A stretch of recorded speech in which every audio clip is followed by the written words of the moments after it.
I'm dumb. It's one of those days. Oopsies. Oopsies. Makes you want to break stuff. Anyways.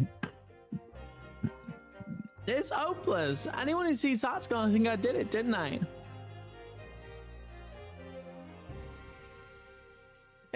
Yeah, they didn't. That'll be our secret to keep to the grave. Unless you want to share it again. Yeah, go watch her over at twitch.tv Blitzy OS, yeah? Yeah, Blitzy OS. Fuck you, I'll plug you myself.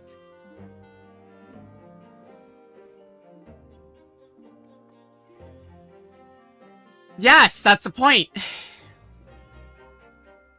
Well, I won't pretend it wasn't a bit of a shock when the prosecution first presented it to the court.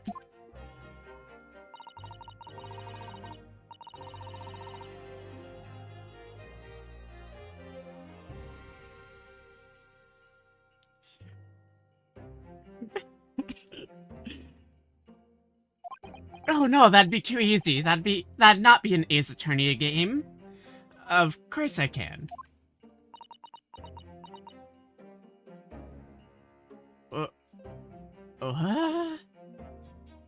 Brother, what? I'm gonna crash out on this. Oh, great. Who's your little... They should be able to hear you now. Cool. Yeah. Yeah, they can. Cool.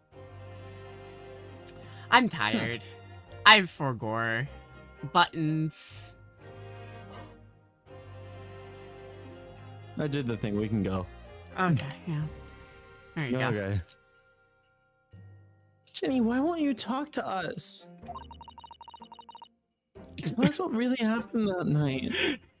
This wouldn't be an Ace Attorney game then. Yeah?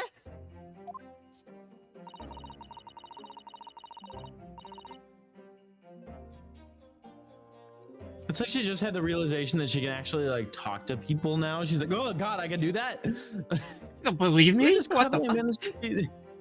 Managed to piece together a lot of new information, but still, we'd really like to hear from you.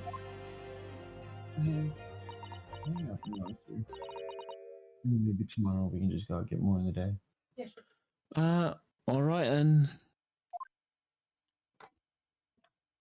Thank you. Finally, I was after we'd done that dinner together at your place, right, Iris?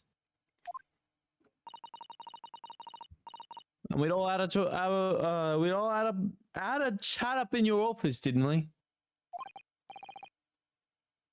Yes, I remember. Okay, before we get into the flashback, I'm gonna go get myself an energy drink because I haven't even had one of those yet today. Literally what I just asked my wife to grab me. Yeah. Thank you, baby. Hey guys, do you guys wanna hear the crack? Do you wanna hear me crack open a cold one with the other people in call, since it's only one of us, is whatever. Anyways, how you guys doing? Boy, it's really awkward when there's no audio and the music just goes poof. Like, great timing for Skippy to leave, am I right? Oh my lord. But yeah, for those who didn't hear, I'm playing Pokemon Sword and Shield, and all of the characters have either a British or a Scottish accent. And then it's really doing a number on me. I don't know why I committed to that bit, but here we are. Hey Zuki, how you doing? Hey Jonah. Alright, I got Shout the fox out. Yeah, I gotta shout the fox out. I got 2 energy drinks. That should help. Nice. I gotta make the one I have last. It's my very last one. We forgot to get more when we went out to groceries. Get groceries today. Oopsies. That's fine.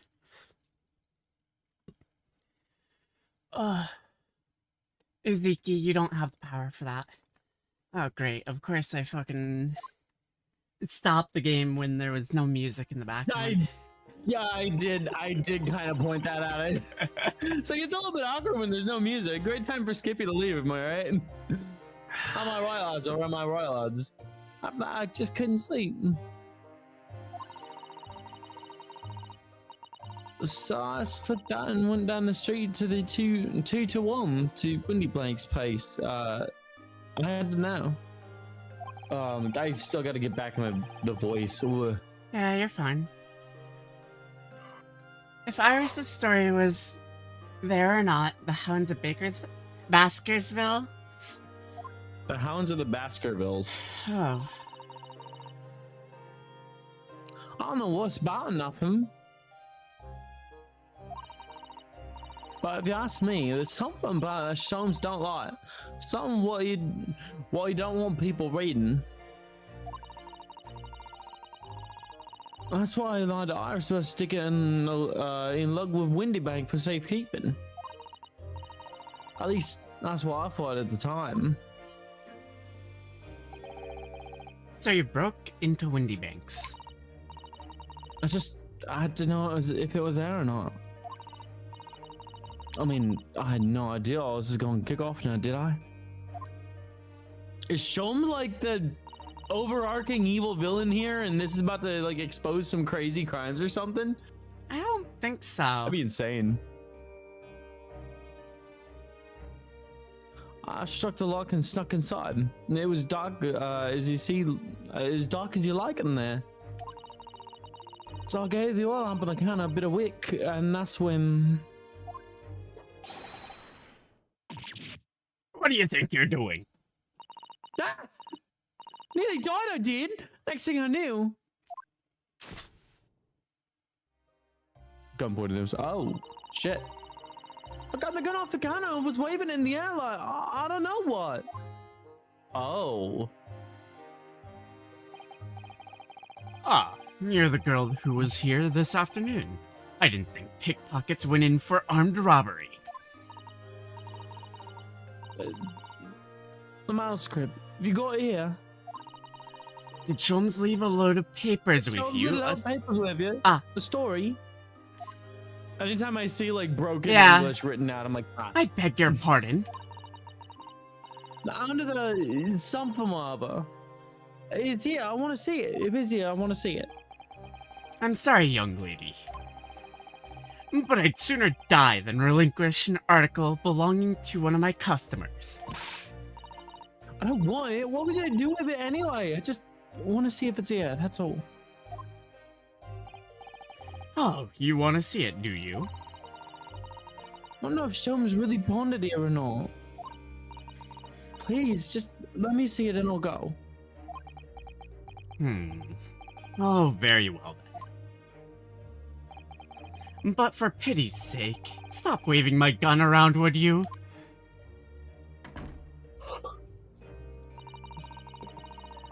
So then he'll go and not a storeroom door, and we will both went inside.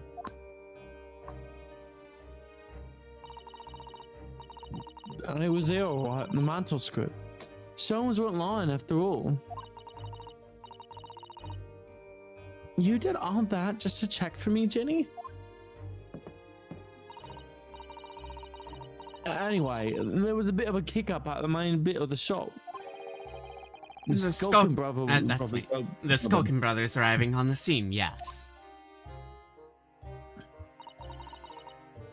What's that noise? Someone's breaking in! Dear me, is there some burglars convention here tonight that I didn't know about? Not even a burglar, what the fuck? I got to shut the door behind me, sorry. I'd better go take care of it. Could I possibly have my gun back? Oh, Mom, I'll come with you and... Now don't be foolish, young girl. You must stay here. Don't leave this room under any circumstances. Alright, I'm back. Oh, Gina's flashback. Yeah. And with that, he took a gun out of my hands and walked out to the back of, walked back into the shop. How nice of her to give back the gun. Yeah. How polite. How Canadian. I'm in the back storeroom, like, and like he said, straining my ears in the dark and not to hear what was going on. She's No, awfully used to straining her ears. Yeah, she's awfully used to being in dark little spaces, straining her ears. Oh.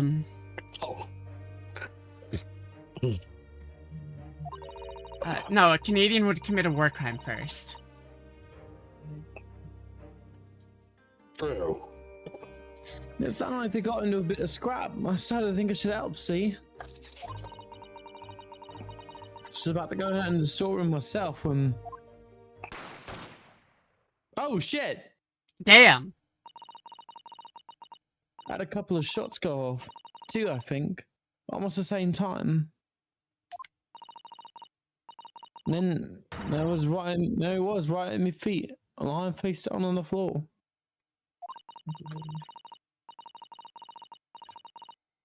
I was right next to the storeroom door, so I slammed it shut and looked at it quick as you like.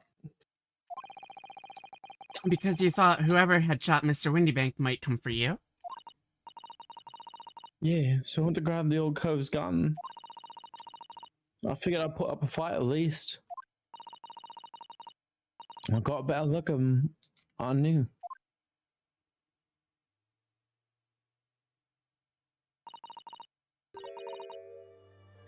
Windybank was a goner. He didn't even get to Windybank himself. I felt funny in my head all of a sudden, kind of dizzy. After that, I don't remember nothing. That must be when you passed out, Gina.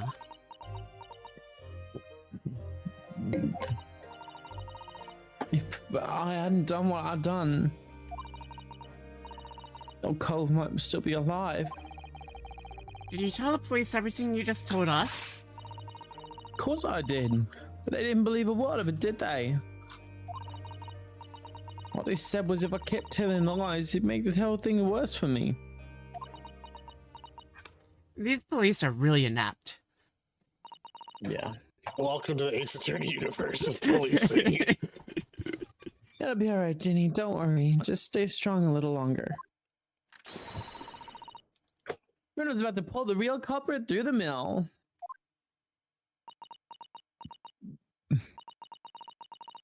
That cove, what was there in the afternoon?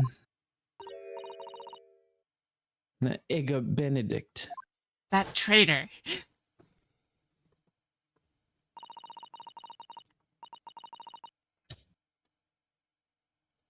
Hey, Tony. I still remember how it, huh? I was just saying hi to people. Oh, right. Yeah. I still remember how he looked at me like I was nothing. I thought you were trying to tell me something. Oh, no, you're fine. He was in there that night. We don't know his real name yet. But I'm convinced No, that not he's yet. involved somehow. Hey, son. How you doing? Anyway, thank you for telling us what happened, Gina. I appreciate your honesty. You what? I said I appreciate your honesty. And I said, you what? You leave it all in Bruno's capable hands now, Jenny. Oh. So now we're Odo. I hate that.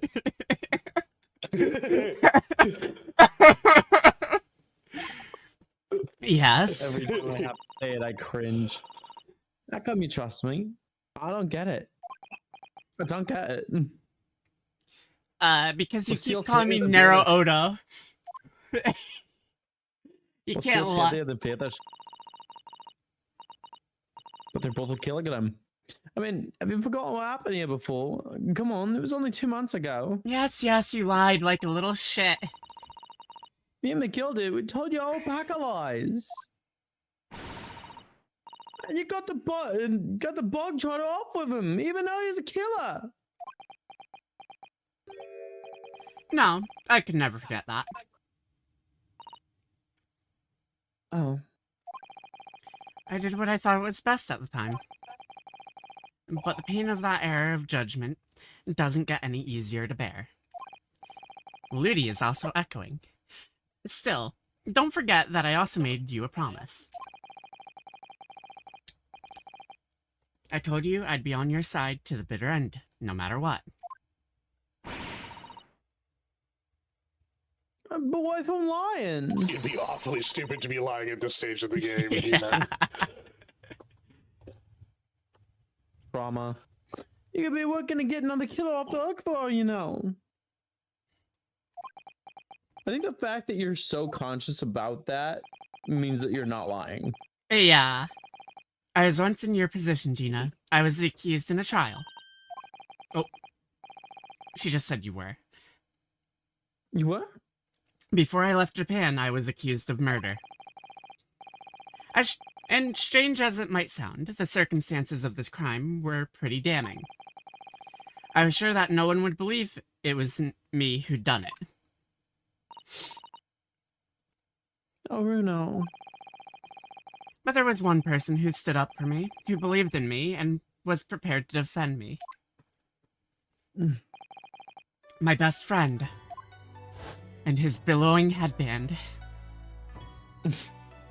Unosuke, no one believes in you more than I do. Leave this to me. All you need to do is put your faith in me, and I'll do the rest. I was so happy, I cried. But even then, somehow inside me, I couldn't help thinking, surely he doesn't really believe in me. Not completely. But I was wrong. He even gave me this cool-ass sword. As soon as my trial began, it was obvious that he had an absolute, unwavering belief in me. And in turn, I developed an absolute, unwavering belief in him.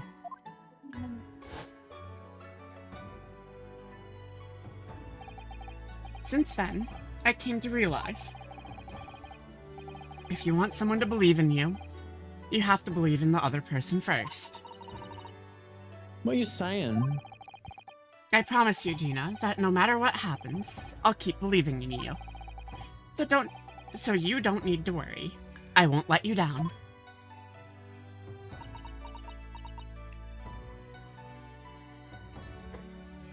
Hey, Pinko, welcome in.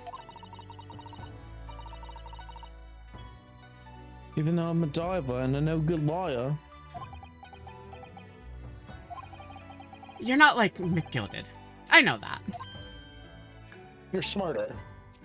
You wouldn't commit murder. Eh?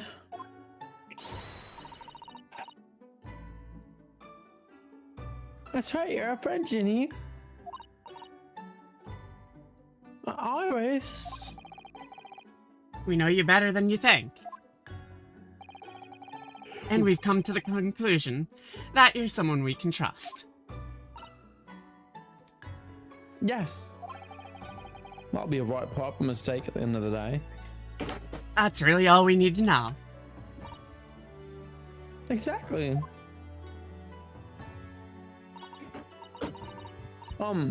Mr. Nora Odo, I. Oh, she's blushing. And crying. Oh, damn.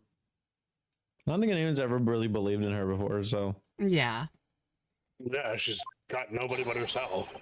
Yep. Alright, Ludi. Hey, Defendant Gina Lestrade and her legal representative. Court proceedings are about to resume. Please head into the courtroom immediately. Yes, of course. Thank you. My back hurts. Can I take a 5-minute break? I'm gonna go to the bathroom real quick. I'll be right back. Okay. I've been both a defendant and a defending lawyer in my time. So I knew only too well just how hard it was to put your faith in another. And I also knew just how hard it was to bear the burden of another putting all their faith in you. This is at last. Ugh. The final chapter. The final battle. Wish me luck, Susato-san. And I hope you're watching over me too, partner. Hey yo, he's gay. Given how much he brings up his fucking best friend, oh my god. I'd believe it.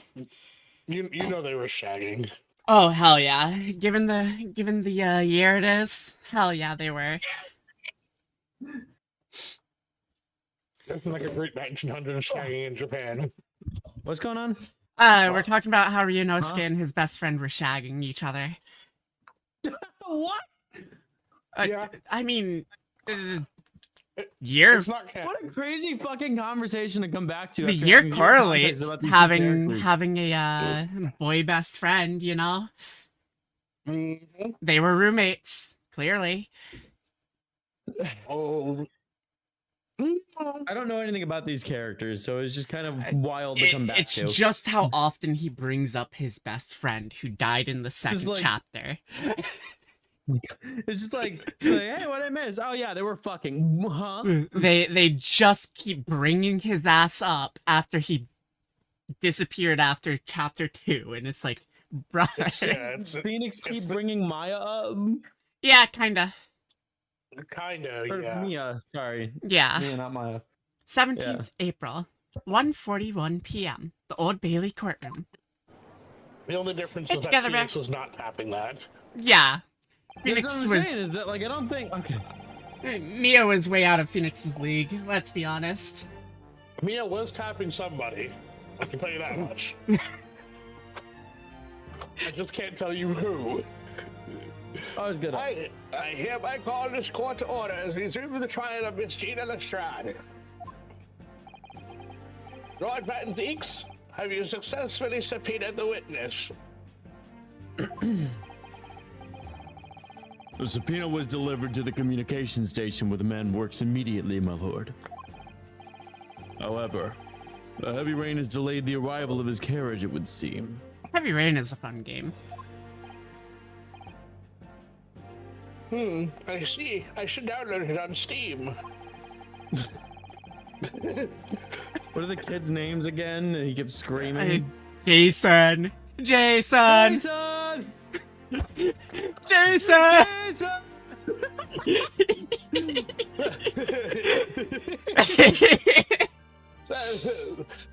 Let us turn our attention to Inspector Gregson's presence of the case heard by the court this morning. I'm tired. The glaring omission of the third bullet in your report is a serious blunder, Inspector. Yes, we can only apologize, my lord. Hey, Neo, just in time. You're gonna have to bring your ass in here, little cat. Oh my. Oh, Welcome in, you stinkies. Who raided into you, you little shit? Hello. Abba? Who raided into me? Yeah, who raided into you? You brought in 81 fuckers. My friend Code. Welcome in, everyone. We're doing voice acting right now. Yeah, and we're gonna drag Neo to do voice acting after she was just voice acting Digimon. Neo Yeah, for called 7 you hours. Stinky. Isn't Neo's nickname in your server the Sultan of Stink or Yes. something? Yeah. It's- Yeah. I don't think. I feel like this is a very pot meat kettle situation. I mean, her raid is even Don't throw Stinky stones in a raid. glass house. You know? Yes, Oh my it is. god. I And- think those who live in glass houses should not throw stones. Yeah. I don't live in a glass house. She lives in a cardboard box in my room. Yeah. She stinks up my Even room. all the better reason not to throw stones. You don't have much house to begin with. Her computer is a little plastic thing inside the cardboard box, you know? Me Stinky is in Neo's name. His name is her identity. Fucked up. The computer is yeah. a yarn ball. She pretends it's a computer. No. It's a plastic little thing that I put like a LED light strip behind, and she's like, Oh, "Ooh, God. pretty."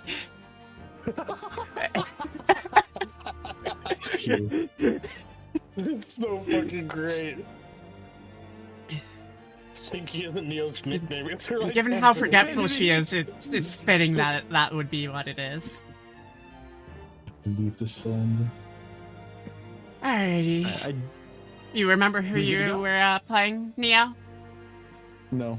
Last time I played, I think I played a few different people because You Were you didn't playing know. Mario or Luigi? He was, she was playing He was Luigi. playing Luigi. He She was playing Luigi. was playing Luigi. Rather. Yeah. whichever. You can go with whatever. I don't give a fuck. Yeah, it's just habit for me now, at this point. That's more referring to Ludi. And although the difference's chemical analysis of the blood at the scene makes for a compelling argument, I can't accept the fact that people bleed color other than red. I cannot permit such untried methods to be used as evidence in my courtroom. Look at this naysayer. It's a big mistake to cross Hurley and me. A very big mistake. She's gonna write about him in the book. Oh no! I'm preparing a Google Docie as we speak.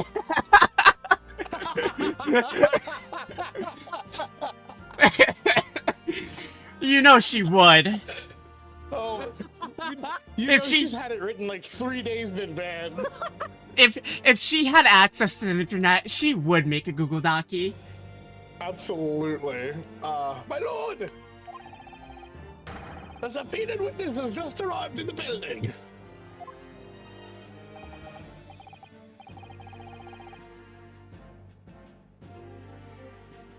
Woody? Oh, fuck. Yeah. Thank you, officer. Show him to the stand without delay. Sorry, I'm Mr. pestering him. Eggert Benedict. I didn't expect to be crossing paths with him again so soon, and certainly not like this. Combo pack Skippy. I can clear it now. Oh, God. Thank you for complying with the court subpoena on such notice and such short notice, sir. But of course, my lord. As an upstanding member of London society, it's my pleasure to oblige. Now, kindly state your name and occupation for the record, before I forget who you are again.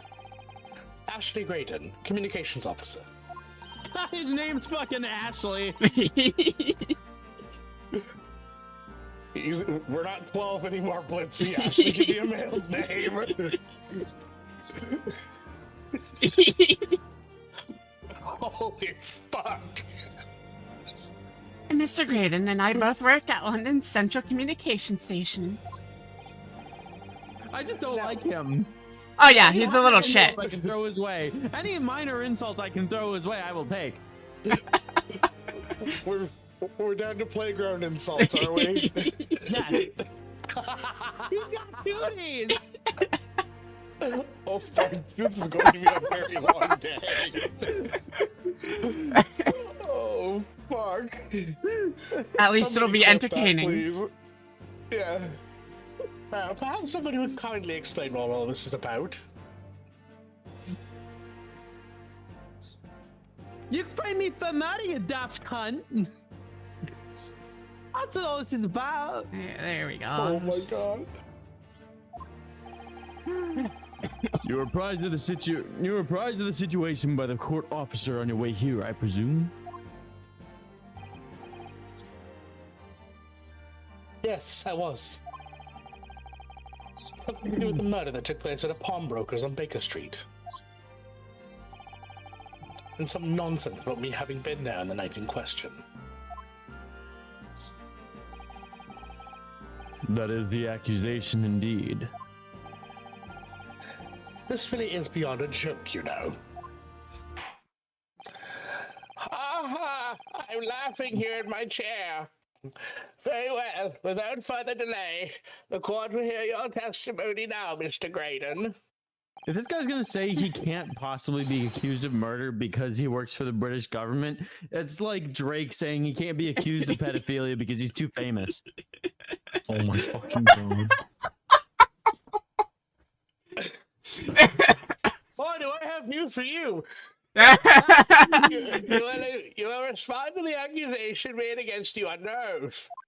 Trying to strike a And chord and for crying Oh out loud- god, this crime! Gladly, my lord. Gladly. The crime of his fucking A shimmy dancing. sham. A shimmy sham. Can we throw him in jail anyways? Yeah, that dance is a crime in itself. He deserves to be in jail. Death sentence. The I accusation. think I saw Gregson's fish reel away in disgust. Naturally, I have occasion to make use of pawnbroking services from time to time. But are you seriously suggesting I colluded with these thugs to break into the place on the night of the murder? I have no intention of admitting to such an outrageous accusation. Even if certain parties here present claim that my blood was found at the scene. What a terrible day to Wait, have who ears. told him that? About that? Such Scaramouche detectives' homebrewed little tincture can hardly be taken as serious evidence. Cause you just told me, fox boy. I'm not a fox. So, you deny the accusation completely, do you? I must say, I am dismayed. For the highest court in the land to be swayed by this self-professed detective's toy. It was the will of the jury, and a great British justice system demands that the jury's will is upheld. It's upheld. I can't speak today. And it would seem we have the misfortune of a most inept assembly of jurors today. God damn. I think we can kill him for that. By golly! How long am I expected to be detained here? If, following the defense's cross-examination, your involvement in this matter has not been established. We're gonna crush your penis.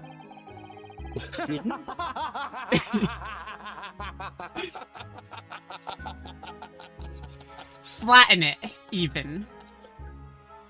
Oh, you will be free to... Oh no, you broke him.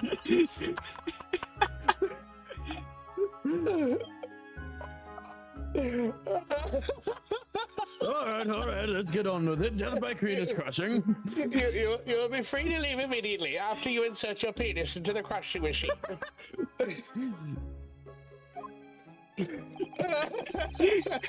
Good, then I shall be away in time for afternoon tea and the penis crushing machine.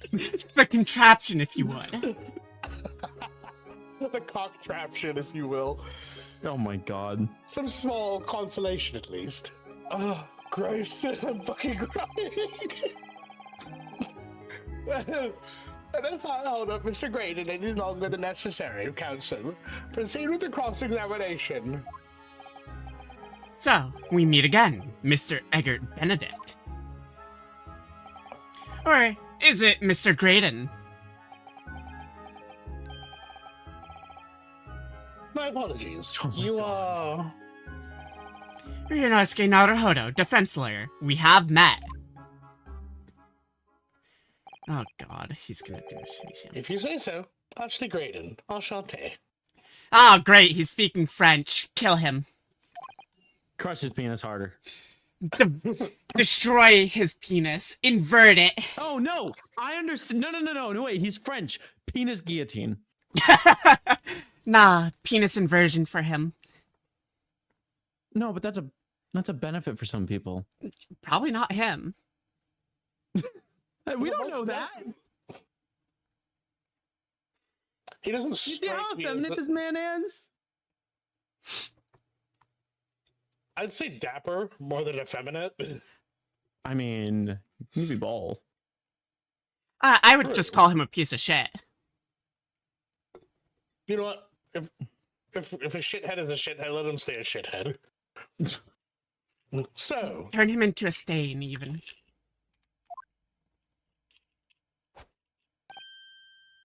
Why did he throw his fucking hat at me? Ugh. Like, disgusting! Your greasy ass hair was on this. I trust we can conclude this quickly. But I'm not holding your flashy white hat as we do. As I said, it has your greasy ass hair attached to it. Ugh.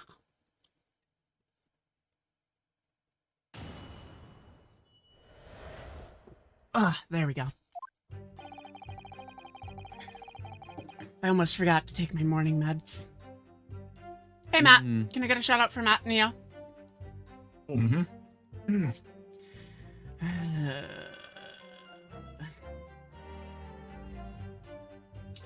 I guess I'll press this. Yes, we even met in the very pawnbrokery where the crime took place on the afternoon in the day in question.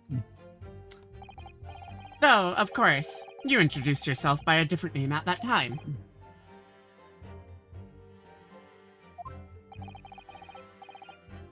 It was Mr. Eggert Benedict, I believe. The witness is here to testify about the events that took place that night. Hmm. He is under no obligation to answer such unrelated questions. You can't be serious.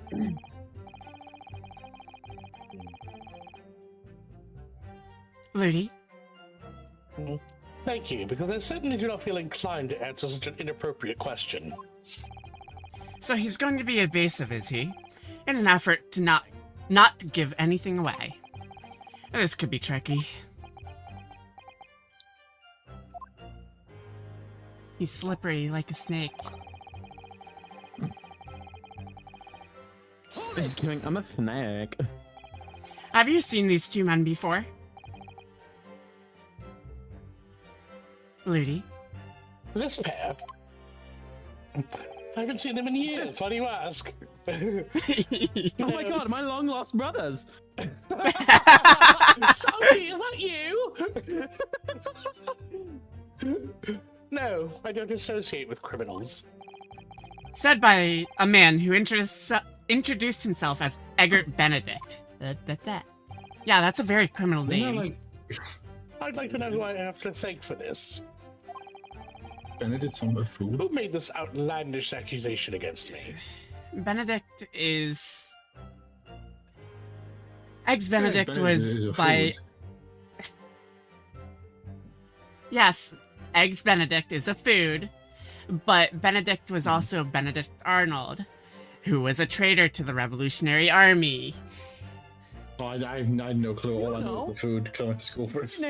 It could be named after Benedict Cumberbatch, which has no association with anything, but you know, you never know. Yeah.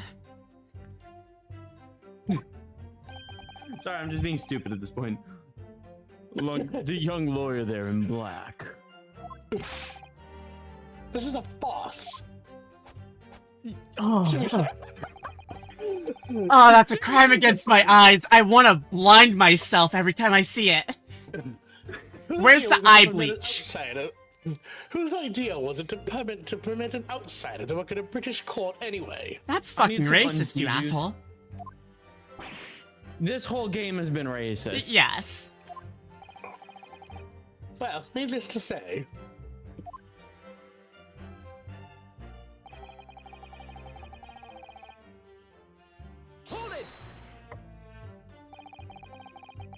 Where were you around 1 in the morning on the night in question? He's gonna say he was asleep. that is past the hour at which I would normally retire. Yep. Mm-hmm. Certainly. I was not in the company of these rapscallions. You're able to prove that. Objection! Listen carefully, my learned Nipponese friend. For you appear to be under a gross misapprehension on this point. What do you mean? The witness maintains he was not at the scene of the crime. He has no obligation to prove his absence. If your accusation is that the witness was present at the scene, the obligation lies with you to prove your assertion.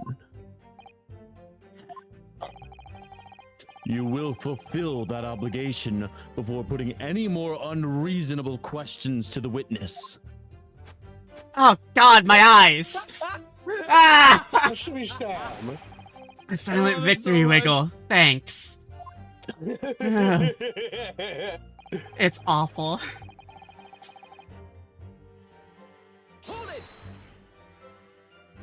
That's a What did you know about racist the parking was accusation. there for? Blood was found at the scene of the crime. There was no question of that. Mr. Sholmes' chemical analysis has positively identified the substance as such.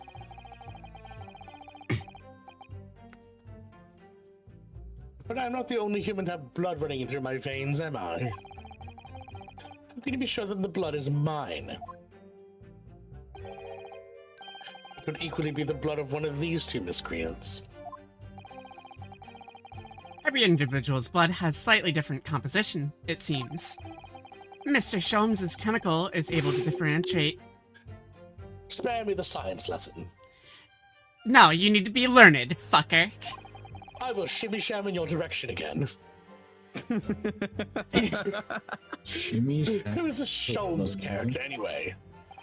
Oh, I assumed all Londoners would know the name. He's a great, well, a renowned detective. So even you are unable to bring yourself to say, great detective. Given what I've seen of him, yeah. A great detective, you say? Now we're in the realm of fairy tales, are we? Ooh. Excuse me. Do you have something to say about that, Mr. Skulkin? Neo, this is you. Neo, Finally. Oh, wait. Yeah, what? It's Me? first. you pursued the wrong person. Oh no. Eh, I mean, what, fuck. me? No, I pursued you the did right the one. right person. Yeah. It's because No, no, no, he's left it. Mr. Skulkin. No, the Mr. Skulkin next to you. How many times have I gotta tell ya? Yes, I know, you're not Big Brub Sulky. Mr. Nash Skulkin. God, blimey. What? I'm pretty sure I missed something there, but it's fine. Blimey, Governor, you what? Is Okay, it not that's- the case yeah, that you didn't- you when didn't miss Mr. much. Graydon was just spoke, a thought went through your mind? No. Would you care to Well, share obviously that it's mine. thought with the court? Yeah, me thoughts. I don't have none of them. Oh, see, literally is me. Must have been him. Oh my god. Literally is me. What? Mr. Nash Skulkin, answer the question, please. What went through your mind when Mr. Graydon just spoke? Nothing. Honest, Gov, nothing. I was just thinking. I waves my arms around like that If much he more. waves. His Oh, arm. he was. Is it? Yes, if he waves. he's on the Oh my god! I'm Welsh. I'm not fucking English. I Yeah. don't know what's happening. Yeah. If he waves his arms around like that much more, I'll open up a wound again. That's all. A wound again. That's all. What wound? Crikey. Wizzy took the boulder, of course. It was only 2 days ago. I ain't gonna be It ain't gonna be healed up yet. healed. What the fuck is healed up yet mean? Healed. What does that mean? Casket pop. Oh, They don't write the H's out because they're not sounded out phonetically. no. I ain't gonna They're be they're able very to get very That's- short yeah. H's, basically. oiled. Well, I wasn't around for this time period. So I was well, you know, I was worrying for him and oh, L balls. Hell's hell bells. Bells?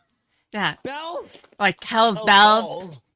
Oh, hell's bells. As in like the song by AC/DC? Mr. Graydon, did you hear that? It's a good song. What? Your comrade is worried about you, it seems. On account of your injured arm.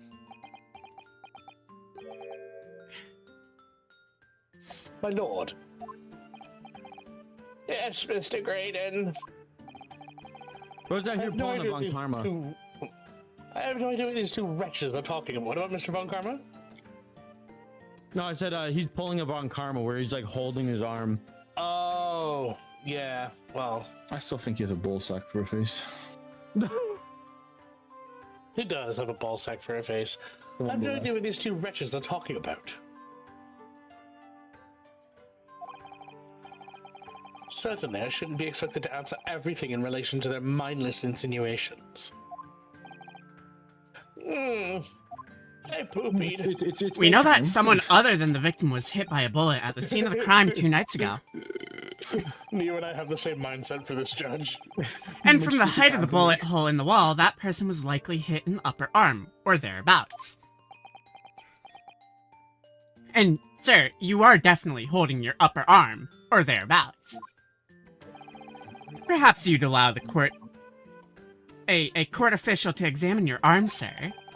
The left arm that you're currently clasping with your right hand, as if in pain. Actually, sham. No, I refuse. Goodbye. That's very suspicious. That's very bold. You can't refuse You it. have shown no evidence whatsoever that links me to these common thieves. And yet they just said you were there. Accordingly, I'm not obliged to permit any such invasion of my privacy. I don't think that's how it works in the courtroom. As I've already said, I'm completely uninvolved in all this. I've never had anything to do with the pawnbrokery where this fellow was killed whatsoever. Oh, it's still on this case? This Yes. is the last case. Yes, of course This it's is still in the this last case. case. I Oh take my offense God. at the insinuation that I was in any way involved. You claim to have nothing whatsoever to do with Mr. Windybank's pawnbrokery. My lord, I- the defense would right. I was like the one who that killed last him. statement to be added to Mr. Graydon's formal testimony. That will not be necessary, counsel. I killed Windybank. We're done here. It's time for nap time for me. Goodbye. I need to go rest myself. Very well, Be here for counsel. 7 days. Continue with your testimony, Mr. Graydon. And remember, you're supposed to be the criminal here. Wink, wink. Hurry up. Wink I wonk. want to go home to bed. The bottom line is I've never had anything to do with this pawnbroking establishment where the man was killed. Oh, You want to speed this up, Skippy? Yeah. Music box. You mean the disc? Yeah, the disc. I was thinking that.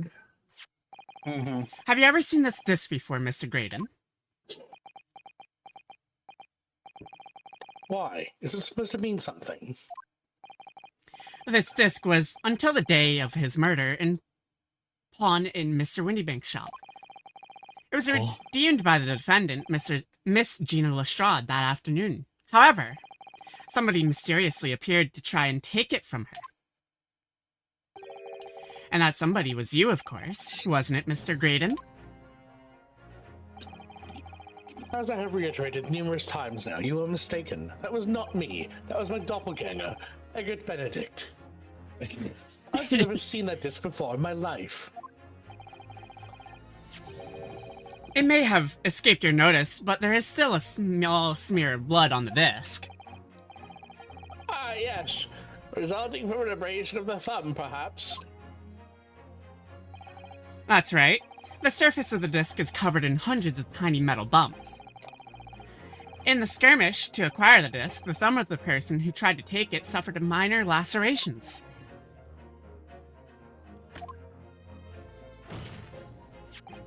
So, while the disc bears the remnants of that skirmish in the form of this smear of blood, the thumb of the person in question must bear the remnants also, in the form of a scratch. Oh, gracious. Indeed it must. Mr. Graydon, You will show us. you refused to allow the court officer to examine your arm before. Are you now going to refuse to allow us to examine your thumb? Because I have no doubt that it bears a small scratch consistent with the smear of blood on this disc. Well, well. It would seem I underestimated you. What is the meaning of this? So, you admit it now. You admit you have a scratch on your thumb from when you attempted to take the disc from the defendant. No, I have a scratch on my thumb from scratching it too hard with my other thumb. Order! Order! Well, Mr. Graydon.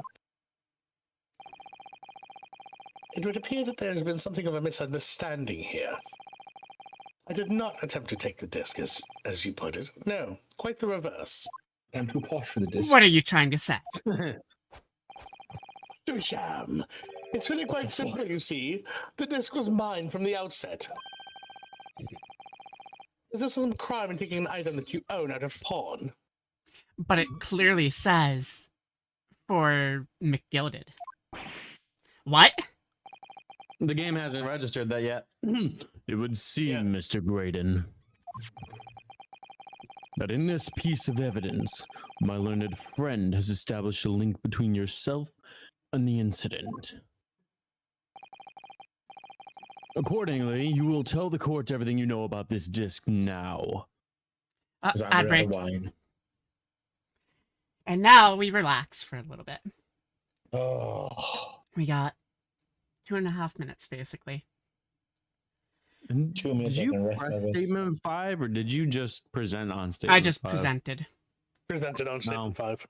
There's apparently something that was you were supposed to press the new statement 5 and then there was like a weird contradiction you could find, but like I guess it also shows up later. Potentially, I don't know. Fuck it, we ball. Let me get some 7 music oh, going. Because yeah, we're... it's just it's just pursuing Inspector Gregson. It's not, Oh, Yeah. yeah. Either way, you have to present it in the music box. Oh. Yeah. Oh, I figured yeah. either way you present the music box disc and... Yeah. Oh yeah, no, I'm just saying that like there's a hint with Gregson that apparently becomes important later. I maybe it becomes important. I don't know if Ludi thinks it becomes important later. I haven't played this. I'm just also looking at the Yeah. guide, just so we don't miss anything. Mhm. Second set of eyes, you know. Yep. I am not looking at the guide just because I'm the one playing, but like if either you or Ludi want to look at the guide just to give me a hand, I'll take it. That's the thing is I really only want to like bring something up in case you miss Yeah. something or you get stuck, Yep. or you're just like I just want to be done, and then it's like all right, let's speed through it. Well, last time to get halfway through this fucking case was 6 hours, so I'd rather not Yep. take 6 hours again, you know? Isn't there like a whole different fucking game after this one? Yes, there's another game of this series after this one. Oh, we gotta And put then- more in this time period of fucking awful English. Mm-hmm. And then Oh, after fuck, that, we're shit, finally no. into normal Ace Attorney. Oh, thank God, the one I played. Oh, the normal. Oh, we're right. Yeah, Forgot. I'm You're doing in it chronological. order, aren't you? Yes. Oh God. And Ludi told me Thank this is God. the worst one to start with. Yes. Probably yeah. Awful English. God, they fluffed this one up so fucking much with so much dialogue and so much hand-holding. Too much dialogue. Isn't all English awful? Yeah, basically. Not as awful as this. Fucking hell. Yeah, no, it's so... Actually, my Zoomer speak is worse. Don't That's even, an Ace Attorney with don't even Zoomer talk speak. about... No, stop, bad. that would be unreadable. Stop. What? Bad. Bad Ace cat. Attorney No, with fucking no, no, Zoomer no, speak. no. No. Ace Attorney, what? No, I'm not gonna With finish it. Zoomer speak. Oh God. Yeah, that's what she was saying. That's why I was trying to silence her. That's I'm not gonna give them ideas. They're probably already have it. They're probably thinking about it. I hope fucking not. It wouldn't sell very well. The Zoomers aren't intelligent enough to play an Ace Attorney game. Ludi, you back? No. Of course he's not. He's probably gone for Oh, I thought you were talking about a mod. I don't think. Alright. So Neo, you'll do grading for Ludi as Ludi's off doing Oh something. my God! It's not a. No, wait, it's not Max, a look at- modded video. Because it's echoing. Oh, fuck. Okay. Yeah. As you wish. Though I'm quite sure it has nothing whatsoever to do with the pawnbroker murders. Murder? Ugh. I bit my tongue. Not supposed to do that. The desk. No, like do common though. Apparently, there's nothing on the disc saying for Nothing? Mr. Read it again. Jeff, I saw what I did. Fuck you. There's a note on the disc saying for Mr. Griddle. No, Mick Gilded. What? McGilded. Oh my god, I can't English. Holy shit. Or McGilded. Oh my McGilded. But the item belongs to me. I'm finished typing the whole fucking sentence off first. The redemption ticket was stolen from me by the accused. That filthy gutterling, what the fuck, on the day in question. What is a gutterling? Just person who hangs out in the gutters. Basically, homeless, just to filthy call, homeless person. yeah, Yeah. a derogatory term towards someone who is of lower wealth. Oh, some poor person. Yeah. Yeah. The pores. The poor. That's a word. I Proceeded. proceeded at once to the shop in order to explain my situation and redeemed my article. In the end, of course, the disc was taken by the police. In other words, I had absolutely no reason to break into the shop later that same night. He's gone through quite an accent change between me and Ludi. Oh, for fuck's sake, I got to do the judge, don't I? Yep. Did I hear you correctly, sir? Did I? Oops. Miss McGilded, you say? The famous London Philanthropist. Oh, fuck. Philanthropist. Oh. Could have fucking just have a stroke over here. Who perished in this very courtroom 2 months ago after being acquitted of a distinctly messy murder. Oh god. I must have missed this case. No, you were there. Yeah, you did. No. She was there, sitting on the wall. Oh. Oh, Oh, okay. my God. Okay. Yeah, she just wasn't There you go. speaking at the time. Yes, Get to work, one Ludi. and the same. That was before I had anyone else doing speaking roles. Voices. Yeah. Oh, yeah. Good lord, Mr. Graydon. Are you saying that Mr. McGinnon, you just have for acquainted? Oh shit. Yes, that's correct. I fucked up. Order! Well, I certainly didn't expect to hear that name uttered in my courtroom again. That very According to what Gina told us, this disc was placed in the pawn on that fateful night 2 months ago. McGilded himself gave instructions to deposit at Windybanks. Well, then Mr. Graydon here is claiming the disc belongs to him then, isn't it? In all likelihood, he's lying. So he appeared that afternoon at Windybanks in order to get his hands on McGilded's disc for some reason. second if he didn't get his hands on McGild's dick. I was like, oh no. Well, his dick would be a little charred at the moment. Yeah, No, I'm sorry. a bit ashy It's if you would. a bit ashy. This pressure. Not gonna be able to. Yeah. Standard I'm cremation procedure. First we crush the penis and then we cremate the body.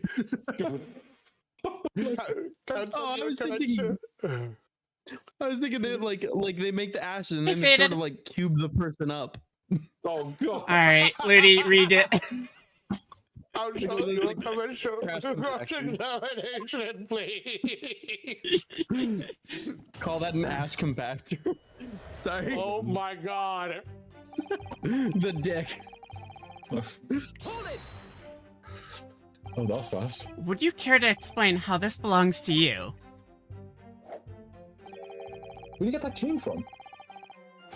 He's had the cane. Yeah, he's had the Oh. cane since we first met him. We just can't see it.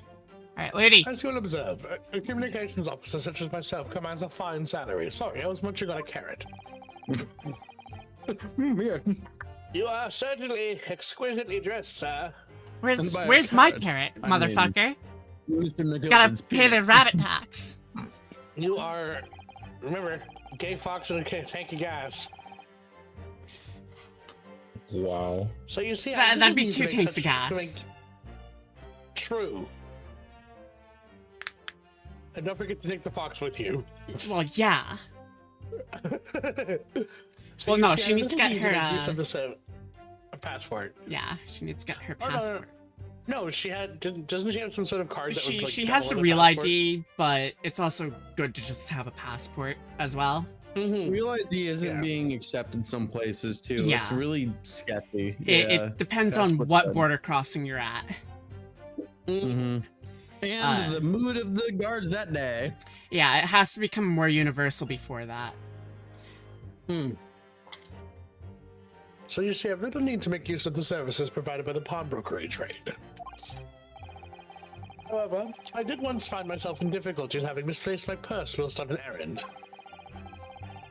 Which is why I pawned my fine black overcoat to the broker in question. We This already fine black proved that overcoat isn't that didn't yours. fucking fit me. You claim that was your overcoat? Obviously, and in my haste I clean forgot that the music box disc was in its pocket. And yet there is a note on it that reads for McGilded. Ugh, sweaty back. Yeah, I feel that. I am a collector of rare and unusual music box music.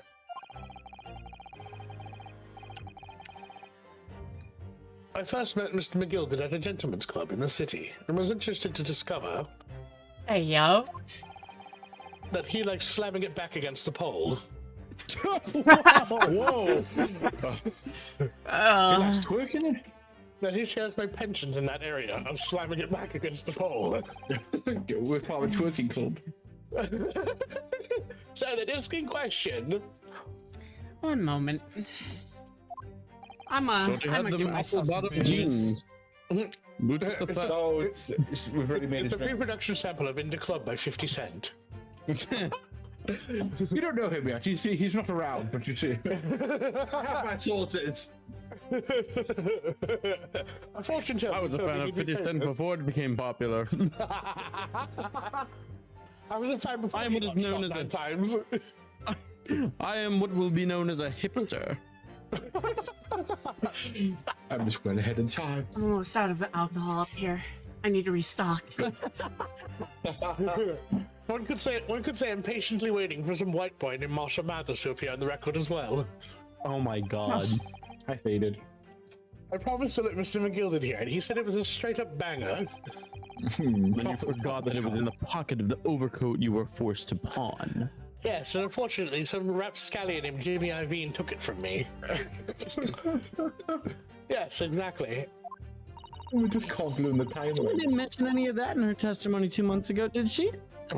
She has no idea. No, who Dr. because Gray is. McGilded had threatened her to keep it her A muff? Keep her Yeah. mouth shut, damn. No, because Mr. McGilded had threatened her to keep her mouth shut. Which means that if we dig too deeply here,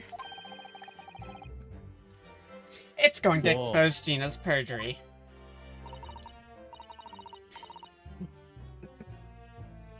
Them's the bricks, kids.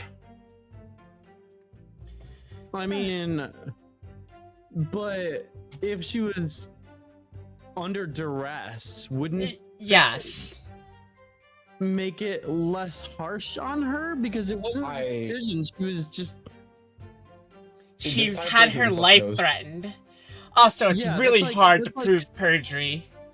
So, like, it doesn't fucking matter.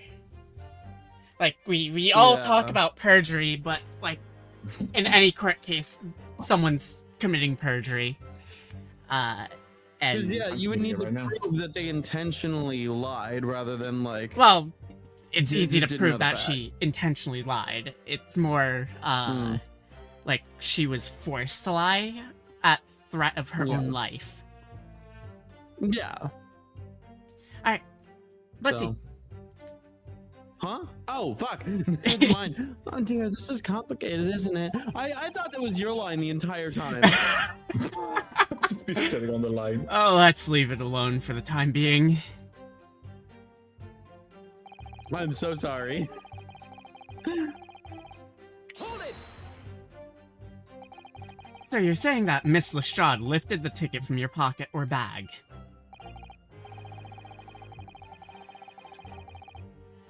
That's right. Despite being mindful of danger when walking in the insalubrious areas of her kind frequent, Oh my fucking god. Miss Lestrade What's did that no supposed such to thing. mean? well, of course she would take that stance. But the girl is a regular offender.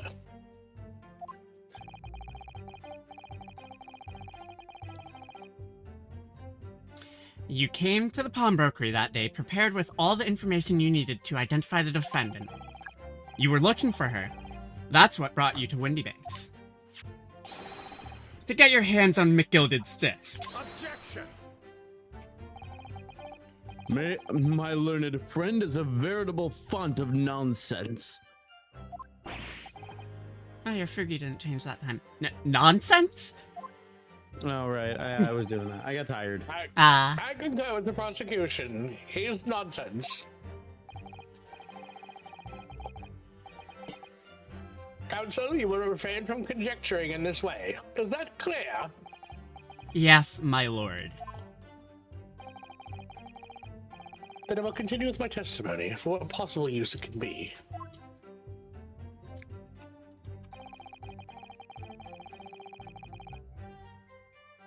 Hold it! Had you ever been to Windy Banks before? Only once, for the purposes of pawning something. But like many,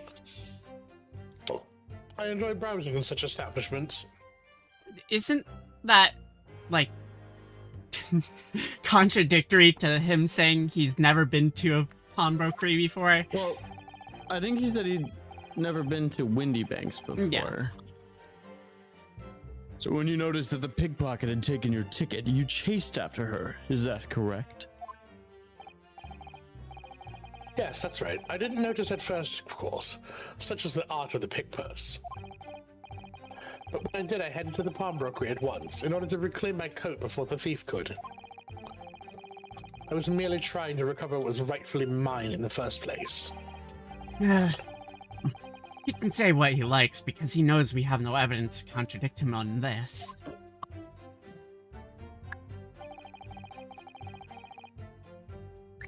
Hold it!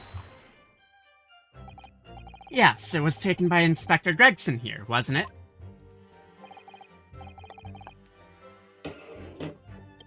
That's right. This was the very man.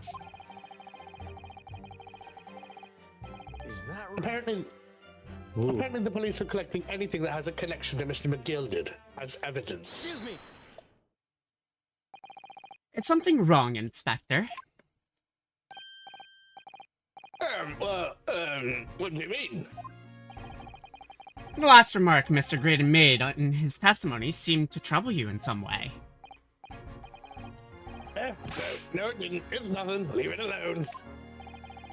Let me ask you this, Inspector.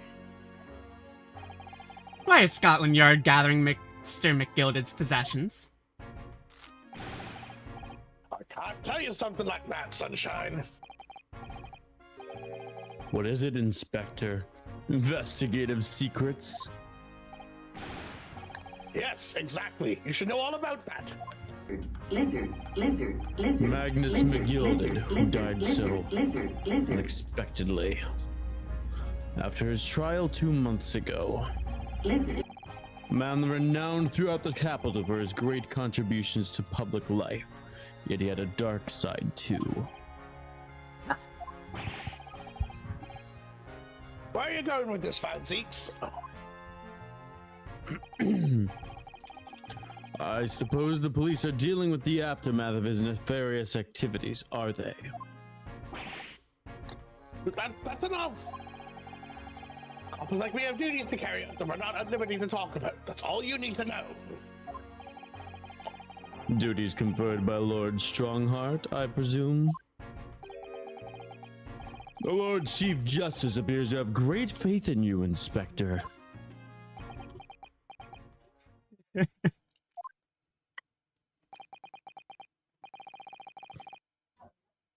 Bottom line is, if you want to get more out of me,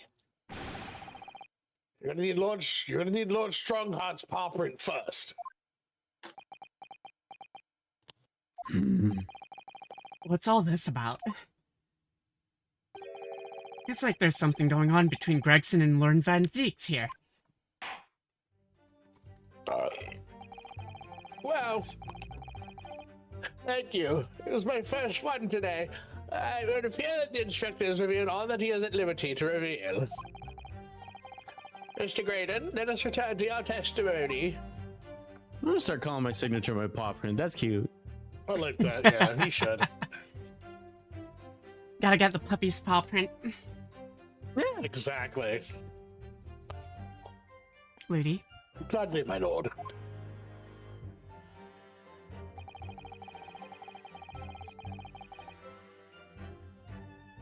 Hold it! perhaps you'd seen something of value among the forfeited items.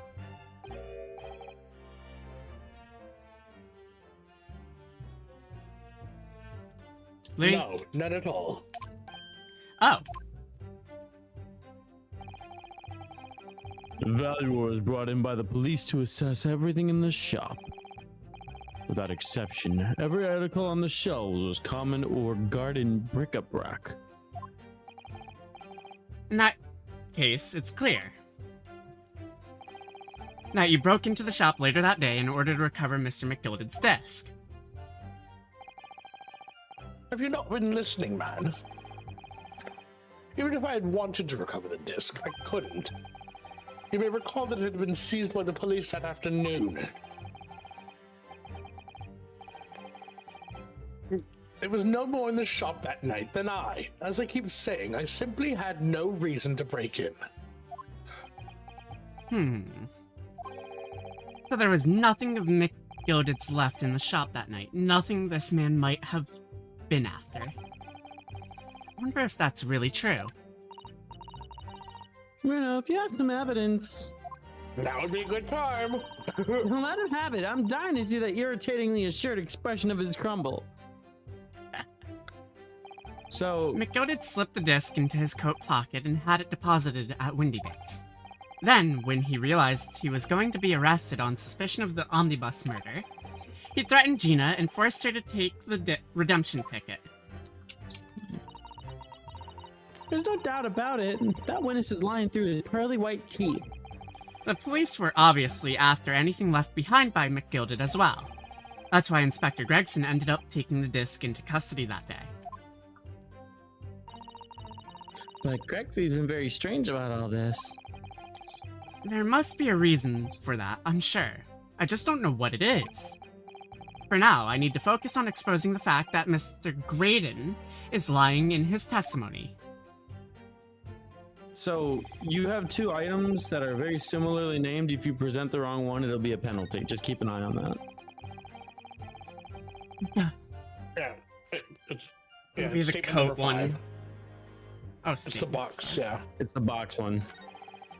If you present the coat one, you will get hit with a penalty. 1, 2, 3, 4, 5.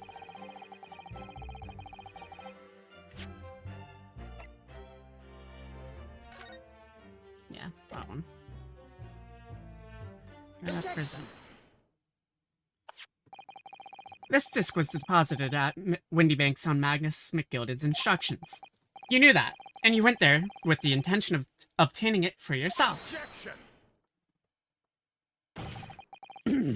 Conjecture again. And in any case, the disc was taken into custody by the police that afternoon. The witness had no reason to visit the pawnbrokery again that night. Objection! Objection! Objection. Objection! Sorry, my learned friend, but that's not true. Damn. Throwing learned friend back at him. What? Mr. McGilded had another article in Pawn at Windy Banks. As this second pawnbroker's ticket proves. Oh, There were 2 articles belonging to McGilded in the Windy Banks pawnbrokery. And the reason you broke into the shop that night was to recover the second one. Together with your 2 accomplices, the Skulkin brothers. AKA Mario and Luigi. Ah. This is the second ticket, is it? What had the man deposited? The article description reads, 1 small box. Rather vague description, it seems to me. Bailiff, bring the entire fucking store.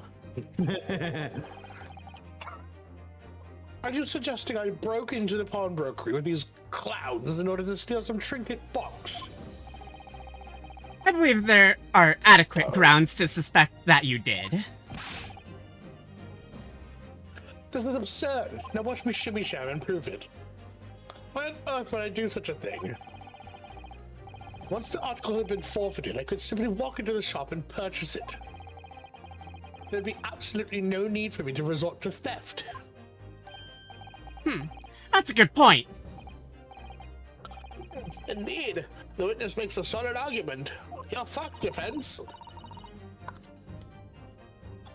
So that means that for some reason, this Graydon fellow needed the small box that very night, does it? Objection!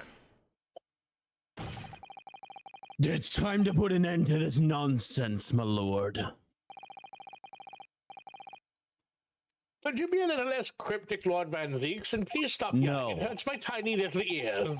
I do hate to ruin my learned friend's argument, but the truth is quite incontrovertible. On the night in question, no small box was taken from Windybank's pawnbrokery. And rest assured, the prosecution can prove it. What?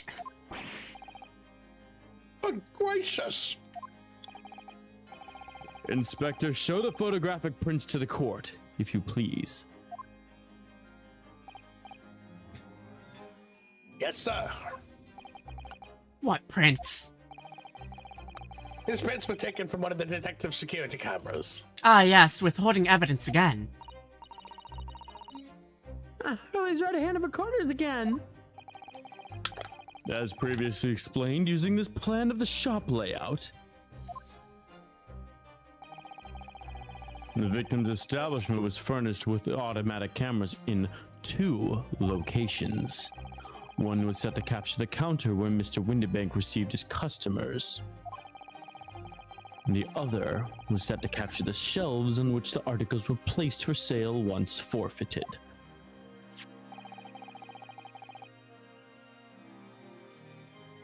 Ludi. According to the information on this ticket,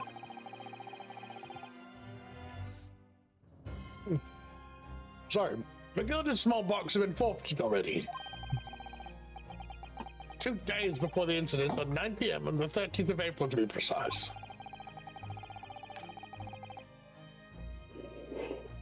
Which means it would have been on the shelves of the forfeited items in the shop front. Now, what I have here is a print taken by one of the cameras about 2 hours before the incident. That's at 11 p.m. on the 15th of April.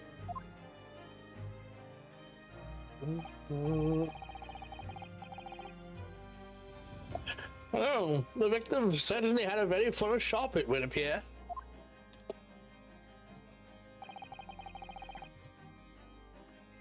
And then here we have another print.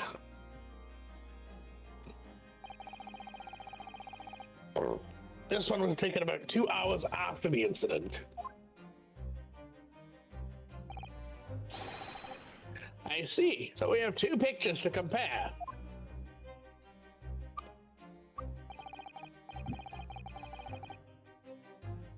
Though I must say, it appears I must say that placing them side by side leaves me cold.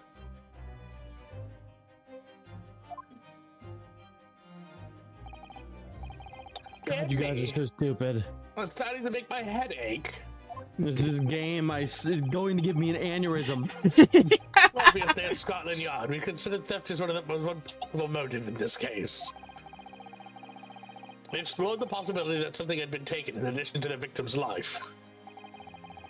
So your men have already compared these 2 prints thoroughly, Inspector? Not stereoscopically, apparently. We counted every single item in each of these 2 photographic prints.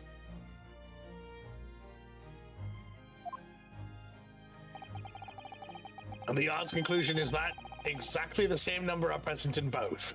Okay, it was obviously something in the fucking box, you moron. In other words, nothing was taken from the pawnbrokery in the night in question. And my learned friend's assertion is nothing more than a hopeful fantasy. Ah! I don't believe it. If I could have just shown that he'd stolen McGilded's pawn box, It should be sham. It should be sham. I might have been able to break him down at last. So you do fucking Well, everyone knows. next. I've been thinking, what if we do that thing that we've been doing through the entire trial? What if these 2 photographs really are exactly the same? My God. I mean, even, like, not crossing your eyes, you can see the slight difference. They're all inept. They're all so What? inept. Give me more than 82. Blissey, just let the game hold your hand. I don't want it to hold my hand. I want to bite the hand. It doesn't feed me. I can do whatever I want with it. Invoca a lupa. So, counsel, in light of the evidence put forward by the prosecution, what is your position? Hey, Ray. Can I get a shout out for Ray real quick? Yeah, 1 second.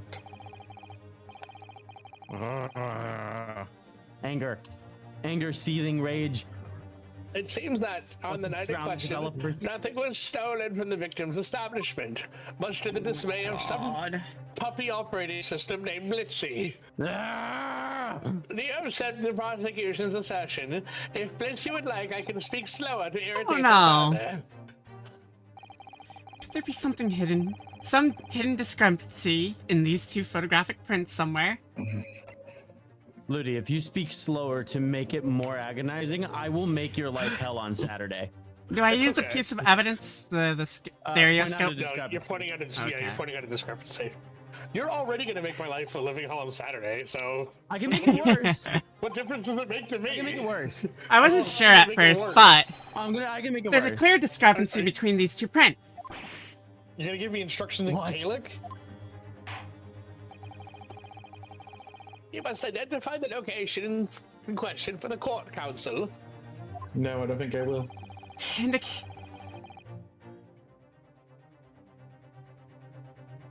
Ludi?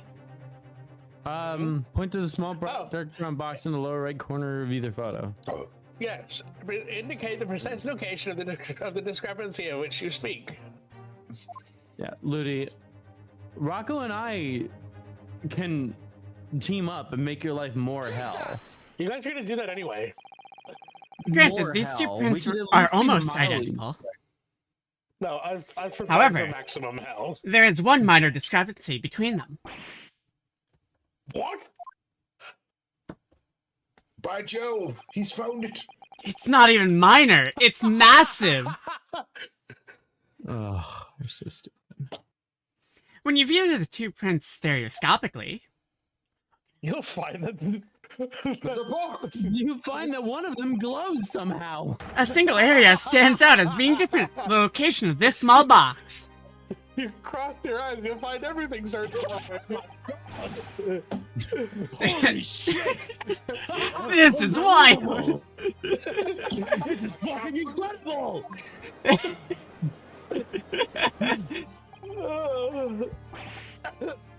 By Jove, you're right. How extraordinary. Please don't speak to me with your eyes crossed like that, Judge. He's a special judge now. What this tells us is very simple. Mr. McGilded's small box was indeed not stolen from Windy Banks on the night in question. However, there can be no doubt that somebody picked up this particular box and then returned it to its place on the shelves. Are you suggesting that the small box originally deposited by Mr. McGilded is in fact Yes, the very same small box I just identified in those photographic prints. Objection. Are you suggesting small boxes migrate? Mindless guesswork. What if it was? Huh? The silence stunned. Oh, So a box was moved on the shelf. Nothing was stolen.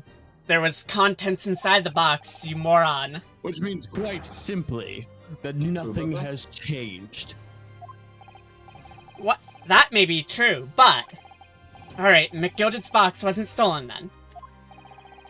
But doesn't the fact that it was moved like that change things? It changes everything. changes everything. I believe this changes everything about the case. How can that possibly be? The crucial point is the fact that what was moved was a small box. In other words, we'd have to consider what might have been inside that box. What are you suggesting? Oh my god. I'm gonna die. I should be sham. I should be sham. I'm suggesting that we need to examine that box as soon as possible. A vital piece of evidence is sitting on the shelves at Windy Banks as we speak. Objection. I think I'd go to trial. That won't be necessary. Oh god. Some little box belonging to a man who died 2 months ago can't possibly be relevant for this trial.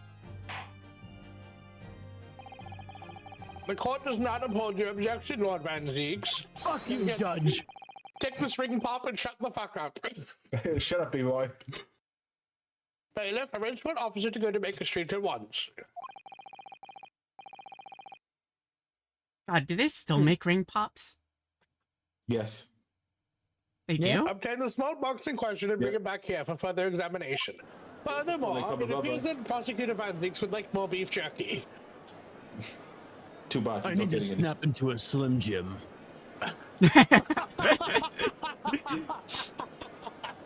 Not me when I'm hungry. Can someone grab me Lord a Van Snickers? Zeeks, are you sure you're not talking about your boy, Slim Jim? Who the fuck is Jim? No. boy, His name is Slim. Slim Jim. Are you should have talking a about the report gym with the- teacher?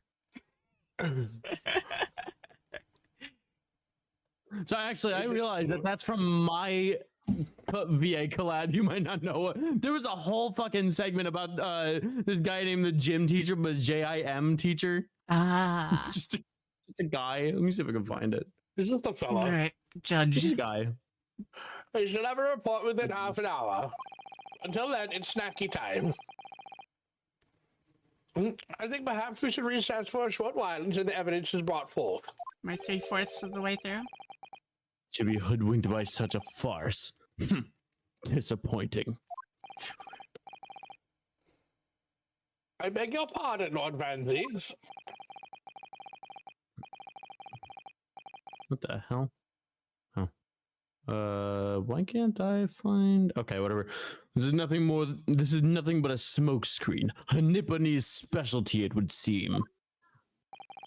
What are you trying to say? My learned friend has persisted with the same line of reasoning from the very beginning. This witness's intent was to steal an article belonging to Mr. McGilded from the pawnbrokery. Raku, what the fuck? What the fuck have you done? Huh? Rocco!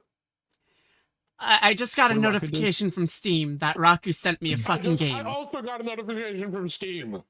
What did he buy? What? Gamble with your friends. Grab it with your friends.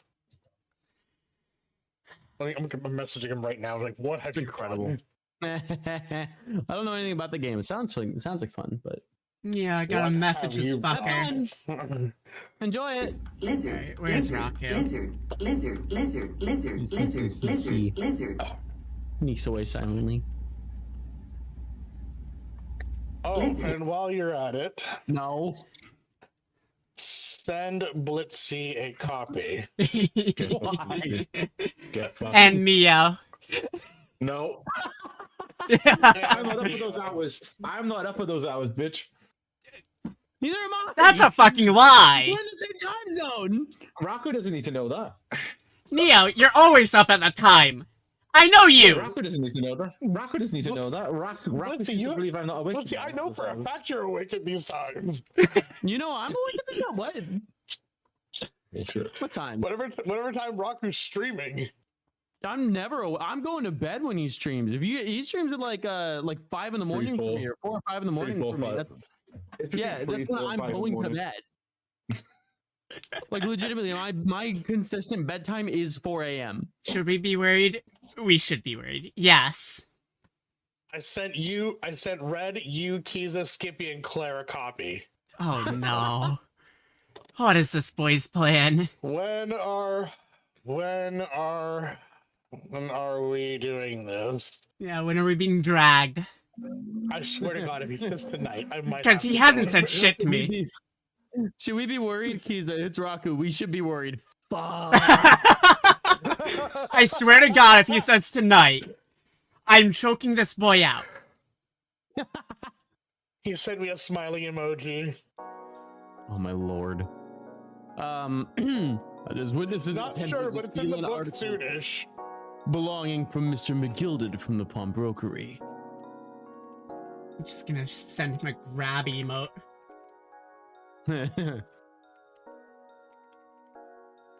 Ah, Blitzy has a grab one. That's a good one for it.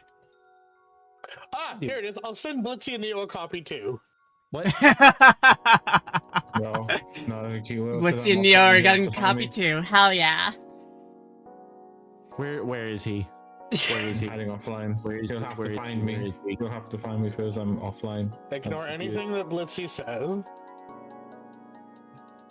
Just send it. I will You'll call love this it. motherfucker. I will call this motherfucker. He hasn't replied to me on Discord yet. I will fucking call this motherfucker. He's talking to me. I will call this motherfucker and have him on loudspeaker for chat to hear. Oh, that's so funny. Threaten this fucker with that, Ludi.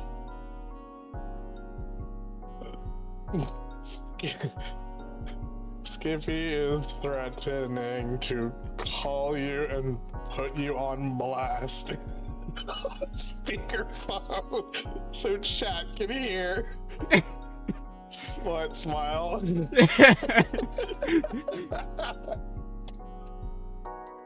I am also about 85% sure that if Blitzy had your number, she would do the same.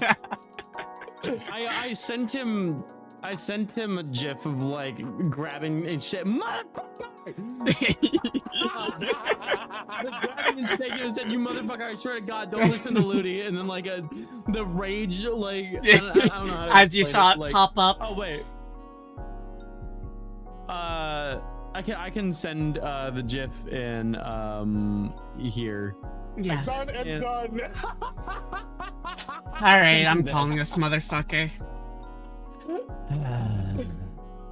Where is he? Oh my god. Where is he?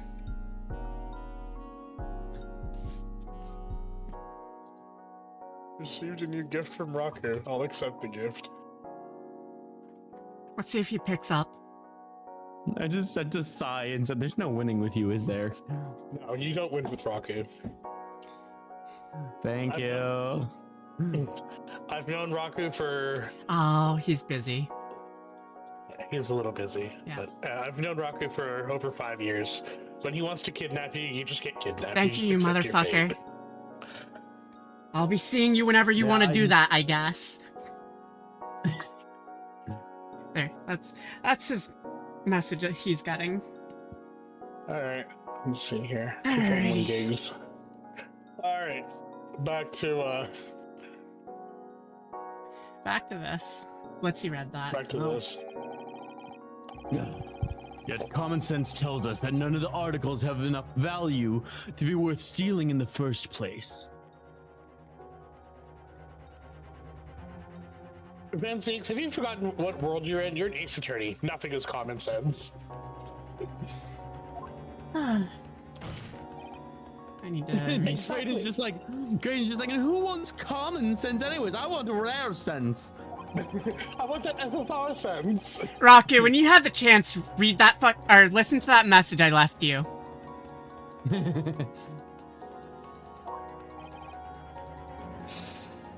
This motherfucker doing this while I'm midstream. I swear to fucking God. I rage about it, but I am deeply appreciative every time he does it. Yeah. Look, Rocker, you're even driving Van Zeeks to drink. If your lordship recalls, Mr. McGilding perished 2 months ago, immediately after the conclusion of his trial. A trial in which he was found not guilty. A trial in which it was established he was the upstanding member of society his reputation implied, in fact. The sarcasm. A trial that my learned Nipponese friend got him off on. Counsel for the defense, why are you getting off, little Irishman? So I propose a toast to my learned friend and his most insightful defense. The articles this upstanding member of society pawned were entirely ordinary. A black overcoat that just happened to have a music box disc in one of its pockets, and a small box. I assure you, I wouldn't accept even if the man tried to make a gift of such things to me.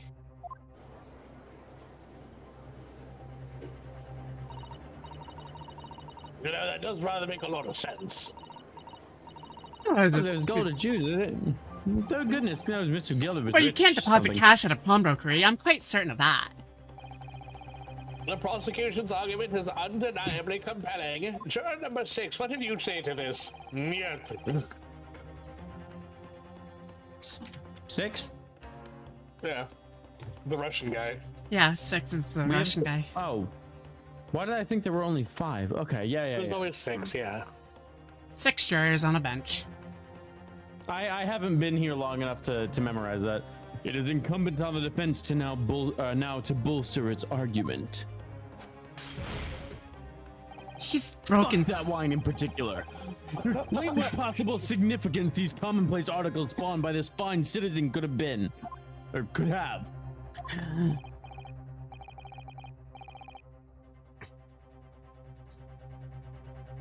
Little You didn't even get a compromise. fucking laugh out of it. Well, counsel, is the argument in fact demonstrable?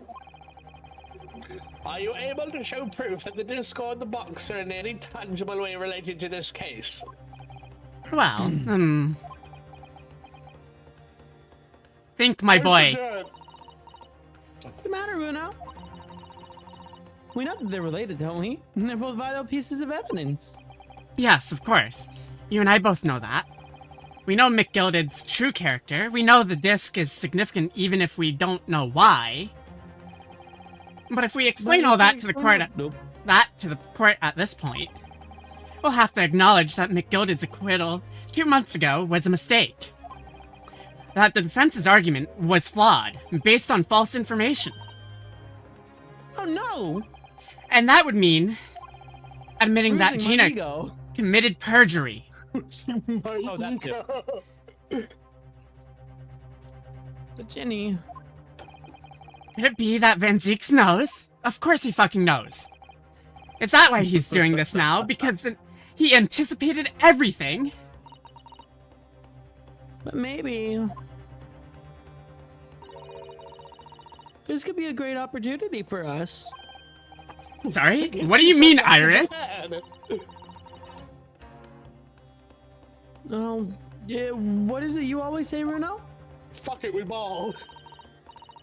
Sooner or later, the truth comes out. Every time. Alright. The exact significance of things that McGilded deposited with Mr. Windybank is something that only Gina can explain to the court.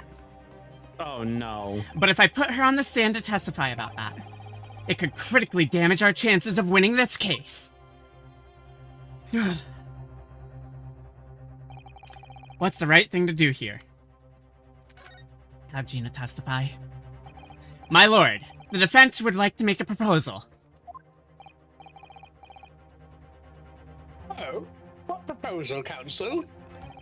While the court awaits the arrival of Mr. McGilded's small box, I would like to call the defendant, Miss Gina Lestrade, to the witness stand. The defendant? To what end? It's to do with the various articles deposited at Windybanks by Mr. McGilded, my lord. Miss Lestrade has information relating to them. I believe it would be beneficial for the court to hear what she has to say. It will prove the significance of the articles in question once and for all. Well, well. Things are becoming interesting. I presume you've considered the implications of the testimony you're proposing. In particular, the impact it will have on the accused standing and, indeed, your own. I have. Lord Van Zieks, would you care to explain that last remark? The prosecution accepts the defense's proposal. 1 second. I have to send Raku a spanking gift. Also, earlier we could have chosen option 3, use a piece of evidence, and then I was actually kind of excited for that, but I didn't realize it was you could do either or, because then juror number 3 was going to be really excited to see you using a stereoscope. Fucking course you would. Why? I hate the new fucking Discord? GIF service. It's awful. Yeah. It's not that great. Why does every company seem to be making choices that it just makes everything worse consistently? Well, I mean, I'm sure Discord's it's taking their almost choices as if now. they're fixing. Yeah, it's almost as if they're fixing what isn't broken to maximize profits. And then They need to justify having their employees in one way or another, I guess. Yeah. that one too. You know, we're spending money on them, but everything's working. Quick, break stuff. There we go. Uh-huh. I move to interrupt the cross-examination of the current witness and hear from the accused herself. Very well, if you have no objection. So, the court will now hear the testimony of the defendant, Miss Gina Lestrade. Your witness is currently in the stand may step down until further notice. He's gonna run, isn't he? Then I shall bid you good day. No, you stay here, motherfucker. Wait. You, sir, shall remain in the stand while Miss Lestrade testifies. As you wish. Alright then. Gina, it's time. I know this will be hard, but please, put your faith in me here. Show me your tap dancing skills. Good luck, Bruno. She just puts out the fucking number from Matilda and then I'll just acquit her.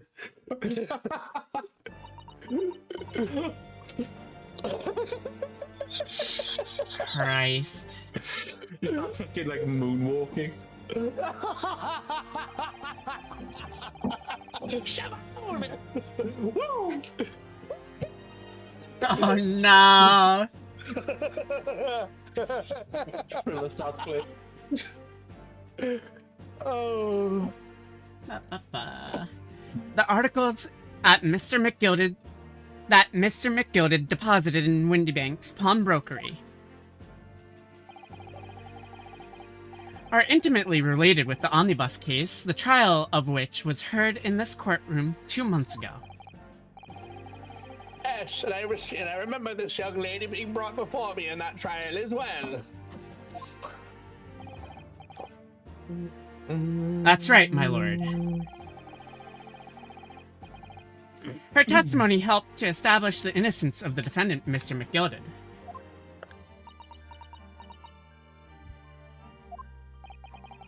The omnibus case was intriguing, to say the least. And now, here we all are again, the same players in that trial, facing each other once more. A twist of fate, perhaps, my Nipponese friend.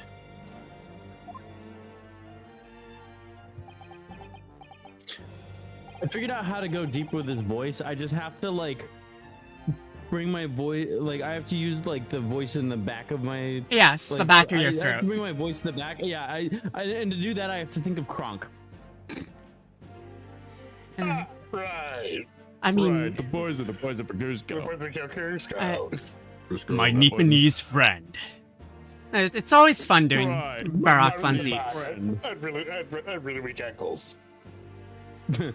Allow me to recap the events of 2 months ago. An old brickmaker was stabbed to death in an omnibus running along London's winter street. The fuck is an omnibus? It's It's just carriage. No. It's like a horse and cart drawn carriage. Yeah.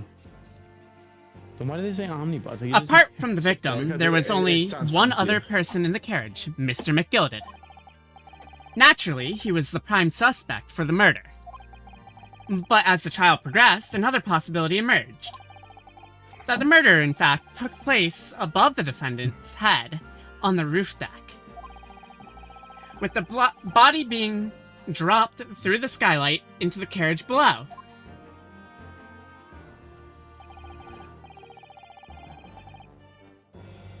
It was Miss Lestrade whose testimony brought that possibility to light.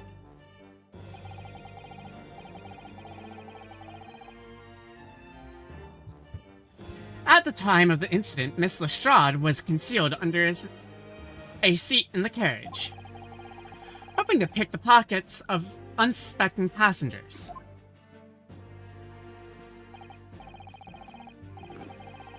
Then immediately after the trial, having being acquitted of the murder, Who's sitting in my courtroom?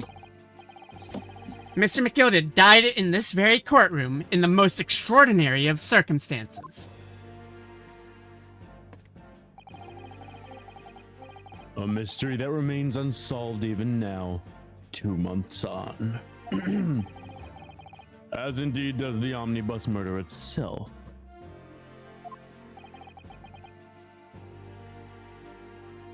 Ludi? He's muted. Right. Alright. The omnibus murder. The omnibus murder that killed Mr. McGilded. Be that as it may, I recall neither the disc nor the small box being mentioned in the those. course of those procedures. Sorry, I'm not fucking froggy about midway then. Yeah. Miss Lestrade?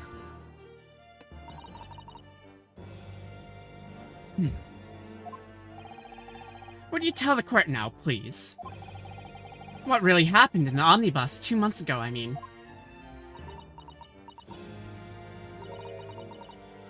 I don't know what you mean. Already said it all the while now. And what about everything you told us yesterday from inside your prison cell?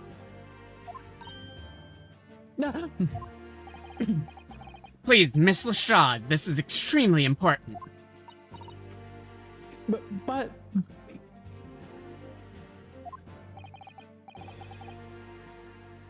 remember, little girl. Damn. That's If creepy. it Right? transpires that you willfully withheld information in the trial 2 months ago, the Home Office will seek to prosecute you for perjury. And naturally, you will lose all credibility as a witness. Although, let's face facts. You have little credibility to lose.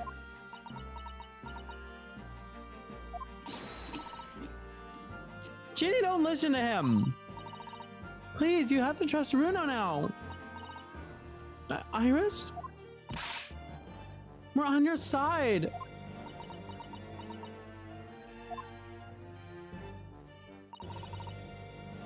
Alright then.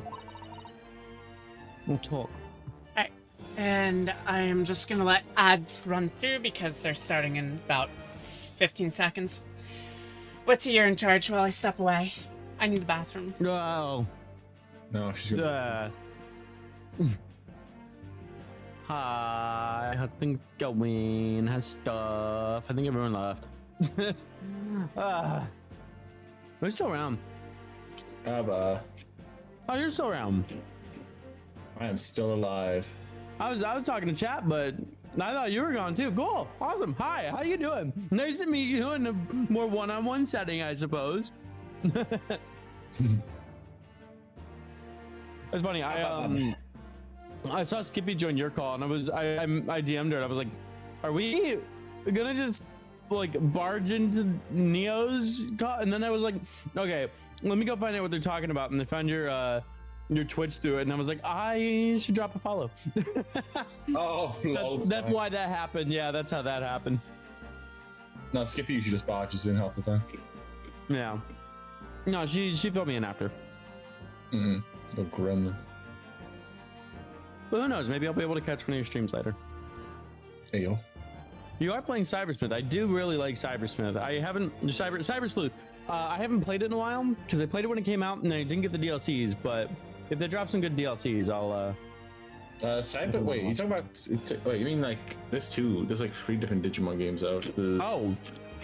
No, sorry. Not Cyber Sleuth. I was talking about Time Stranger. It's been so long since I played Time Stranger that I forgot it was called Time Stranger. Yeah, no, I'm playing for the originals. I'm gonna be playing for Time Stranger when I beat it. I don't know. I kind of want to go through the Cyber Sleuth ones now that I know what the gameplay's like. I genuinely really love Time Stranger. That's weird. Fun to playing it. Yeah, it activated me kind of like a sleeper agent because it was like it activated me like a sleeper agent because it was like we're talking about the Digimon games.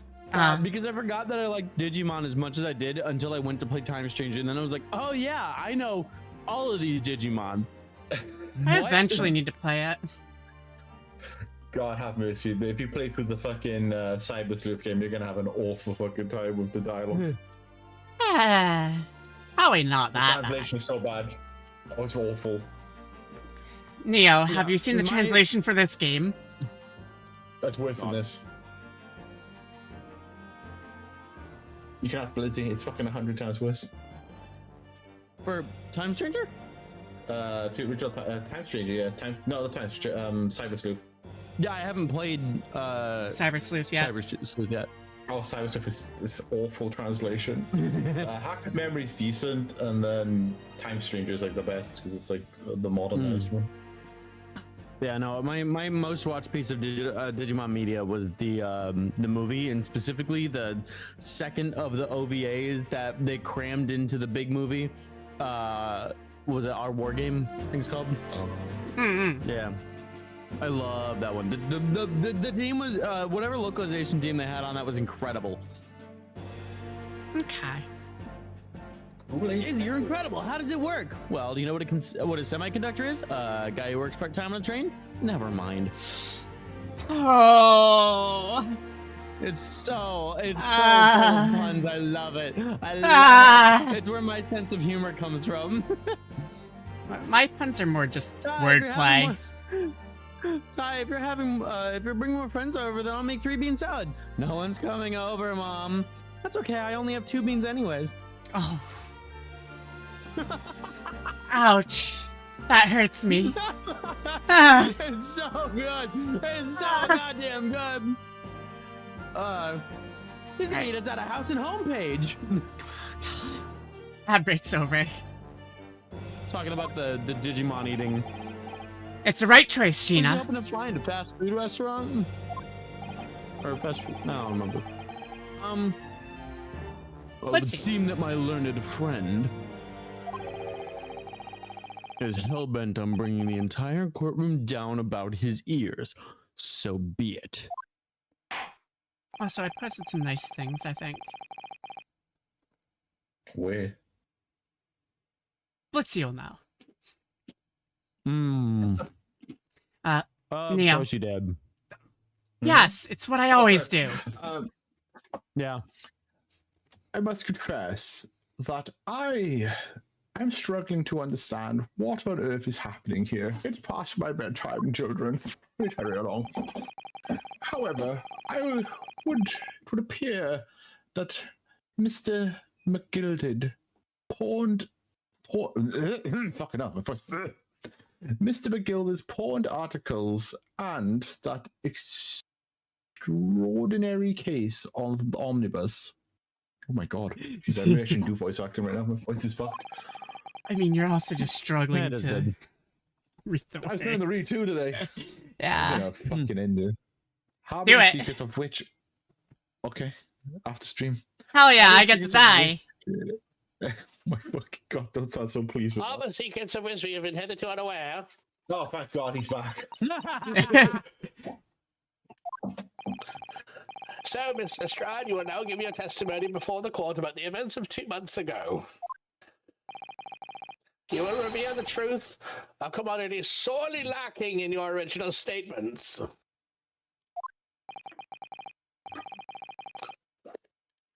This is it then.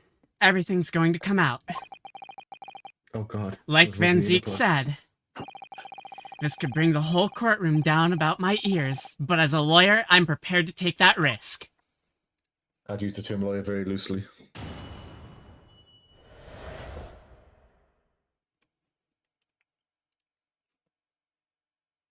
The real truth of the omnibus case. Truth is, that Red Mega Co was in the cabin of the omnibus the whole time. An Irishman dragged me out from under the seat. I saw that disc on the floor. All of a sudden, I heard a scream from over my head, and the pair on the roof deck went off to call the slopes. That's when Mr. McGill had slipped the driver something to do with a run to the pawn shop roundabout. Oh, I can't wait for modern games. Fuck my life. He threatened me not to snitch, not to say nothing to no one about what I seen or heard. Neo, what the fuck? What? She sent me a Twitter link about something taking over TikTok as a trend currently, and it's like, oh. what the Kool-Aid peppers. Oh.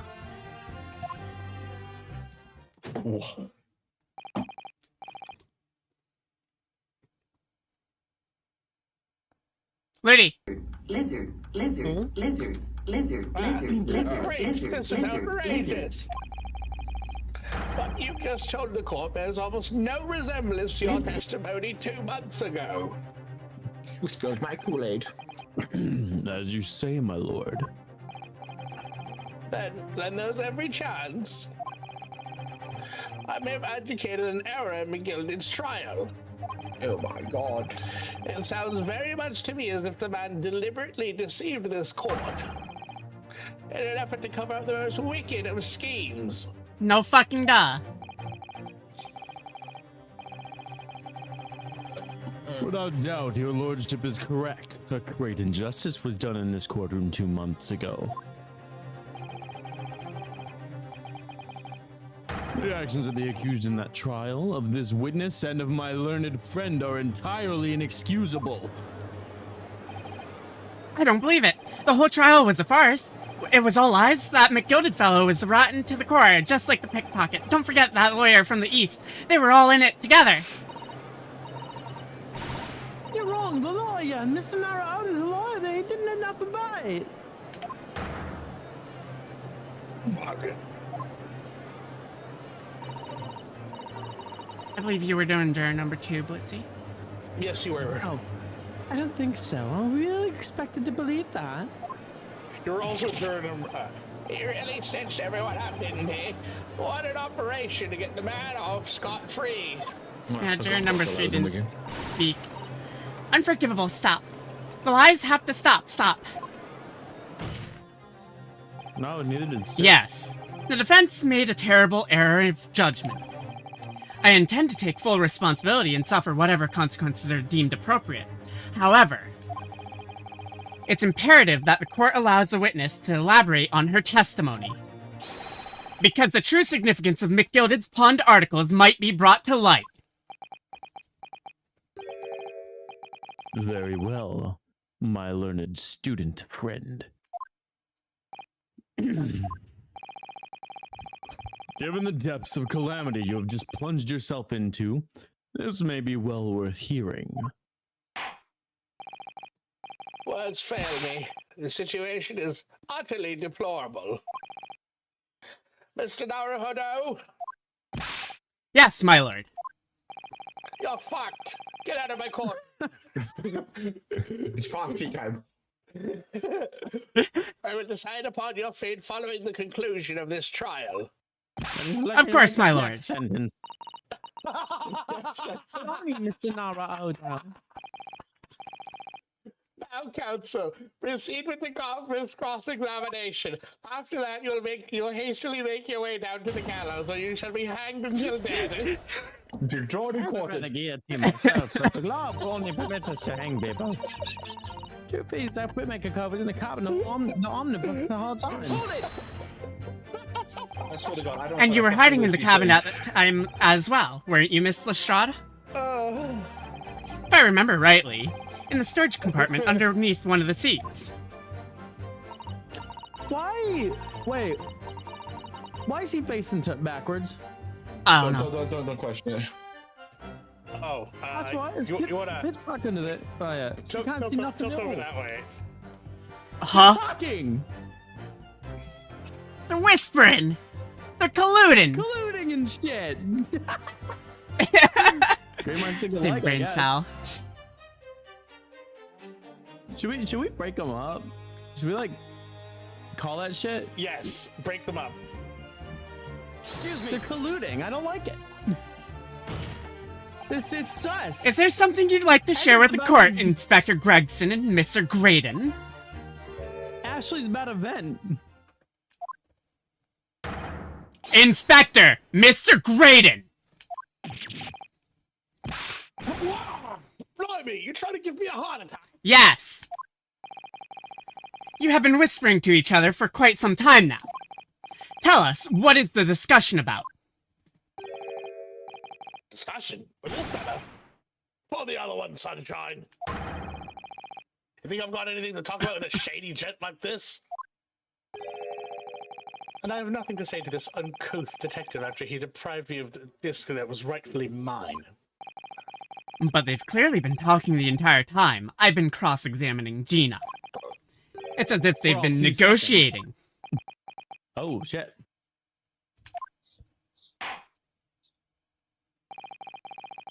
You will kindly refrain from talking amongst yourselves while the witness is giving testimony. Or have you both hung, drawn, and quartered until dead? Yes, sorry, my lord. Anything with the drawing and quartering. What were How those about two time talking about? feathering? How about boiling? Boiling is rather popular these days. Miss Lestrade, continue your testimony, please. I want to put them both in the brass ball. The list of executions just get worse and worse. The list of executions seems to be going farther and farther back in time. Have this. Hold it! Oh my god, fucking Was the disc you saw this disc? have them impaled upon a cross. Have crucify them. Yeah, I reckon it probably was. There's line next to the cove line on the floor. Alright, they're not talking anymore. I think you just You just have to, Teaching them. pursue them once, yeah. Okay. yeah. But this disc can belong to the victim, perhaps. Why did we do that? I don't want to look at his face. I know, but McGilda picked it up pretty smart. I'm looking into your soul, Puppy OS. He sat in the cove. He sat in the cove with a knife in his belly up on the seat. What did he say to you at the time? He told me not to say a word about what I seen to no one. By the disc and all. I was dead scared. The way he was looking at me, I thought, I didn't go along with it. I get stuck with that knife too.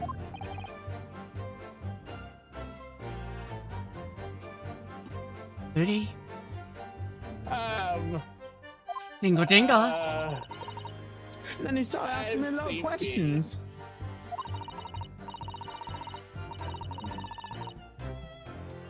What your name was and where we lived and all that. He asked me about being a driver too. But after a while, what had happened in the carriage was noticed. Yeah, that's right. At first there was a kind of rapping noise. All of a sudden I heard a scream from over me and over me head, and that pair on the roof deck went off to call the slopes. Fucking hell, that's a hard sentence to read. There were two gentlemen occupying the seats on the roof deck, I believe. That's right. Hmm. Must have looked down the skylight and noticed a car with the knife in his guts. When they screamed, the driver pulled up the horses and McGilda got me out of sight.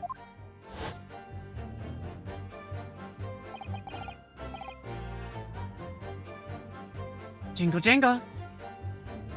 Old man. Jingle, jingle, jingle, jingle. Jingle jingle. out of sight, where? Ah, I'm awake now. I didn't see where I started off. Once the carriage came to an halt, the two coasts on the roof ran off to fetch the slots. Also, Ludi, I can't believe you go. No, you go. You can't believe what? Ludi, I can't believe you've been a mod for me for a year now. I know. How long have you been a mod for me? Do we know that? It'll pop up when the anniversary comes up now, apparently. Oh. Yeah. I didn't know that was a thing. Anniversary soon then. They immediately left to fetch the police, who would appear they were entirely unrelated to the incident.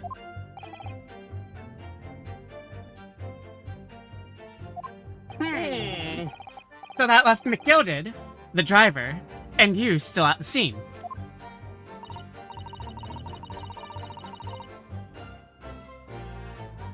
Yeah, only the driver didn't know I was there because I was under the seat.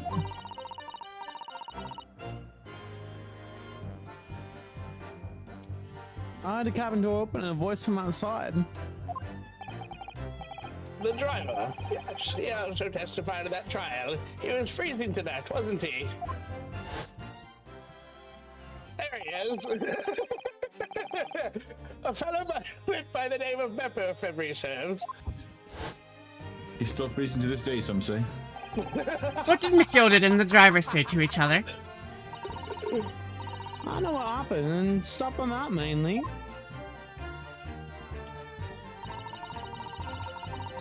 Yeah, but let's see. When I go over to your mod view, it says that I've been a mod for you for a year now.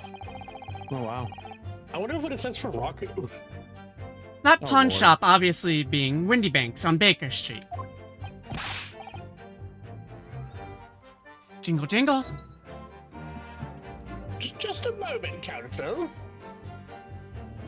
Oh, it doesn't go through on Discord. Do you mean to tell me? One moment. I need to make it so it goes through on Discord. Wow, it doesn't show the anniversary like it does for you and Blitzy. If I go to Maku's Rod View. Maku. You want his rod view? That's crazy. I mean, if he's presenting it. Oh! Here we go. You know that's not gonna work on me, right? Yeah, I know. Jeez. It does hurt my ears though. No, like it physically hurts. Like it's too high Oh, pitched. yeah. I also have this right next to me. Yeah. That doesn't do anything. Yeah, but it makes the cat. Yeah, because she's clicker trained. I have a name. Yeah, I know. What's hilarious is I have heard it's a very effective thing to do to clicker train yourself to clean your house or your room or something. I have considered it for that. Ah. Really? Yeah, people, if you clicker train yourself to do the things that you don't want to do, then it becomes easier to do the things that you don't want to do because it's like an instant dopamine release. Really? I mean, you know what's even fuckier? Gesture training. Didn't even know that was a thing. Oh yeah, no, What the you fuck can is train. chess? So it's another Pavlovian response. You can train someone to basically do actions gesture? from a gesture Oh. that they see. It's what we do with dogs a lot of the time for I'm like disappointed. commands. I'm so I disappointed. got Pavloved by my teacher once. Yeah, my psychology teacher was teaching Oh, us well, the yes. Pavlovian response, and brought in a bunch of lemonade powder and Pavlov the entire class. It was really funny. That's amazing. But yeah, no, gesture training is real fucky because you can basically get someone to automatically open their mouths for like feeding them and such, and it's Oh my god. it's very entertaining to see and do. My brain immediately went to like the down command, like have someone sit. Oh yeah, you can do that too. Yeah. But yeah, Mine went straight to like being trained as a jester. You said it. I was like, of fucking course. Yeah. The driver gave false testimony in that trial as well. Perhaps the excursion to the pawnbrokery slipped his mind when he was in the stand. Indeed, Lord Van Leeks. The guy took off his coat and gave it to the driver. He folded it up all careful like and before handing it over. I saw him do that. I remember thinking that kind of what is worth got to be worth a few bob. Yes, Gina was sure the disc must be worth more than Mr. Windybank was suggesting, wasn't she? Ugh. I remember her quibbling with him over the price that afternoon at the pawnbrokery. Driver looked pretty happy when Mr. McGolden flashed some brass in his face and he went running off without a lick. And the bog trotter called to me and told me to come out from the drag's cabin. He threatened me not to snitch, not to say nothing to no one about what I'd seen or heard. Hold it! Threatened you? How exactly? Told me I'd only be able to scarp her if I did exactly what he said. Which included giving false testimony in court 2 months ago. Yeah, I see. And there was one other thing he said. Which was?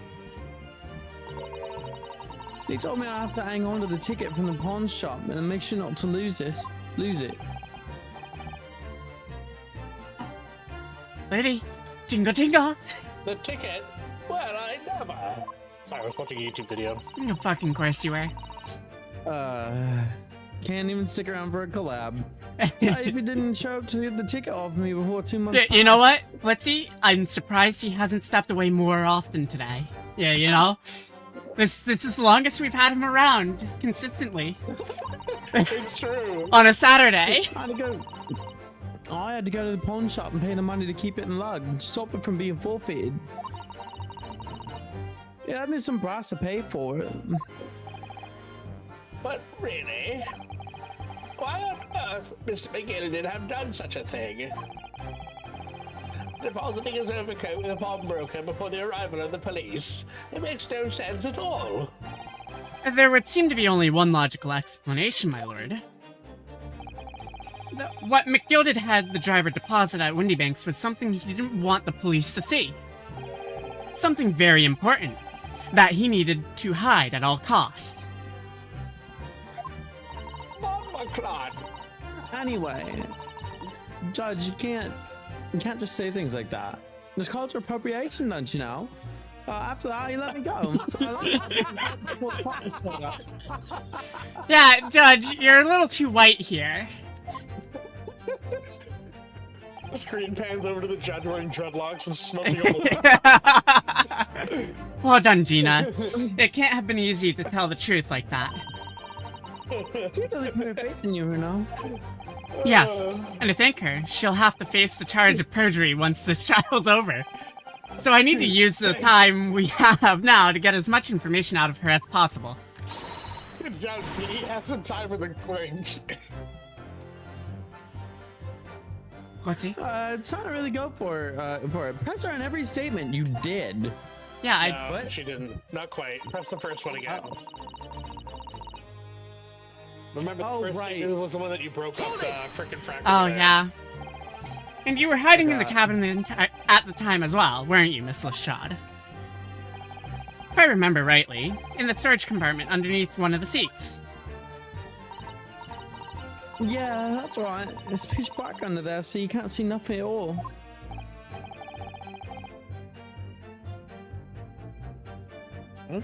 Now, in your testimony 2 months ago, he just starts rifling through all the court cases he's been through in like 2 months. I feel certain that you claim Mr. McGilded was the sole passenger, did you not? False testimony, my lord. That's what he told me I had to say. But it's important that you tell us the truth now. Where McGilded and the victim were the Where McGilded and the victim acquaintances. My tongue got in front of my I don't teeth know. eyes.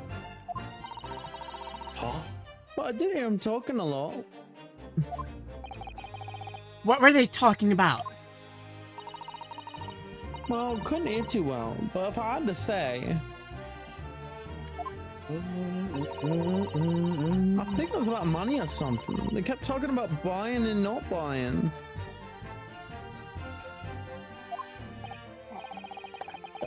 Perhaps business dealings of some kind.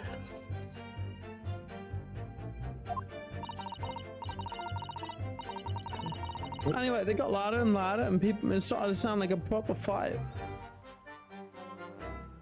I was pretty scared by then. I hardly dared to breathe, and then all of a sudden,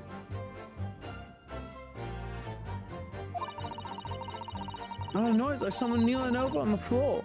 It was blooming loud and all.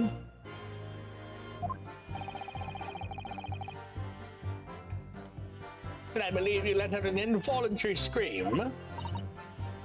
Yeah. That's what gave me away. There we go. Thank you, Mr. Lestrade. Thank you, counsel. I've heard enough. I must go sleep now. I'm tired. God, that's a mood and a half. I believe we now have a reasonable understanding of what actually transpired on the omnibus. It would appear on that night 2 months ago, a negotiation was taking place on the omnibus. Negotiation concerning this disc. However, matters did not run smoothly. When the parties involved began to quarrel over price, McGilded took what he wanted by force, at the expense of the other man's life. Which proves my point. The disc is clearly extremely valuable in some way. Although I don't understand why as yet. And 2 days ago, precisely 2 months after the omnibus incident, McGilded's coat and its contents were due to be forfeited. I don't know what I should do with the ticket. I mean, Nicole died right after his trial. I knew that.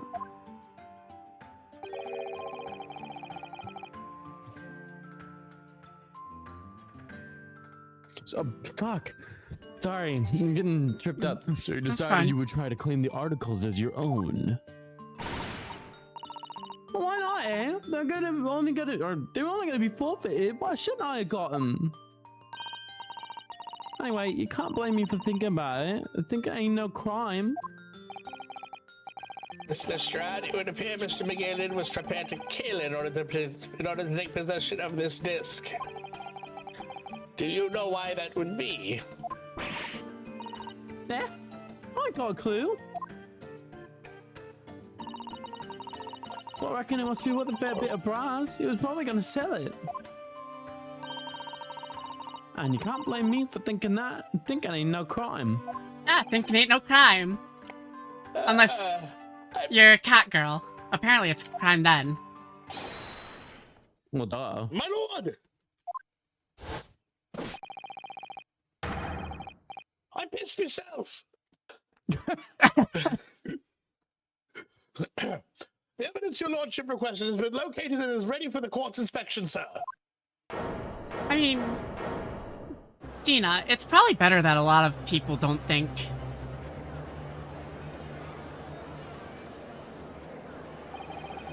The mysterious little box deposited by McGilded 2 months ago. There's no doubt in my mind that it is a key piece in this far-reaching puzzle. Here we go. We're at the last part now. Yippee! It's been 2.5 hours. Fuck. Yep. That's crazy. I told you to take another 6 hours. That's what I said. I was like, I'm not doing it. I was out last time. I was like, no, my we're God. only halfway through this. We're not. I couldn't believe that it was only halfway. Too much fucking hand-holding in this game. I swear to fucking God.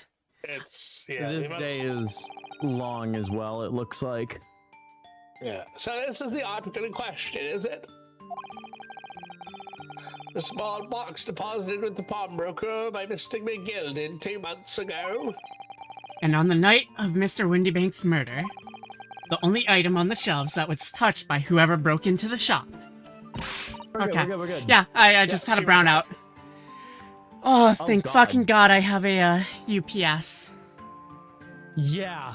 Oh, wait, stream just went down. Stream died. Yeah, it should be coming back up in a moment.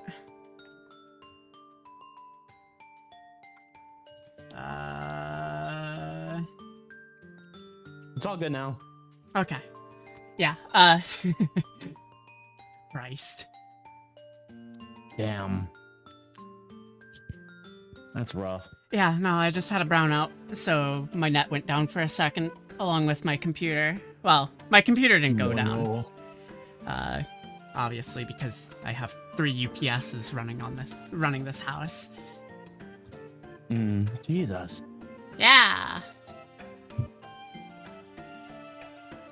Power doesn't That stop. was funny. First can be re-redeemed. Yes, because True. it's technically Oh, yeah. a new stream. And it's gonna go into a fucking ad. Fuck. Oh well. Oh, yeah, there. I'm gonna go. I'm gonna be right back. I'm gonna talk Yeah. to my wife for a second. Yeah, I'll be yeah, right back.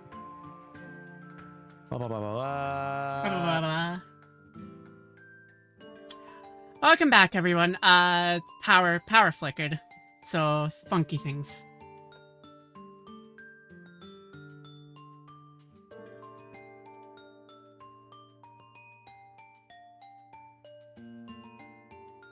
I can I- redeem that 201,000 more times.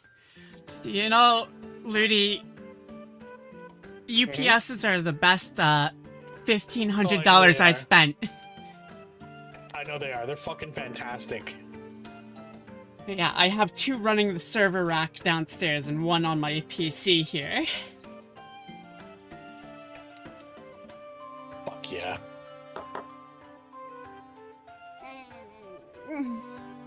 Alright, make sure you, hit I am here, everyone.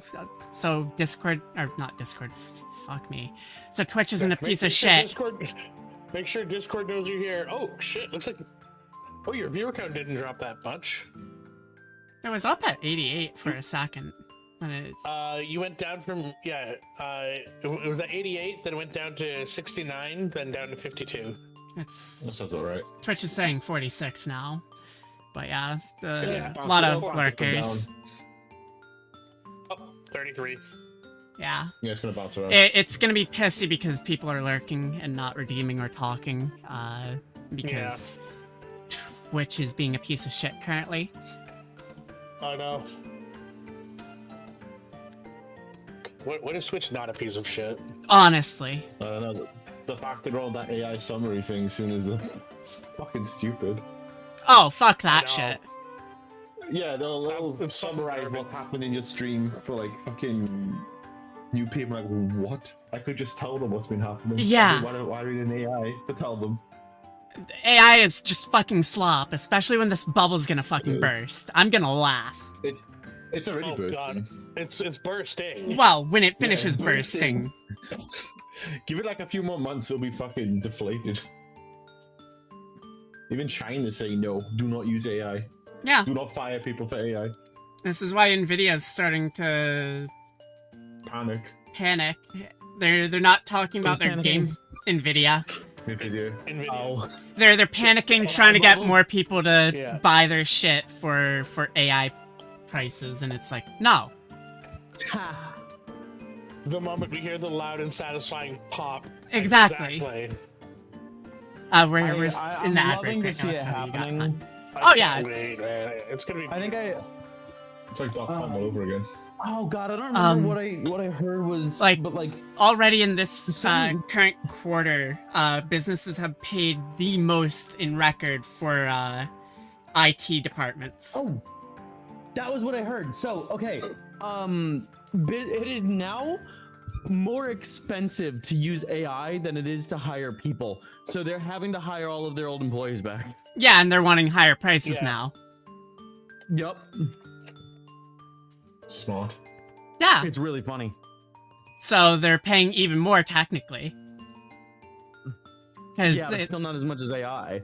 oh yeah, Or, like, not as much as projected AI usage. So oh It's- AI it's- is it's just a really waste funny. of fucking money. yeah. And then you fucking still have to garbage. hire people back to fix the AI's issues. Mm-hmm. Ugh. And then Twitch trying to push AI onto its fucking creators. Fuck that shit.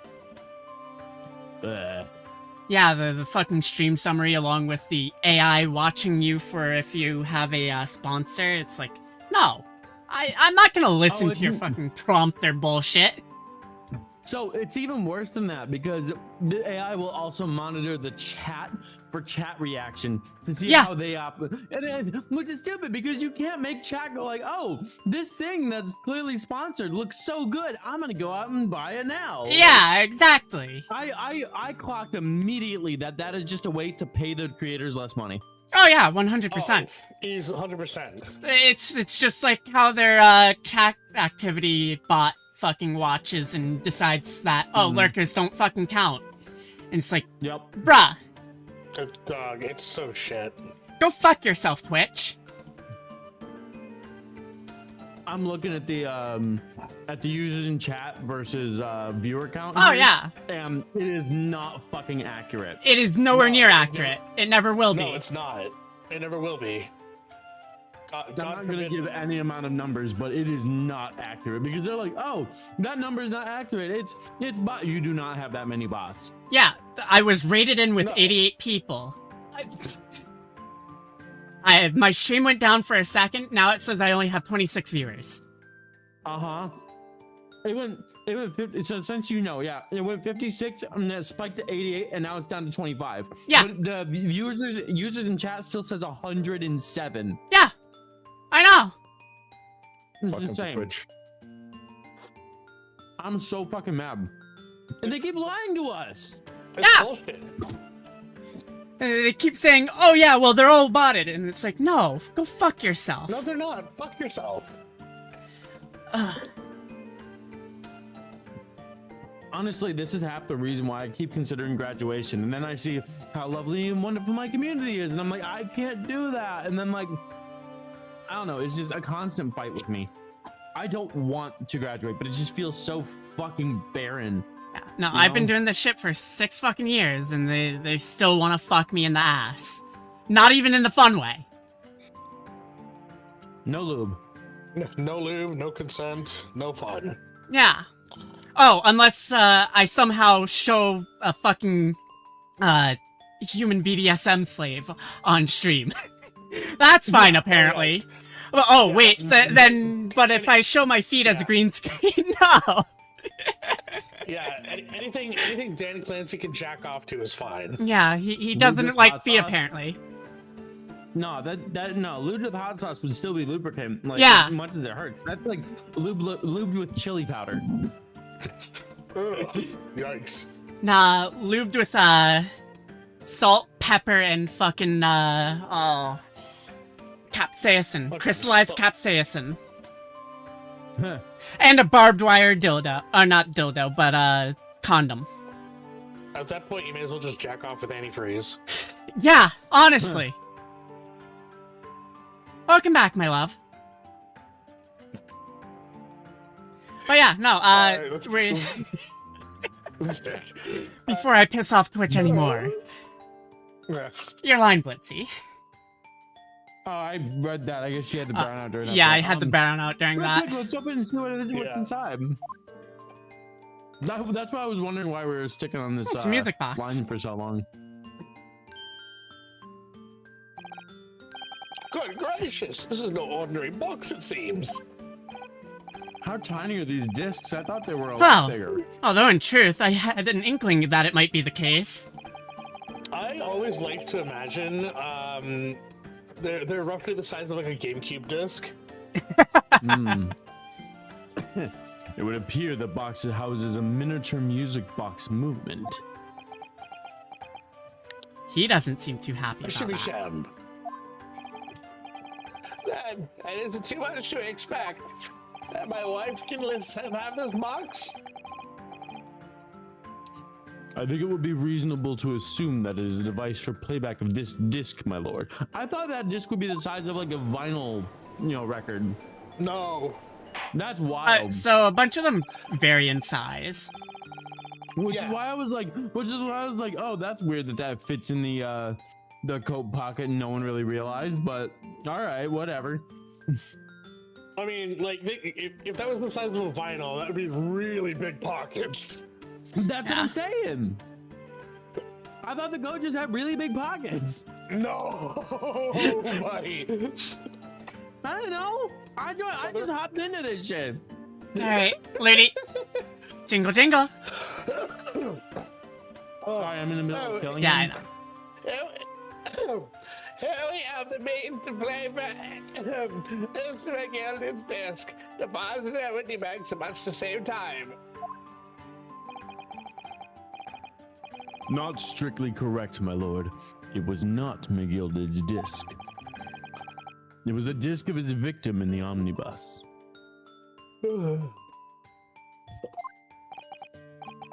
Why, for heaven's sake? Are we to understand that the brickmaker was trying to sell this weird hip-hop music disc to Mr. McGilden? They play it and you just hear out of a little speaker, "Fuck the police coming straight." Jesus Christ. So, let's see. You play MiHoYo games. You play the Hoyo games. They burned through nearly $300,000 worth of AI tokens in just 13 hours during an internal AI experiment.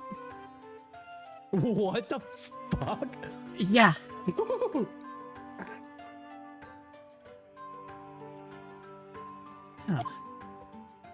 Oh, Also, Kiza, where the fuck is your wife? I need to say happy birthday to her. where is your wife? Oh, you know what? She's probably with family. I believe the answer will become clear if we listen to the music on the disc, my lord.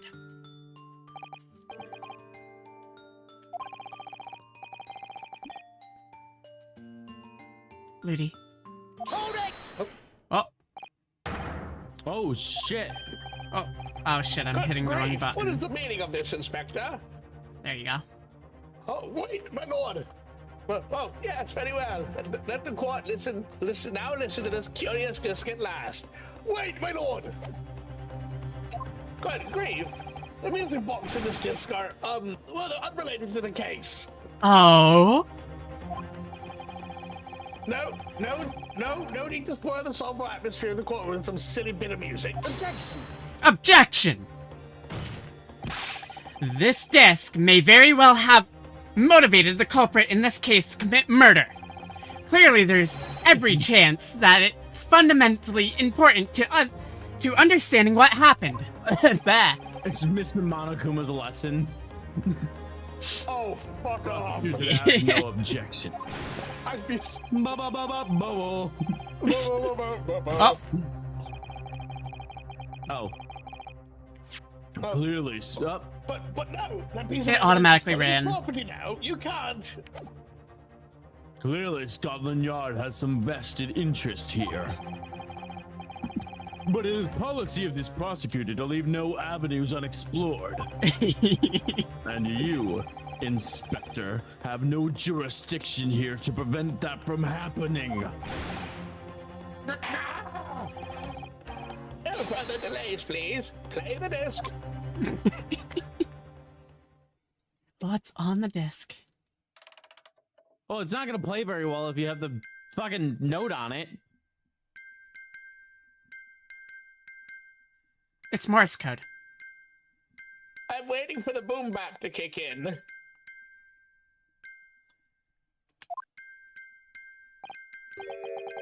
What on earth? That's certainly not what I would call music. Now, we have to deliberate for the next No. 2.5 hours to figure out what this is. It's just the same note playing over and over again in an irregular sequence.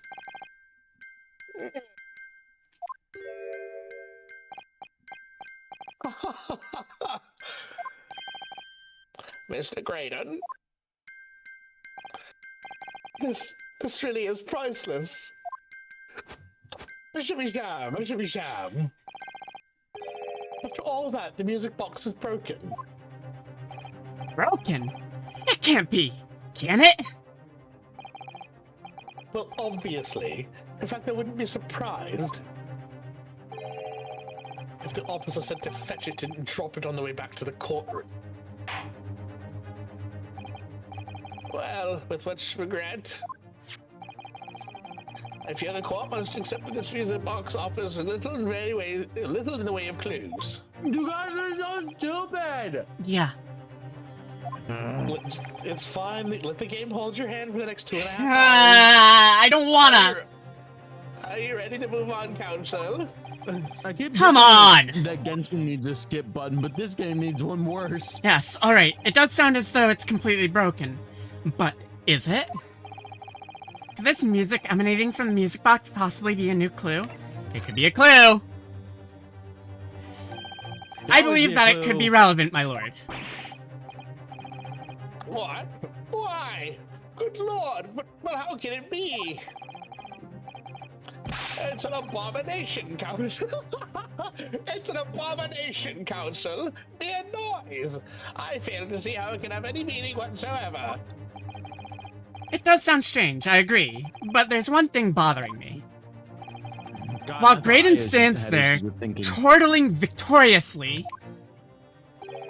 the inspector beside him has a rather telling expression on his face.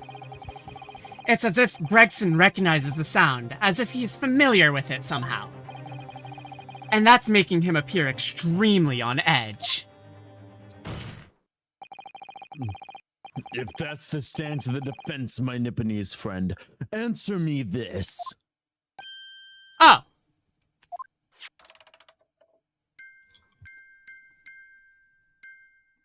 It's Morse code. It's Morse code.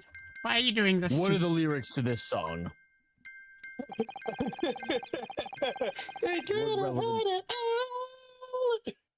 Incorrect. Just what relevance do you propose this woeful chiming has on this case?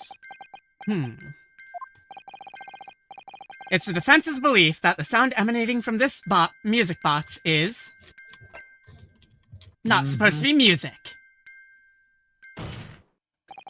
just because this is a music box, it doesn't necessarily mean the sounds we're hearing are music. Look at that! The smile vanished from Graydon's lips as soon as I said it. I'm on the right lines here. I must be. Making deductions based on how people react to what you say. You're just like Hurley, Runo. Oh, don't compare me to that fucker.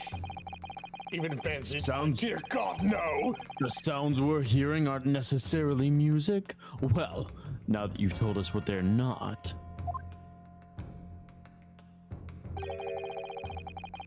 I'm sure the court would like to hear what they are. Do enlighten us, my Nipponese friend. Well, Surely you have an idea in mind, because if not, To the gallows with you. it will be the death of your ill-formed argument. And also the death of you. Exactly. The music box is clearly broken. Refusing to accept that fact is pure foolishness. they've got me. I don't know what the answer is yet. Runo, I just examined the music box very thoroughly, like you should have done a while ago. And I'm fairly certain that it's not broken at all. This coming from the inventor. It wasn't entered into the... No, I know Correct. I know we don't have. I'm just saying. I'm just being Yes, I sassy know. as Iris. Really? You don't say! Really, the way it's been made, it can only produce a single note anyway. Thank you, Iris.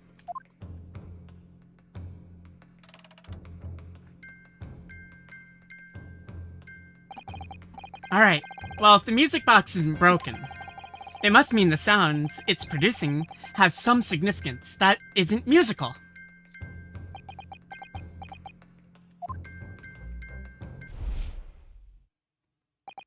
Ah! Could it be? Is this what we call what these sounds are? Something just struck me. Oh, yeah, it just struck me, Runo. I feel like recently, in the past few hours even, I've heard another sound very much like the one this music box makes. Yes, it's a familiar sound. Actually, Iris, I was just thinking exactly the same thing. I'm going to have to press the defense for an answer. I'm sleepy. And your assertion that the sound is produced by this music box is not in fact music at all. Then what the devil is it, Counsel? All the evidence we've seen so far, all the testimony we've heard, is all pointing to one single answer now. The prosecution demands that my learned Nipponese friend presents proof now. Tangible proof of this latest wild speculation. Alright then. This could be the best chance I'm going to get to fight back in this trial. And if I'm right, it's going to join all the dots together. The evidence that explains the true nature of the sound on this music box is...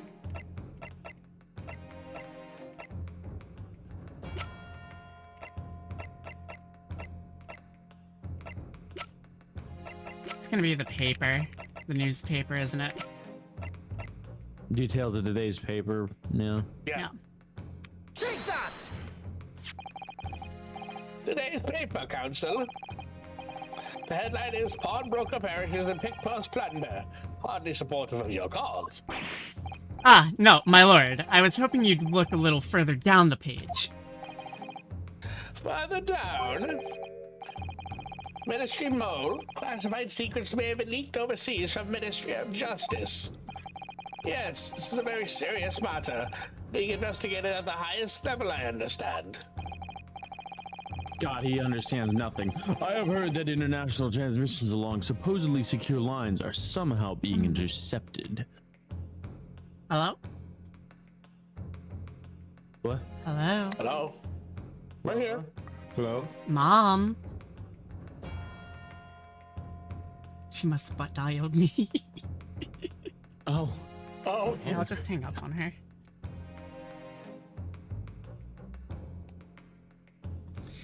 Alright. Elite to various other countries.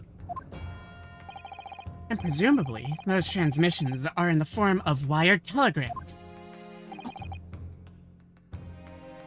Of course. Juror number 5, your input, please. Stop. Oh, me, sir. Whatever is the matter? You told the court before that you worked in the same communication station as Mr. Graydon, did you not? Yes, that's correct. And the particular station where you work deals with government communications and newspaper reports. Oh, yes. We're not your run-of-the-mill communication station at all. Our work is extremely important. Then tell me, is this not a very familiar sound?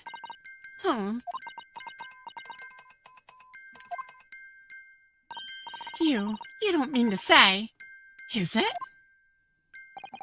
That's right, madam. It bears more than a passing resemblance to the sound made by your telegraph machine as you tap it. I believe it's called Morse code. But I don't believe it.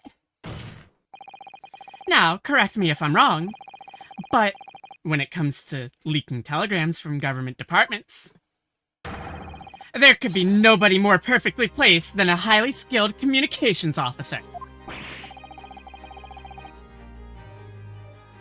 Are you suggesting that the music box disc contains stolen government secrets in Morse code?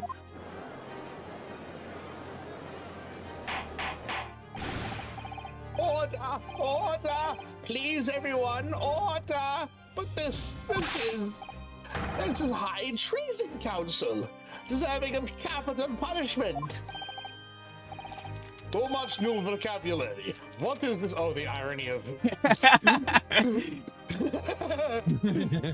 What is this treason and what is capital punishment? Mickey, please explain to me. The sorts I do of not words I'd half understand. expect you to know.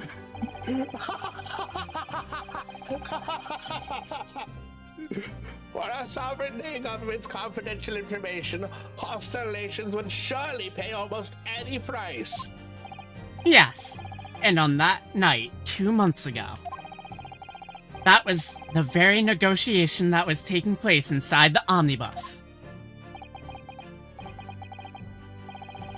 But in the end, McGilded perished, and the all-important disc lay unclaimed in the pawnbrokery.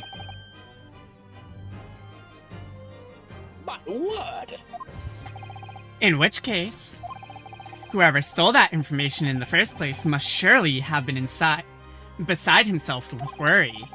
Because if the disc were to be discovered before it found its way out of the country, It would reveal an act of high treason punishable by death. Oh shit, it is punishable by death. so the alright. culprit had no choice but to retrieve it. And in order to do that, he would have to gain entry to the pawnbrokery illegally in the middle of the night. Because the article left behind by Mr. McGilded would incriminate him too much if it got into the wrong hands.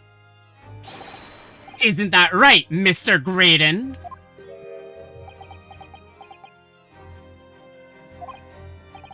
You think I've been stealing government secrets? Preposterous. Absolutely preposterous. So, in response to the defense accusation, you claim complete innocence, do you? Alright, Mr. I Well- think you wish to get caught. Well, of course I do.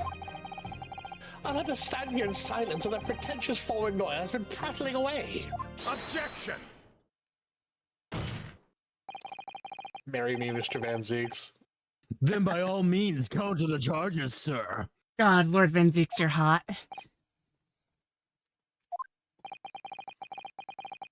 The prosecution demands the witness testifies in response to the accusations brought by the defense. A shimmy sham, a shimmy sham. Delighted, I'm sure. Stop that shimmy shamming. Well, once you get used to it, you can't stop. I should be sham. I should be sham. The witness is reminded that the crime under scrutiny in this trial is the murder of the pawnbroker, Mr. Wendybank. That being a most flagitious offence, for which the law of this land sanctions a capital punishment. But the heinous act of high treason is no less serious a crime. I urge you to bear that in mind as you testify, Mr. Graydon. So then, let us proceed. You may.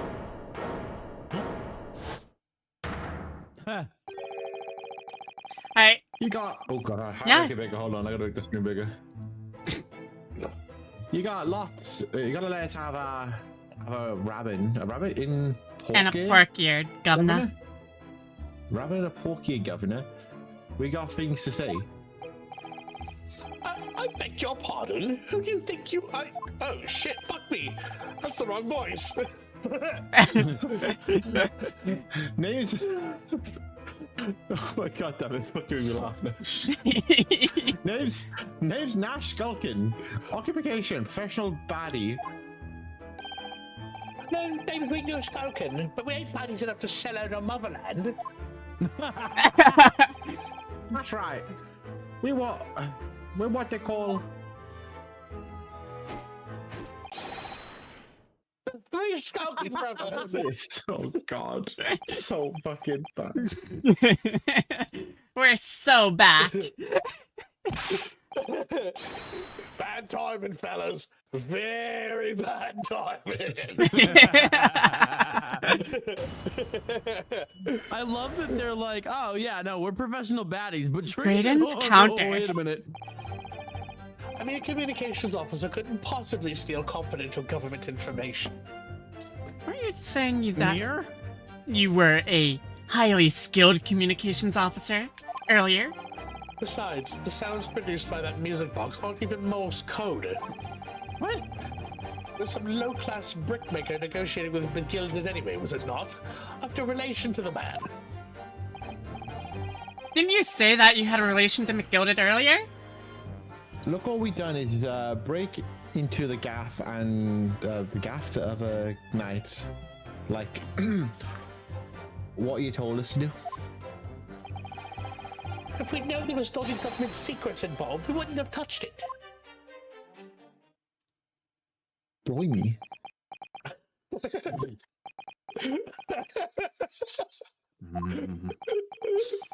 Even the judge is like, what the fuck is happening in my courtroom? It's not Mr. Skulkin. One Mr. Do Governor. What up? Do I take it now that you now admit to the crime? That on the night in question you did indeed gain entry onto the premises illegally. And moreover, you did so as a party of 3 in collaboration with Mr. Graydon here. Just say yes.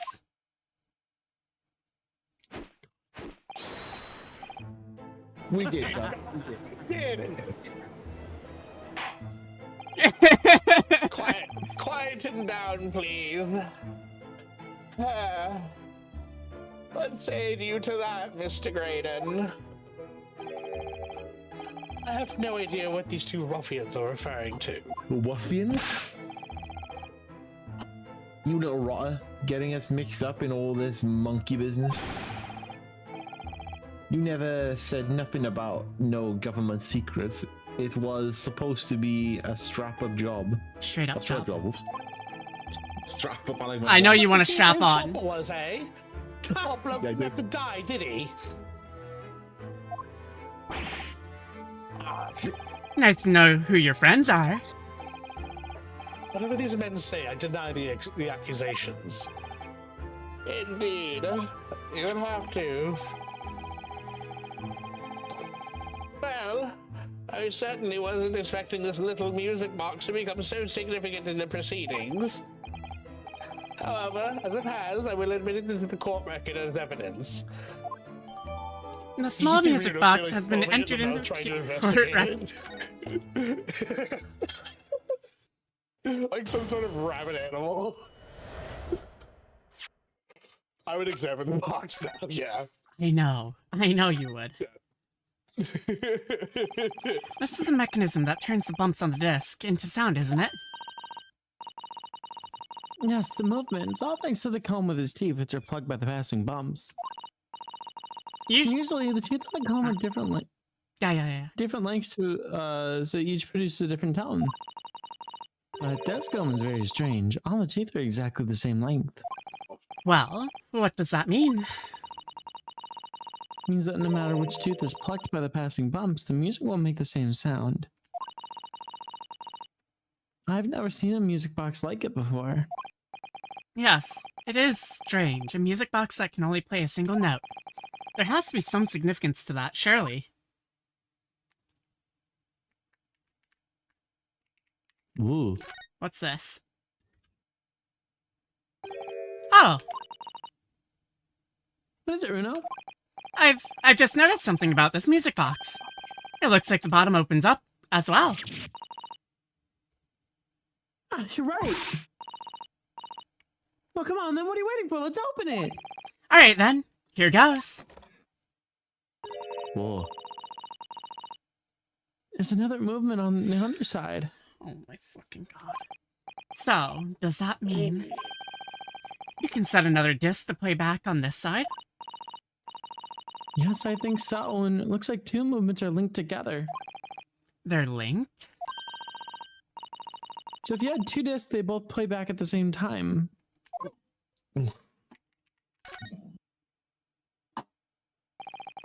I'd have thought there would be a second movement on the other side of this box. This one was like the other one. The comb's teeth are all the same length. So, this movement also only produces a single tone like the other one. It must do. Except that the length of the teeth on the two combs isn't the same. So the single tone produced by this movement will be different to the single tone we've already heard. What? Basically, each movement can only produce a single note. But the notes they produce are different. A music box that can play only two notes. Is there anything else about this? No, not that I see. Doesn't seem it.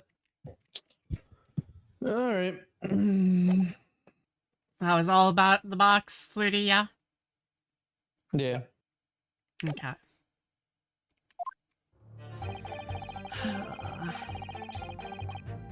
Hold it! So, is this newspaper headline accurate? Government communications are being intercepted? Ludi, How could I possibly know? what do you mean by that? Any important government communications are handled by high-level officers, by specialists. Didn't you call yourself that earlier? General members of staff in the station where I work would never be entrusted with sensitive information. Oh no, stop! I must say something, stop! Let me guess. My beloved. Juror number 5. We regular communication station officers aren't as lowly as you're being led to believe. A team of us are responsible for setting up and testing the telegraphs used by the Ministry. And Mr. Graydon is the team leader. That's fascinating.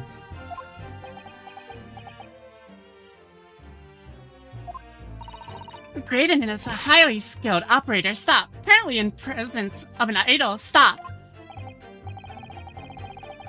So you had access to the equipment used for these confidential communications, Mr. Graydon? Well, what of it? The transmissions are always made behind closed doors, so they can't be heard. And in any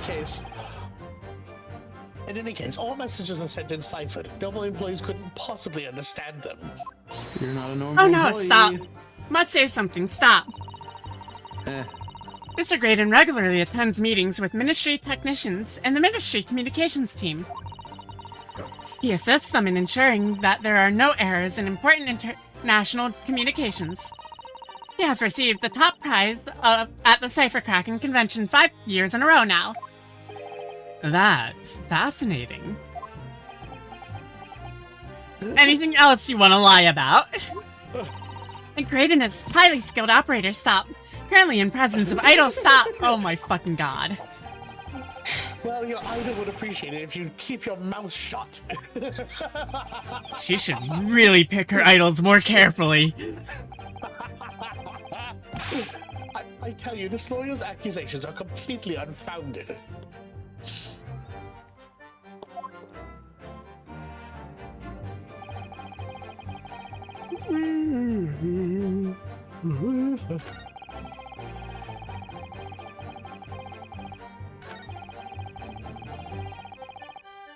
Hold it! They're not?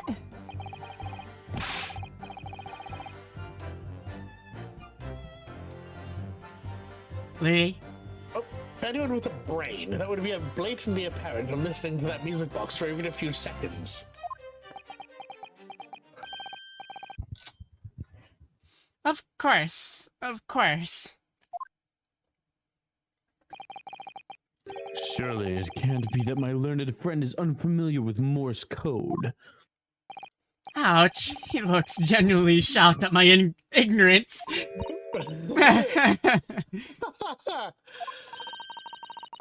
would be more than happy to demonstrate the basics for you, sir. A lesson? Here? In court? Morse code is a continuous series of 2 distinct tones. Tones, you say? Yes, a short dot and a long dash. By combining those in different ways, you construct letters. I see. For example, this is A. This is B. But when you listen to the sound produced by this music box, you only hear one tone, don't you? But it sounds so similar. The rhythm of it is the same in everything. But there's no discernible meaning to this apparently random sequence of sounds. So your assertion is fundamentally flawed. This is not Morse code. No!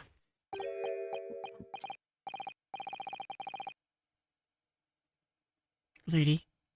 Oh, okay, Neo. No. Oh. You really shouldn't be so surprised. What did I tell you? The music box is nothing but a worthless piece of scrap. Perhaps you might consider studying your subject matter before casting aspirations in future. Aspersions. Oh, whatever. Stop. Nothing to say, but stop. He's got stupid, annoying text anyways. Yes. Oh, it's so frustrating, isn't it? These big, stupid words. Iris? I mean, if the government secrets are somehow being leaked using the music box, so many other things would slot into place so nicely. We need a second music disc, but we don't have a second music disc. Could there still be something I haven't considered? Would it really be impossible to use this music box somehow to play back Morse code? Give it a try.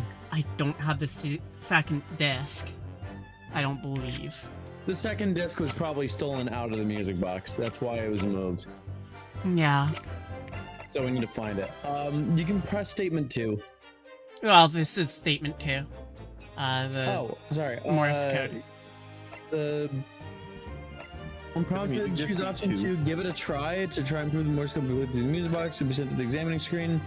Check the bottom of the music box. Present the other side of the music box. There's still every possibility that this music box was instrumental in leaking government secrets. That's the belief of the defense, at least. Objection!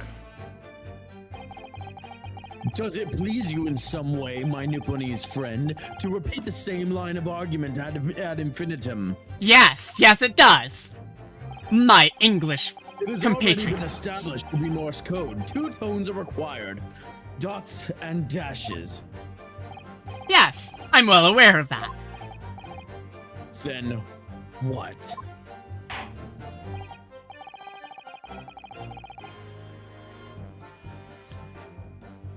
Yeah.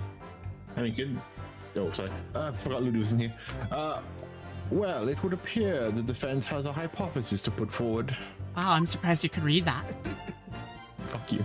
I have my moments. You had better present your idea at once, Council, before my tea time.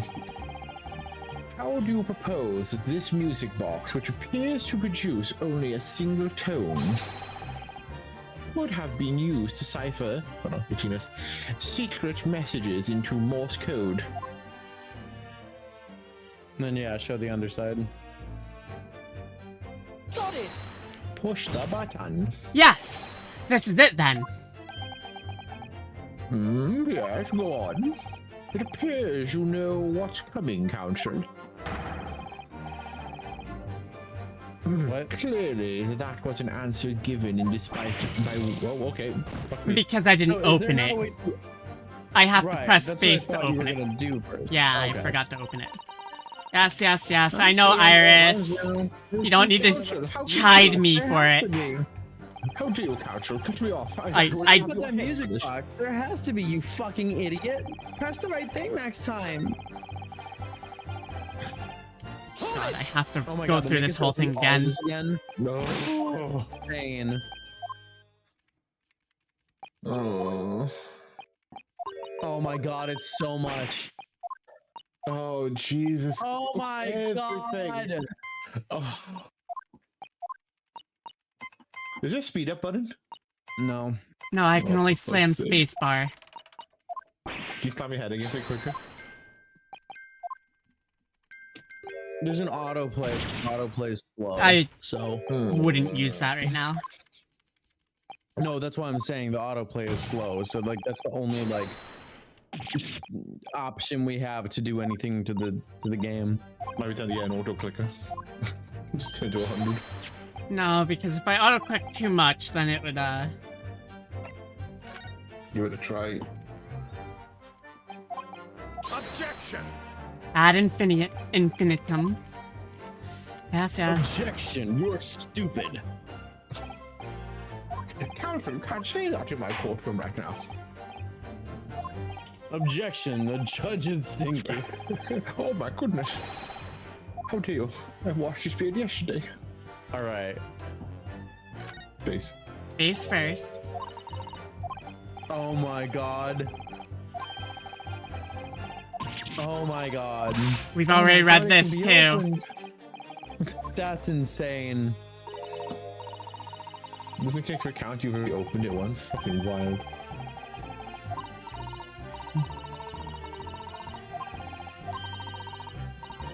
Maybe the game reset you to before you had this interaction? Got it! No.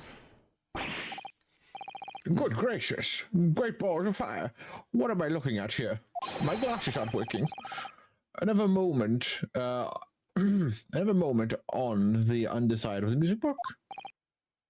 Box? Oh my god. What? It appears, my lord, that two movements are linked together. In other words, you can put two discs in the music box, and the sounds of both will play back at the same time. Good heavens. As the court has heard, Morse code comprises of two tones, a short dot and a long dash. With a second disc in place, this music box could be used to generate Morse code and convey a message. My god, she's a genius. This is beyond a joke. I'm sorry?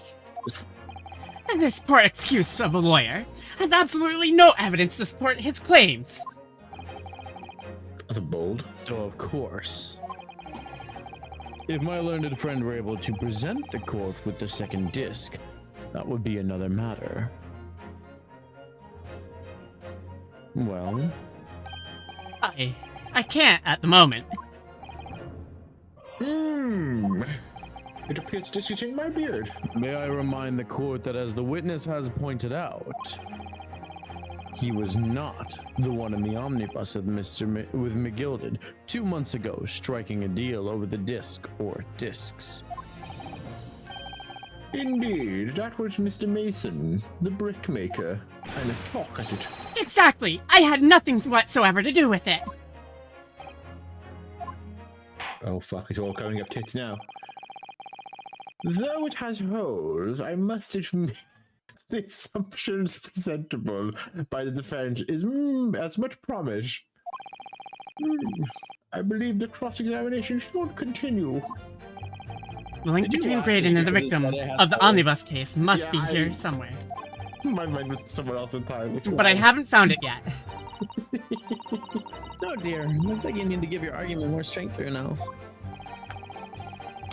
You will reiterate your testimony in, if you please, Mr. Graydon. Mayor. If I must, though, I maintain exactly what I did at the start of this pointless cross-examination.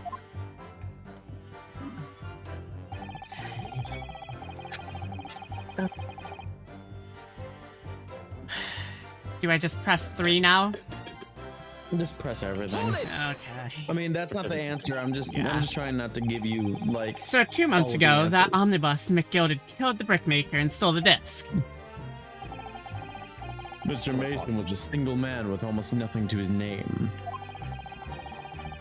It seems he lived in an artisan quarter some years ago, but people there remember little about him. That doesn't make much sense, though, doesn't it? How would a humble brickmaker come to acquire secret government information? How indeed. There must have been somebody else involved behind the scenes in all this. Somebody who acquired the disc and gave it to Mr. Mason. In order to take it to the meeting with Mr. McGilded and negotiate a deal. Dear me.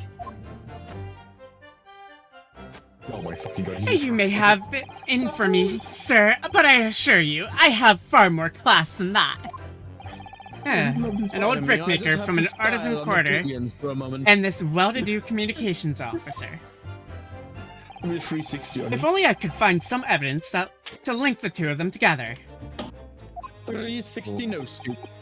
With my hands. If you have nothing more to add on that note, let us return to the witness testimony. Before my supper is here. Looks like we done. Oh my god, hold on. Look. Looks always this break into the gaff and the other knives is what you told us to do. Like what he told us to do. Oh fuck you. I'm not doing Ringo as well. Yeah, I'll do Ringo, Oh, you just but... skipped over Ringo? No, I went back to press the statement. Oh. Like Mr. Graydon told you to do. What you mean? Woo. That's it. Yeah. What else, eh? Silly me. Thought he was just popping over for Natter after all them years, but the Rotter did a doggy job. Add a dodgy dog. What are the dodgy dogs for us? I was like, doggy job? What the fuck Dodgy. does that mean? Dodgy, like sketchy. Yeah, I know what dodgy means. Ash. Ashley Graydon. Mm. Let me stop you there, Mr. Skulkin. After all them years, you say? Do you mean to tell me that Mr. Graydon is an acquaintance of yours? Uh-oh. We're the sociable kind of baddies, you know? Sure. Let's say Grayson did an old China. Old China real. What does that mean, old China? Is something wrong, Mr. Skulkin? Eh? No, the other Mr. Skulkin. What? Oh, Ooh, me? Oh, you're back. Oh my god, he's back! He's back! When your brother was testifying just now, he said something that seemed to cause you to react. Oh, I was just remembering the old days. Oh, that's all. We used to have a right laugh together way back when. Together? With Mr. Graydon, you mean? Was it a pair? Yeah. Yes, it is. Yeah, with Ash, I mean, you look at him now and his fancy whistle and flute, you wouldn't have had to believe it. But when he was younger, he was all bought down. Just like us. Is that so? But he was always a leery one. He had the brains, he had the savvy. Always coming up with smart ideas like what never would have gone through our heads. God blimey. Ain't that the truth? Remember? Oh my fucking god. Milverton Yep. and Skulkin Milkrun? Is that me? Oh yeah. Yeah. That was a croquet. Corker. Croquet? Oh my fucking Corker. Corker. Save it until after the trial. Your reminiscing has no place in this courtroom. Oh, but it does. What it does, my lord? And neither does your fruit. But they're fruity. Oh, blimey! A doctor would take him some apple away, don't you know? What? Oi, the geezer asked us a question, didn't he? It's we was answering. That And we was answering. incredible, Ludi. You're Holy calling me a shit. geezer. What the fuck? Yeah, we ain't done nothing wrong. Nevertheless, the court is not prepared to accompany you on your trip down memory lane. Not gone for it. Let's change it again. Counsel, can we turn our attention back to the testimony, please? I don't know. Could that sentimental story be relevant somehow? Yes. Add it to Add it testimony. to the testimony. Add it to the list. My lord.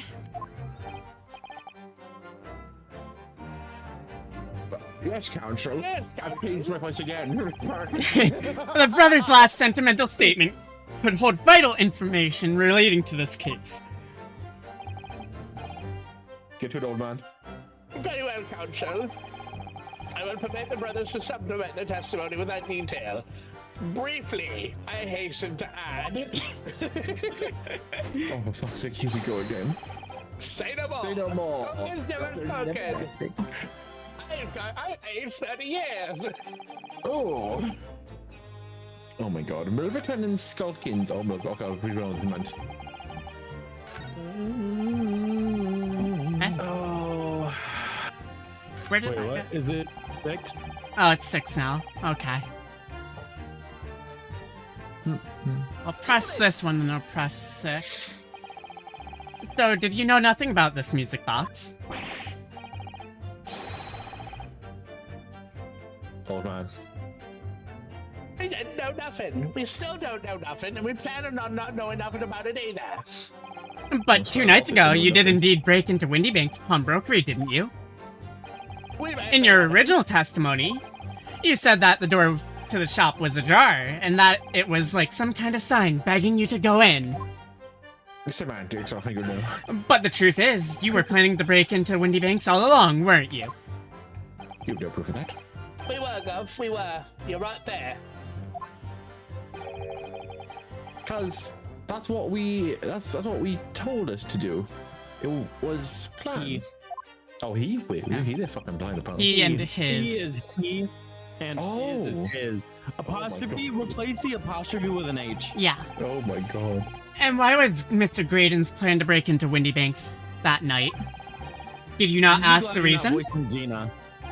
I would drop a note. I would Well, they said that the place was full of stuff worth nicking. That's what he told us beforehand, anyway. Turned out it was a load of cobbles, didn't it? I weren't best pleased, I could tell you. In any case, if they know the real reason, it doesn't sound like they're going to give it away.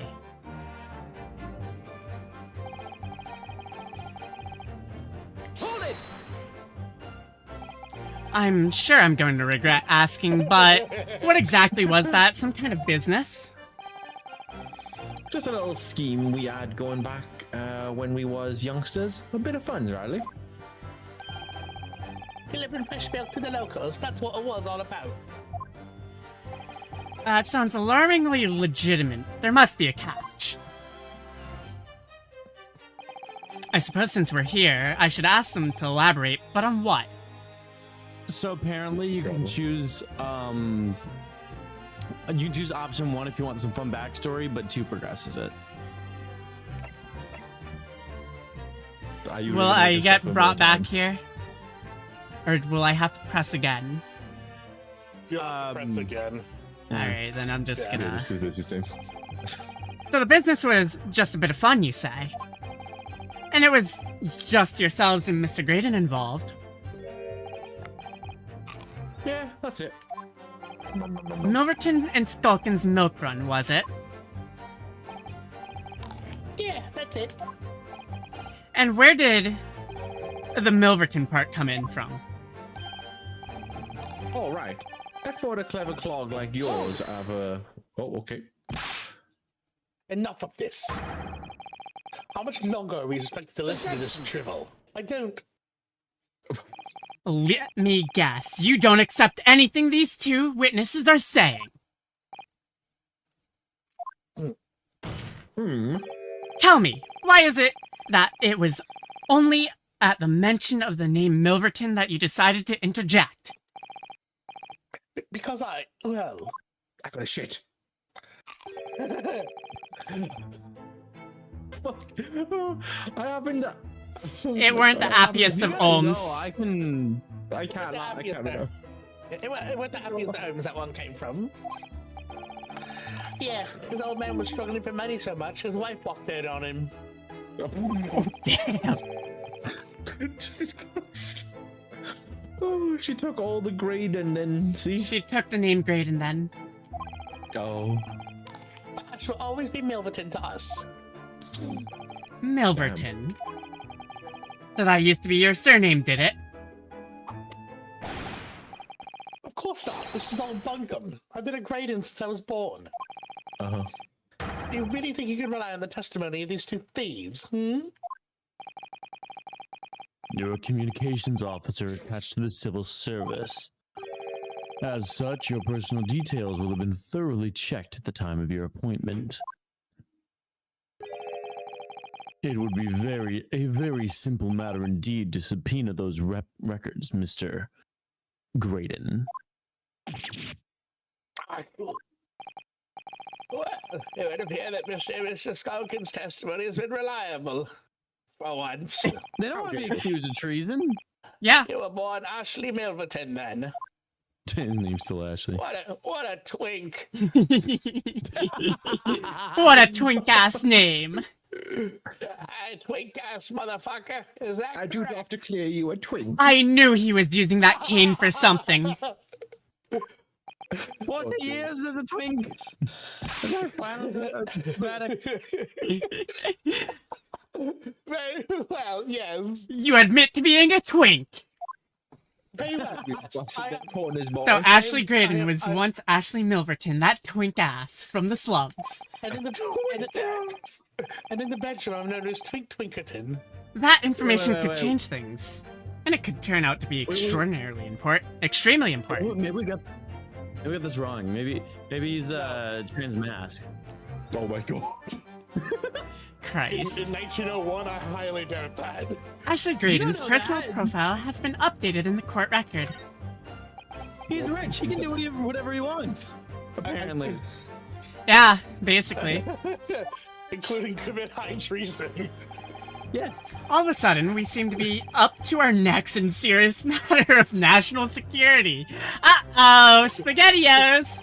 I was gonna say spaghetti. Although, all this talk of interception of secret government messages is still just conjecture at this stage. Just our the thing with Gina 2 months ago, just like, Your Honor, our client pleads oopsie daisy. Quite a number of things though, wouldn't it? Just a little purgy-worgy ooh. Negotiations Ginny overheard on the omnibus 2 months ago on the break-in at Windy Banks. The trouble is, wasn't Mr. Graydon in the omnibus when Mr. McGill did? No. That was Mr. Mason, the brickmaker, who was so horribly murdered.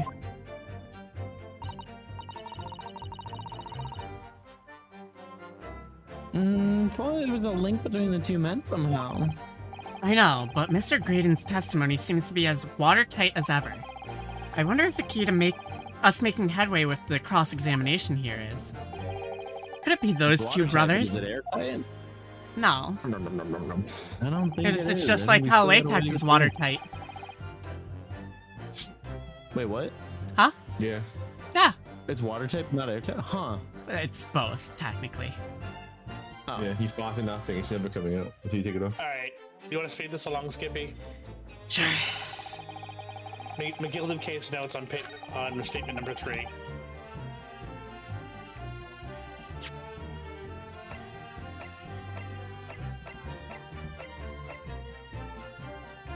Objection! Mr. Ashley Milverton, tell me, why did you try to hide your former name from the court? Because I haven't gone by that name for years. It means nothing to me. I'm a twink now, boy. No, I don't think that's a real explanation at all. You The fucking truth twink. is, you had a reason to hide that name. Oh no. And Hurt you'll my be Twinkies. busted on the corners.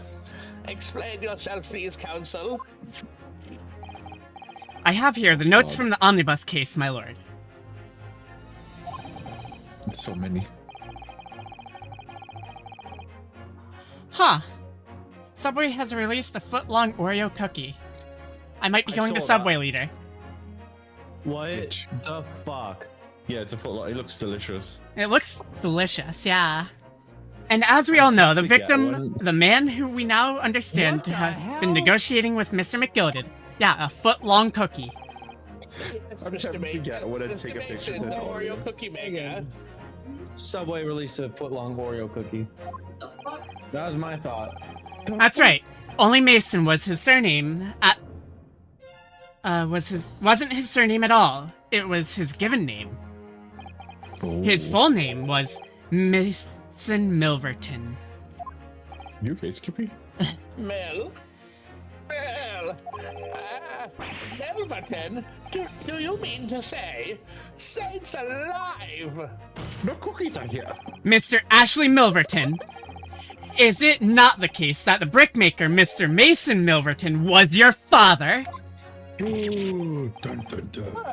I don't. I don't remember. Who was Papa again? As I believe I mentioned earlier, your family history will have been thoroughly checked when you joined the civil service. And it really would take no time at all for the court to subpoena those records. The truth is, you have been illegally acquiring highly confidential government information and selling it on to McGilded in collaboration with your father.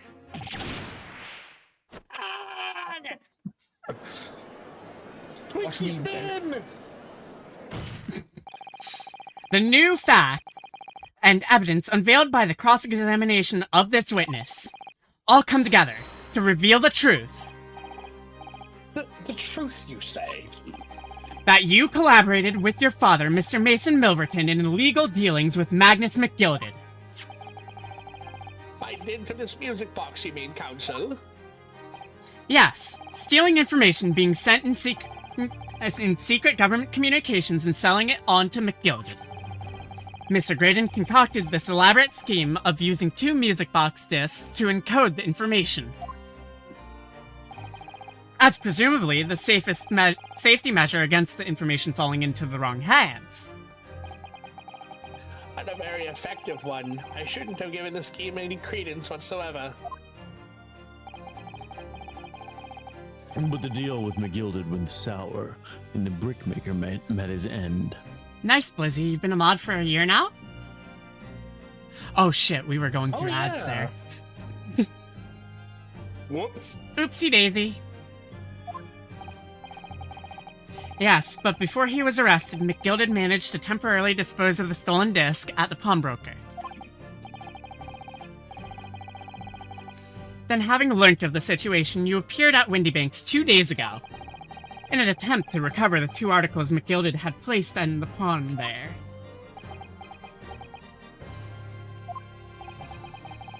But that attempt failed.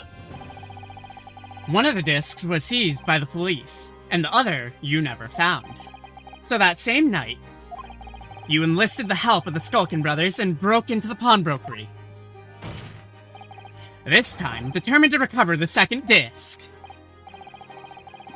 Are you suggesting that the second disc was inside the music box? Eh? We never knew enough about that. On the night that Mr. Windybank was killed,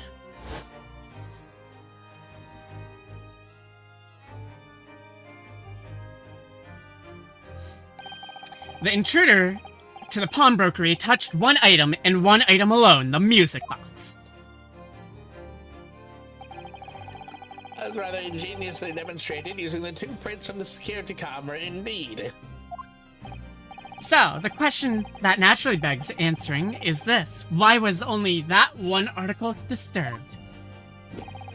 The answer is obvious, because it contained the second disc, which the intruder was desperate to retrieve. Since if it were to fall into the hands of the police, it would be proof of high treason. Well, Mr. Graydon, do you deny that all this actually began on the fateful night 2 months ago? I refuse to accept any of this nonsense.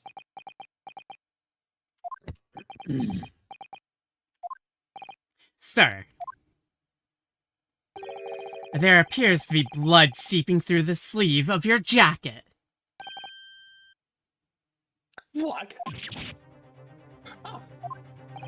2 nights ago, we know that 3 shots were fired at the scene of the crime in Windybank's pawnbrokery. 1 took the life of the pawnbroker himself. 1 struck the pouch around Mr. Sholmes' waist.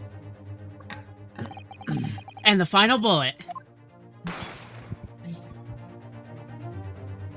struck the calendar on the wall of the shop, having first pierced the arm of one of the intruders. Mr. Graydon, that wound on your arm you seem to be trying to hide is a bullet wound, isn't it?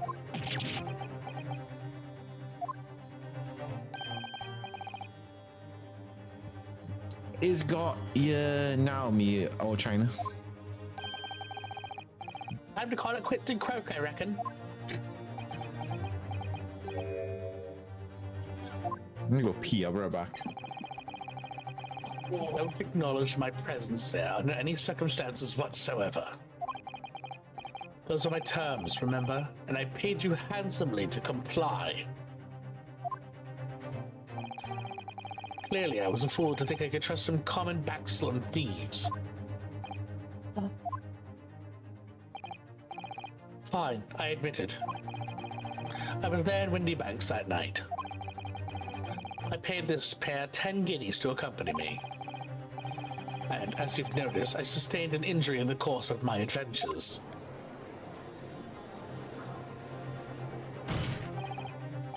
But that is all. I admit to nothing more.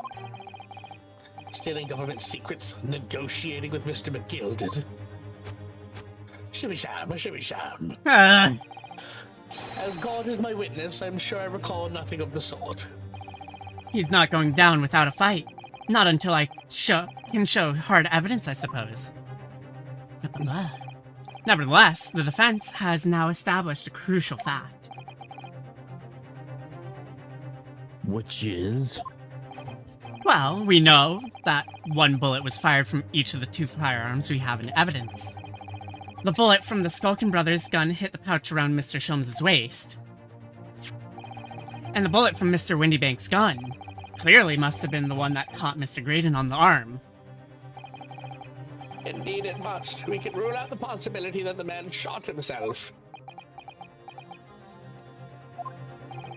And that leads us to only one conclusion. Mr. Windybank was shot by a 3rd gun, which can only have been fired by the 3rd intruder. Goodness! That's right, Mr. Graydon. The only person who could have possibly shot Mr. Windybank that night is you.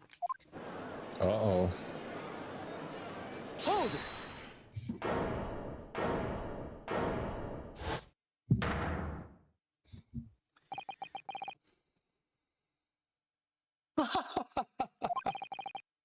You little upstart. You have made a grave mistake when you summoned me here. What? What's that supposed to mean? Yes, as you rightly say, I was there at the pawnbrokers.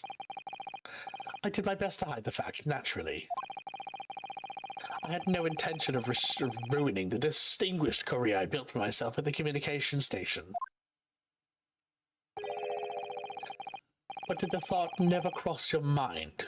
Did you never consider the possibility? What? What do you mean? What thought? What possibility? The possibility that if I was there at the scene, I may have witnessed the crucial moment. You see, Okay, you're gonna lie to us. Straight to our faces. this makes me a key witness in this case, and I have my hands firmly around the neck of your client. No, you don't. What? Are you suggesting? I saw it all. I saw the very moment that pickpocket girl pointed the gun at the poor, defenseless pawnbroker and shot him. You what? This lying piece of shit. Motherfucker, what? Order! Order! Order! No one's gonna believe that shit. Guilty. I believe it. Well, it would seem we're finally entering the last act of this theatrical trial. Mr. Graydon. Yes. I trust you are fully aware of the implications here. If it is shown that your claim is false, you will have incriminated yourself as the killer.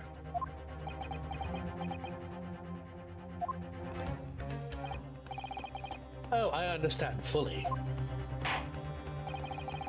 Then I must ask you to give your formal testimony once more. This lying piece of shit. You will explain to the court precisely what you saw at the moment the defendant allegedly shot the victim. Remember that time that his attorney had a person whose last name was DeKiller? What's that? I'm pretty sure that was the case, wasn't it? Where one of the characters had the last name of DeKiller or something like that? There are multiple cases. In fact, yeah, Shelley DeKiller from okay, so it was from the Edgeworth ones. In fact, yeah, I was gonna say DeKiller plays a primary role in the second Edgeworth game. Yeah. Nothing would give me greater pleasure. I swear to God, if he gets off He's scot-free, I'm going to fucking wrap he's- my He's hands also around written his very throat. well in a few fan games. The moment of the shooting. While these ruffians were jostling with the broker, I was still near the entrance to the shop. When Windybank threw Nash over the counter, I felt a sharp pain in my arm. Nash shot me. I pursued the man, but he shut himself in the storeroom. I could see him through the peephole in the door, though. Okay, but it's What known people? that Mr. Windybank only has The accused one in a- bullet. The accused in a black coat shot the man in the back as he was trying to flee to safety. Why would she do that? This I makes felt no the blood sense. spatter all over that wretched girl. Then she tossed the gun out of the peephole, so I picked it up and made my escape. Huh? No! Good, He great. was holding it. This is quite extraordinary testimony. This is stupid. This is moronic! Stupid. Don't worry, let the game hold your hand for another hour and a half. Strangle. You claim, sir, under oath, to have clearly seen the defendant pulling the trigger.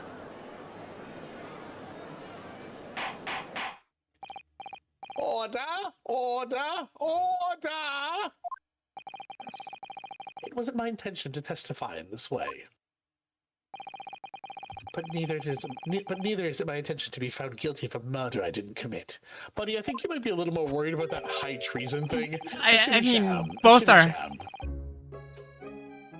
Shim-sham. So you see, my hand has been forced. I tell the truth now as an act of self-preservation. There's still high treason on your fucking neck. The truth. Until now, the prosecution was completely unaware of these details. Yes, well, sorry about that. Having shot me in the arm, the pawnbroker was then shot in the back by the accused. No, he wasn't, you moron. And as I said, she was showered in his blood. Why would she be showered in his blood? That if wouldn't the work. bullet went away from her. Mm-hmm. Don't worry, just let the game hold your hand. Blood splatter does not work that way. Stop saying that. You'd say the blood spattered all over the accused's coat. Are you sure on that point? Oh yes, quite sure. All over the black overcoat that pickpocket girl was wearing at the time. Really? If her coat was somehow be shown to harbor vestiges of blood, that would be conclusive evidence here.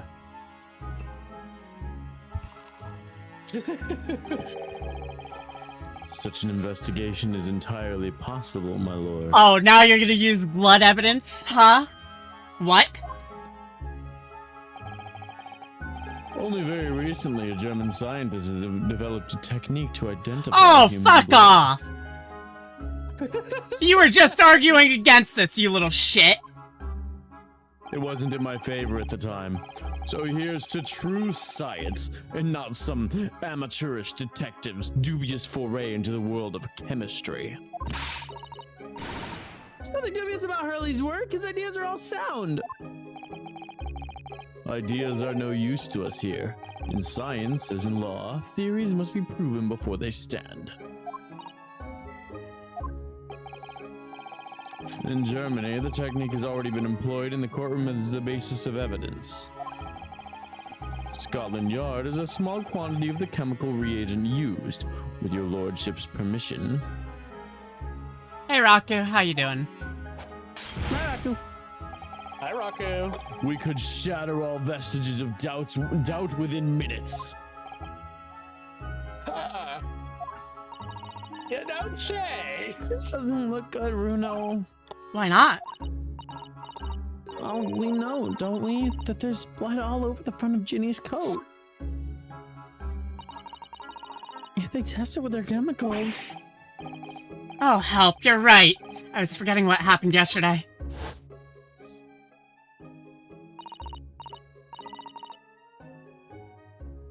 Don't move, Ginny, I'm gonna shoot. Jesus Christ.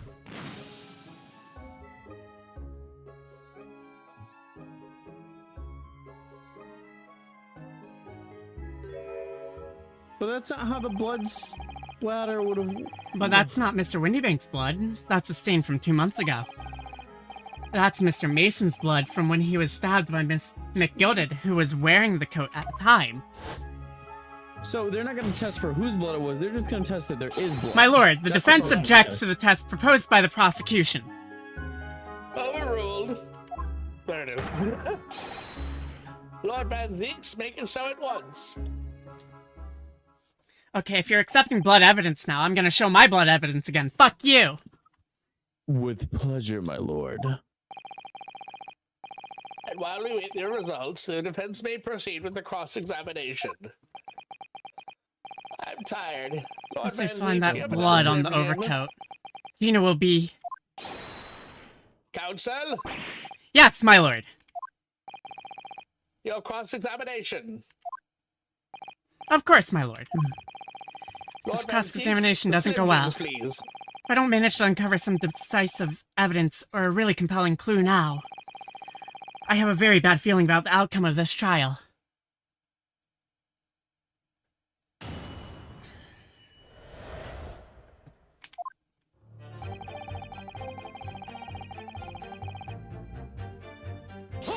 I think.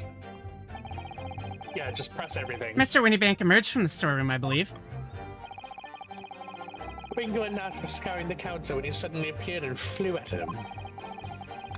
He already had the revolver in his hand. Fortunately, I wasn't too close.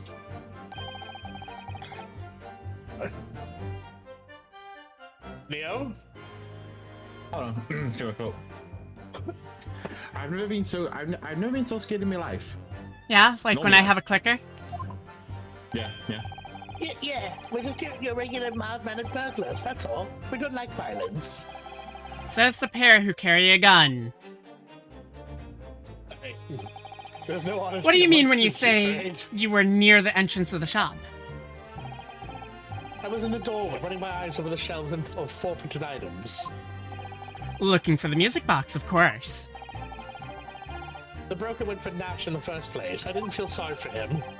Then Ringo joined in, making it 2 against 1. Well, considering how short Ringo is, it'd be 1.5 against 1. So I assumed they could handle the situation. I thought wrong. There, yeah, but I was wrong. I was trying. Oh yeah, that's right. The small one is the big brother. Yeah. All right. I was trying to help me little bro, but the old geezer chucked me over the blooming counter. So I pulled my gun on the old fella, and that soon made him scalper. Scalper. You setting upon the poor defenseless palm broken together. Shame on you. Sorry, Oh my gal. god. Oh. Thought I need water. 1 second. My throat is stinging. God. You mean that's the moment you were shot? Oh. Yes, I didn't immediately realize what had happened, of course. I am gonna run an ad break real quick because I need to thank refill God. my water.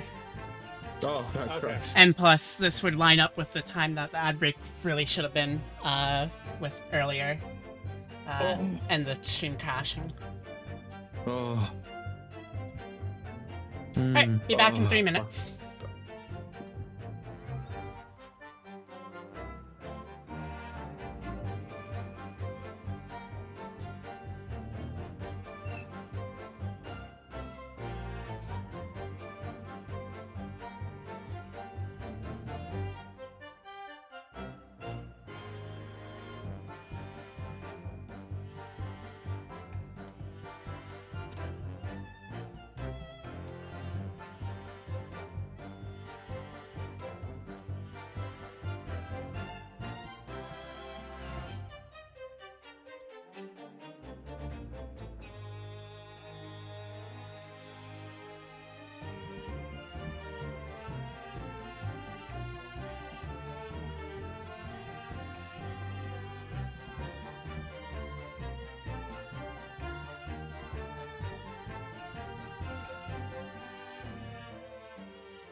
Oh. Ugh.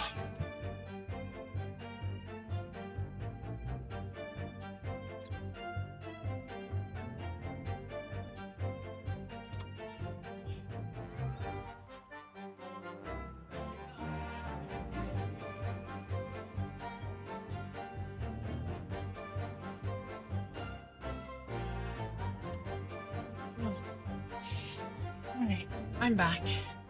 23 seconds left.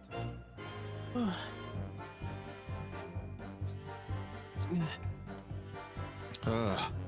Is Ludi back? Nope. I've been here. Oh, you're rocking, man. Yes, I didn't immediately realize what had happened, of course. That break's still going, isn't it? I just ended. Okay.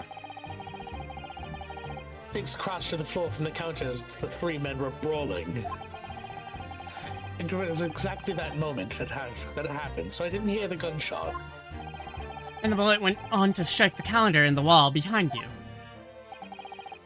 So it would appear.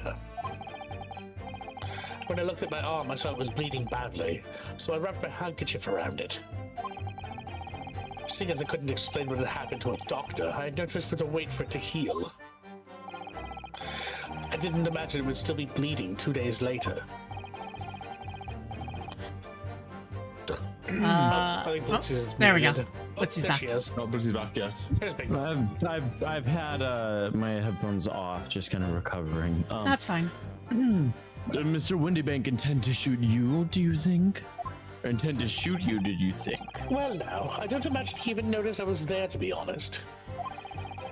Perhaps the gun went off accidentally. Anyway, it didn't quite strike home. Well, I pulled me gun on him. He tried to shove. Oh, he tried to shove me out the way. And then he got the crystal out back. At which point, what did you do? I should be shammed my way over. I worked my way back inside. Christ. You mean you chased after him?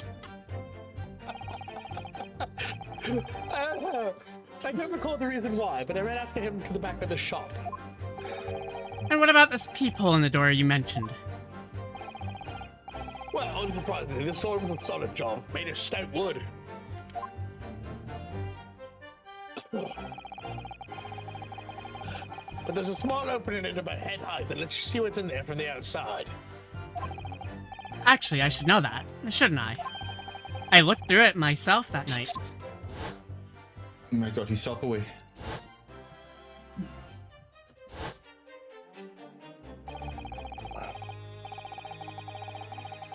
And what about you burgling brothers? Did you see what went on through this peephole as well? Not likely, yup. Didn't see nothing of the sort, then. I doubt these two buffoons were even aware of the peephole's existence. So, the Skulkin brothers were there, but they didn't see the killing of Mr. Windybank take place.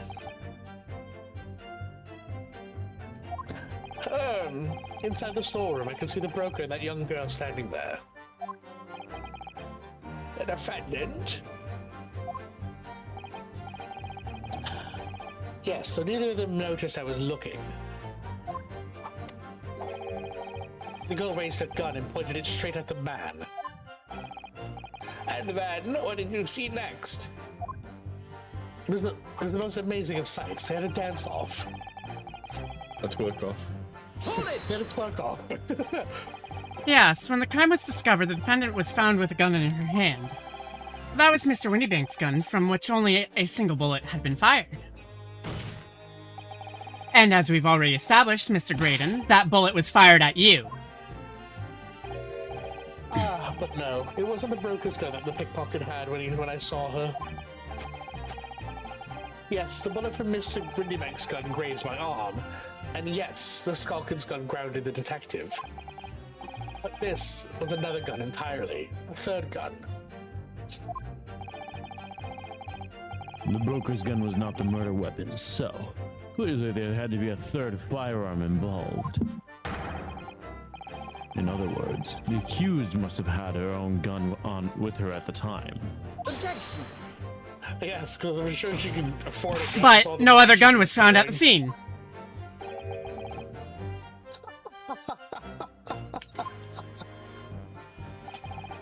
Calm yourself, counsel.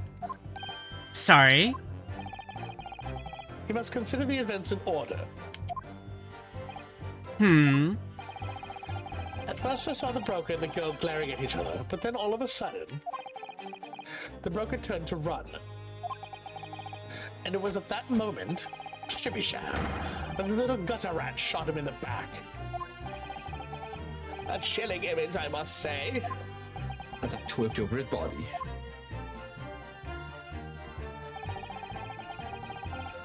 Hold it! I saw the blood. Oh, wait, I already said that. All over her. Ugh. Yes, through the peephole. I saw it clearly. Of course, the stains are invisible now, what with the coat being such a dark color. But I assure you, that garment is sullied with the victim's blood. Well, it is sullied with blood, that's for sure.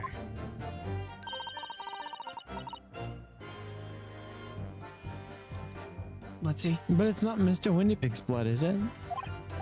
No, that's right. It's Mr. Mason Milverton's blood from when McGilded stabbed him over 2 months ago.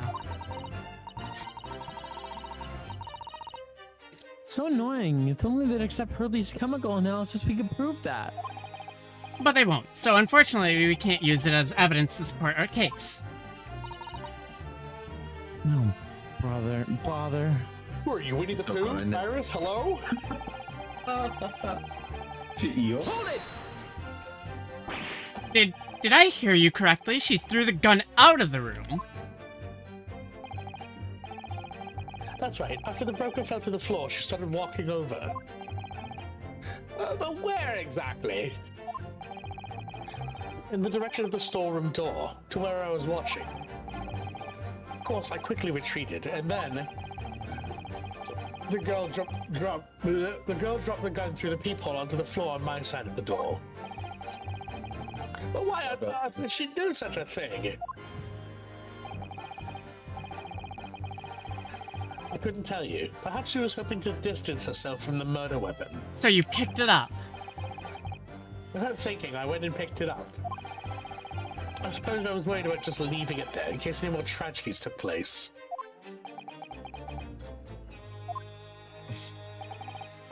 So it was you, in fact, who took the third gun from the scene of the crime. Criminal! Him! Yes, it was yours truly. You tampered with evidence. I'm tired of all of this. We'll wrap it up. I left it clear up to my lackeys and left. We're up?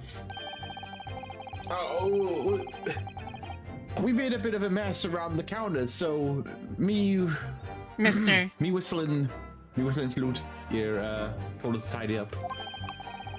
It takes sublimate mum sometimes. Well, I was paying you enough, by God. Tell me, Mr. Graydon, when you left the pawnbrokery that night, was it by any chance with the second disc in your jacket pocket? Oh. You're like Oh, what the hell? Huh? Gentlemen!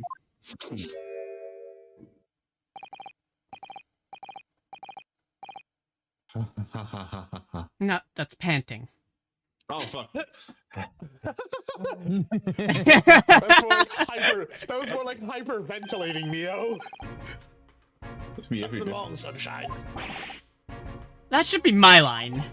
You do realize you were just violently shaking Mr. Skulkin. Blimey. This bee's a bit of an hooligan, isn't he? What's going on just now? You saw him grab me? He grabbed me, Whistle? whistle. Why in blazes he said, didn't you mention the third gun when we got you down to the station? And why didn't you? Cause we didn't know nothing about it. All the flaming people in the door. Sorry about that. I can be prone to losing my rag sometimes. Not hurt, are you? God blimey. See the way he's looking at me? I'm telling you, this Dave gives me the willies. One moment. I have to at my wife or something. Hi. There we go. There you go.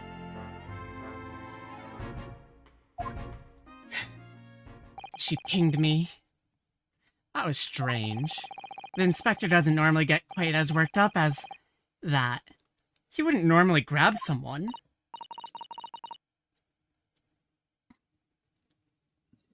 No, it wasn't like Gregsy at all. He's normally all sweetness and light, no matter what I say to him. That's just you, Iris. Yes, well, I think you might be a special case, Iris.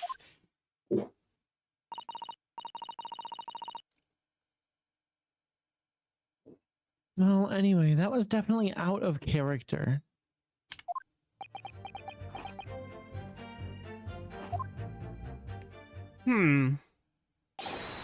My lord. Oh wait, that's Ludi. That's My lord! That's the bailiff. We need him to Yeah. whack someone's pee-pee. Requesting your lordship's permission to whack someone's pee-pee! Requesting your lordship's permission to interrupt the cross-examination. Explain yourself, officer. I have the results of the test that was ordered earlier, my lord. The blood on the accused's overcoat. Thank you, officer. Very well. The cross-examination is hereby temporarily suspended. I presume you have no objection, counsel. No, my lord. I am sleepy now. Well, there you have it.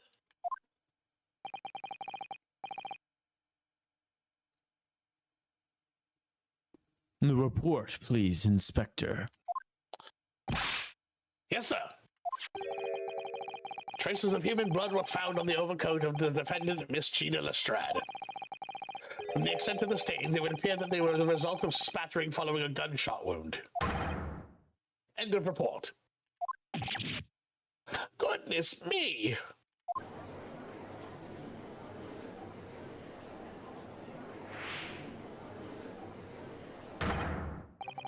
See, what did I tell you?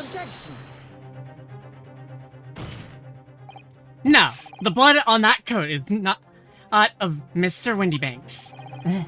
What on earth makes you say that, counsel? The coat originally belonged to Magnus McGilded. Just before his coat was deposited at Windybanks, McGilded had fatally stabbed Mr. Mason Milverton.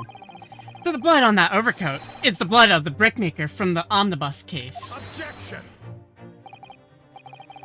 Well, the dead cannot speak. Isn't that right, my Nibonese friend? Sorry?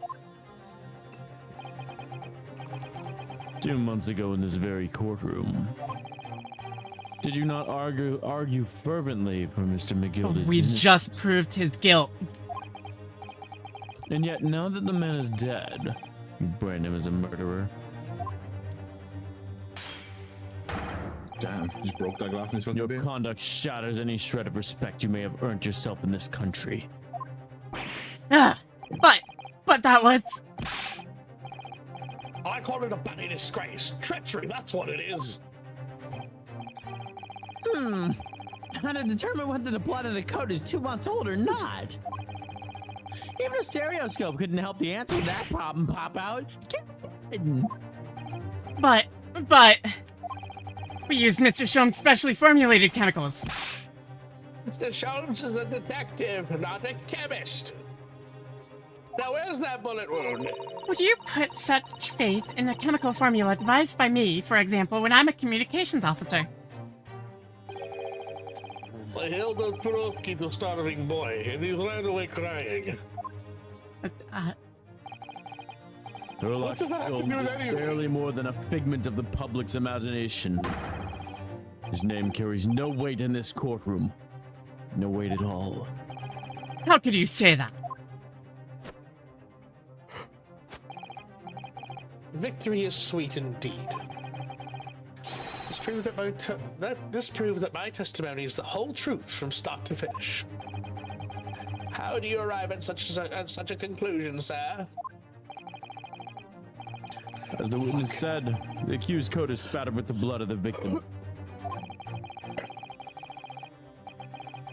The only way Mr. Grading could have possibly known that fact is if he saw it happen.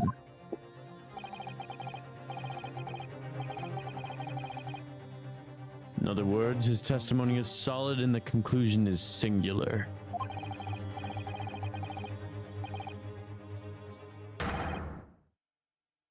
That was the accused who shot the victim in the case. That is the whole truth. Ah!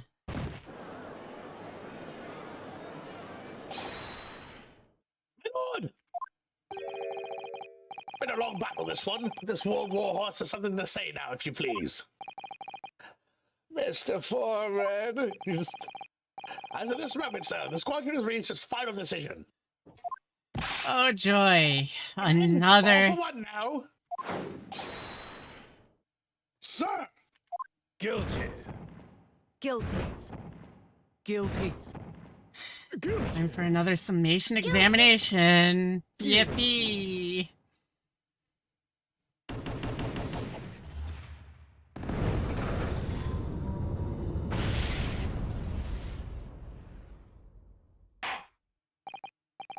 Well, it would appear the ladies and gentlemen of the jury have reached a unanimous verdict. Counsel, you're fucked.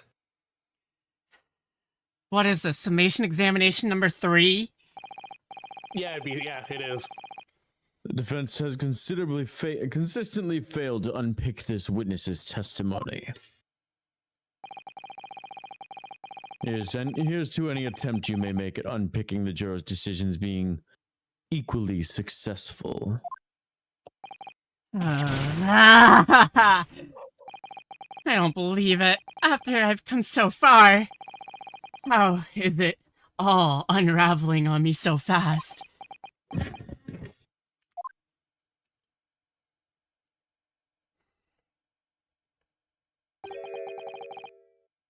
How very distressing. To be held in such low esteem. Hi, Sholmes. Wouldn't you agree, Mr. Naruhodo? I swear to fucking God. Officer, Of course he's here.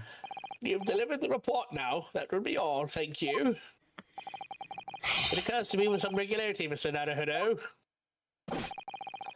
Scientific truths are determined not by science, but by none other than the human mind. I know that voice. Oh, Oh, no. Am I He's going mad? For another truth and reasoning Ah, spectacular. ah!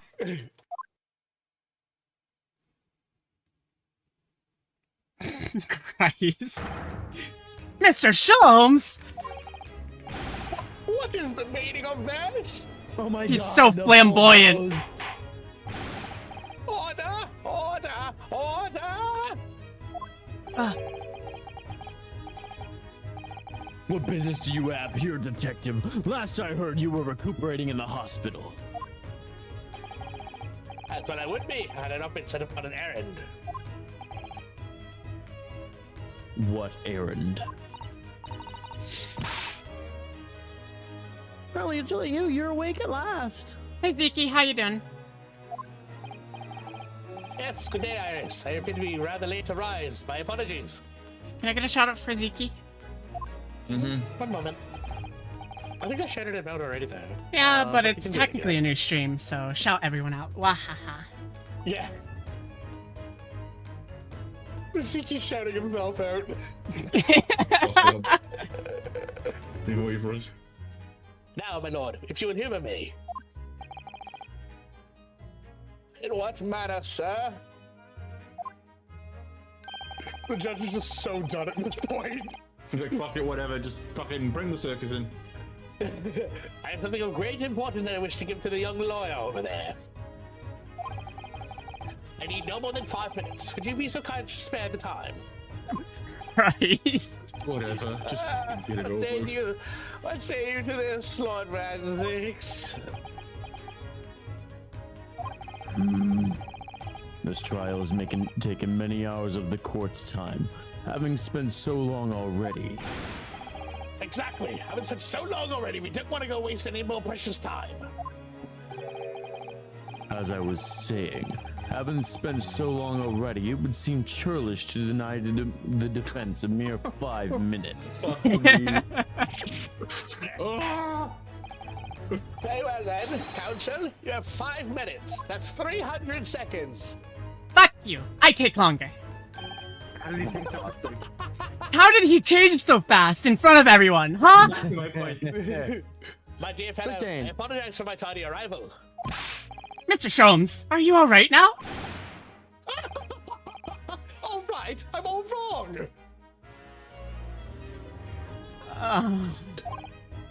Sorry. I've only just managed to summon the strength to stand, man. I have to judge for 5 minutes. But I fear even that may prove to be too much for me. Pray forgive me should I pass out. Let's make this discussion short as possible then.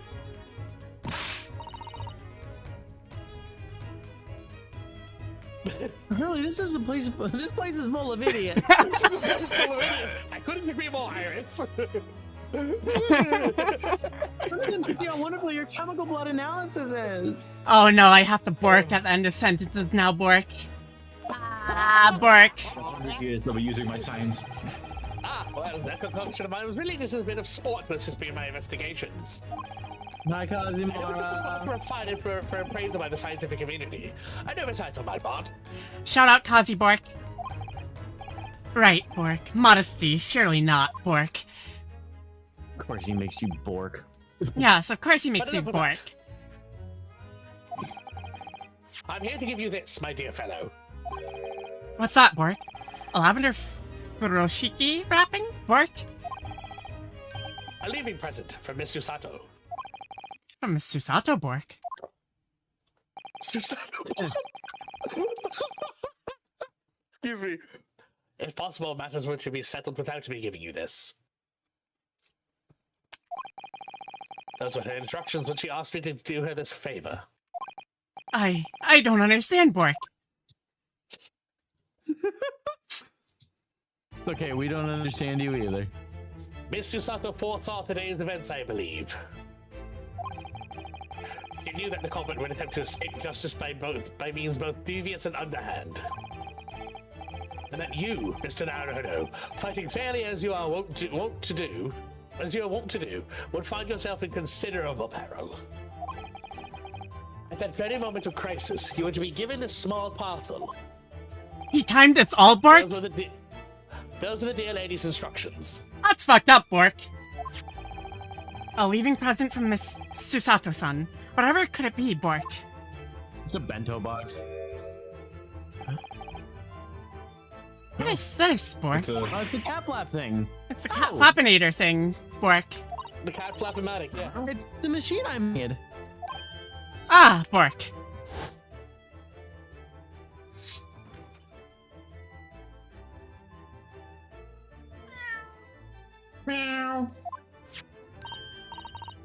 Look, I use this. It's my latest invention. What is that, Bork?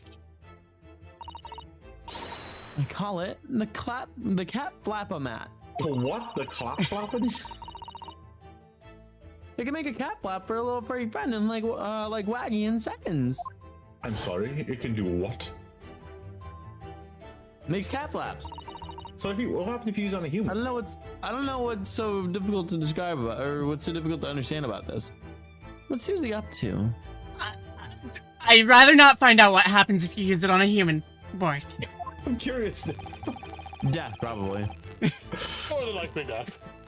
Miss Susato muttered the following words before she left.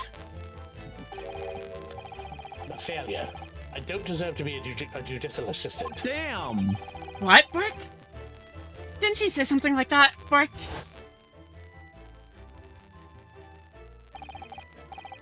You really are the best judicial assistant in the world, Bork.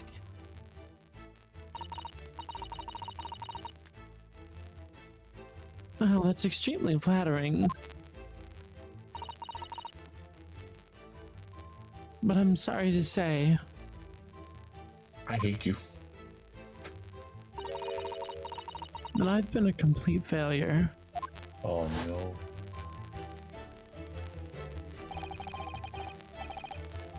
Whatever did she mean by that, Mr. Sholmes, Bork? Who knows? I'm high as fuck right now. Huh. That night, when you left Windy Banks in pursuit of the thieves, Miss Susato made use of this contraption for a certain purpose. That is your answer, dear fellow.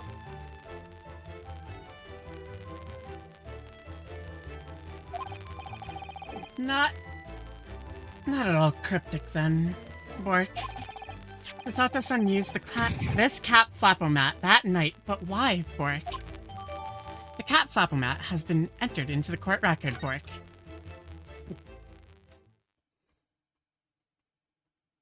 Meanwhile, we got Van Zeeks over here sloshed just fucking halfway down the bottle of Your wine. 5 minutes is over.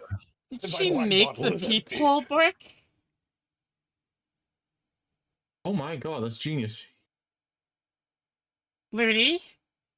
Hmm? Did she make the peephole, Bork? I can't say anything just yet. I mean, that Well, seems that's like a the yes. only answer, Bork. Okay, I no Wait, longer did have she to Bork. what? Make the peephole in the Oh. door.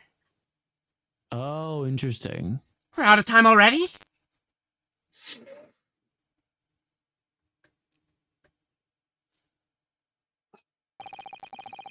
I'm grateful to you for affording us that brief recess, Mr. Reaper. I need no thanks, detective. After all, the die is cast. Is it really?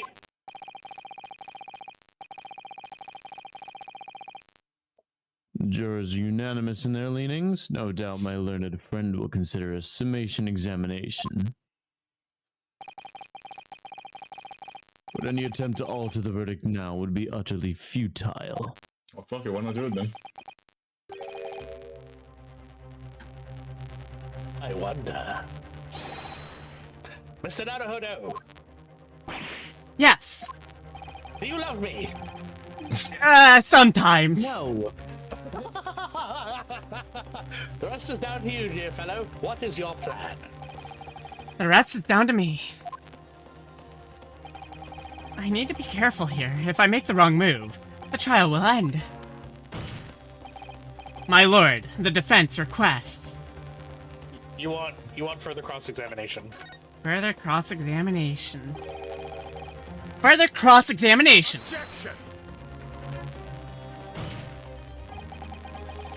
The jurors have spoken. Protocol dictates that you may not cross-examine a new witness now. The defense is not asking for the cross-examination of a new witness. Rather, to continue with the one of an existing witness. What?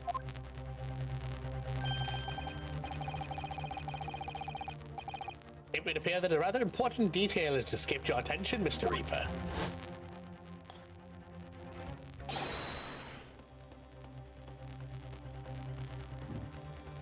Rudy? My lord! Requesting your lordship's permission to interrupt the cross-examination. Oh my god, I almost gave the bailiff a Kiyotaka impression. Thank you, officer. Very well. The cross-examination is hereby temporarily suspended. I presume you have no objection, counsel? No, my lord.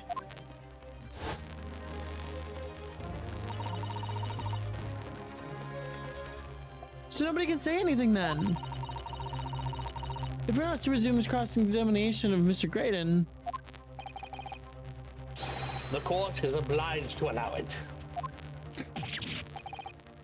this is absurd.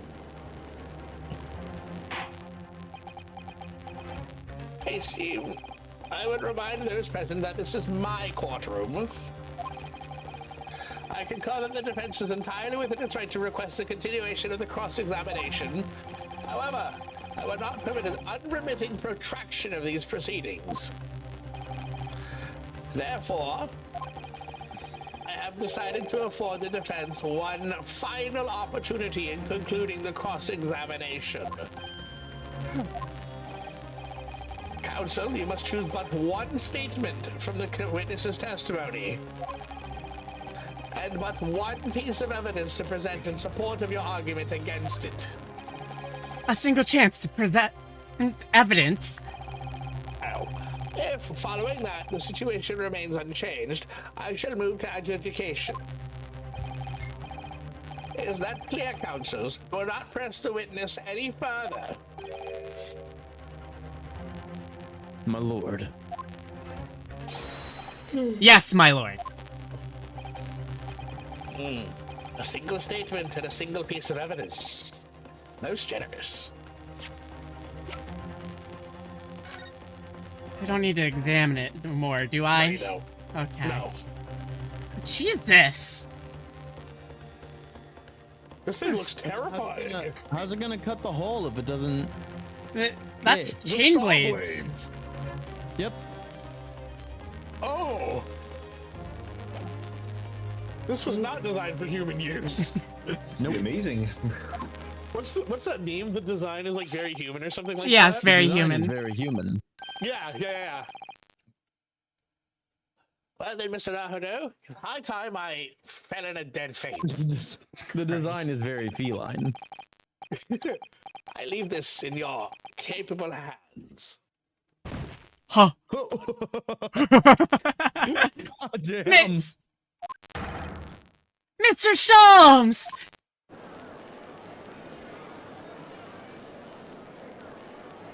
Always a All right, my good fellow. I am. All right, my good fellow. I am simply dead.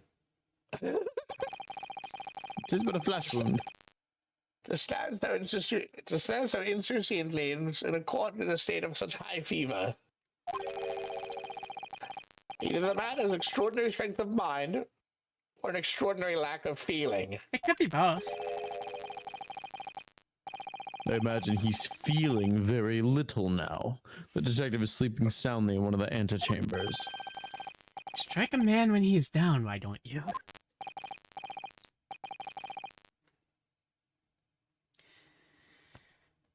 Ludi? Well then, counsel, are you fully prepared?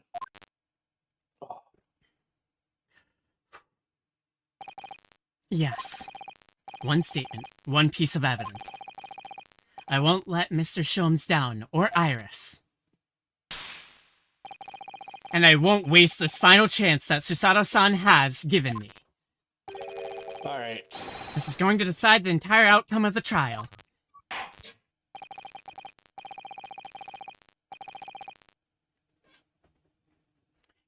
It's gonna be the cat flapomat and Very well then. his Under the statement terms about I've outlined, you may resume the cross-examination.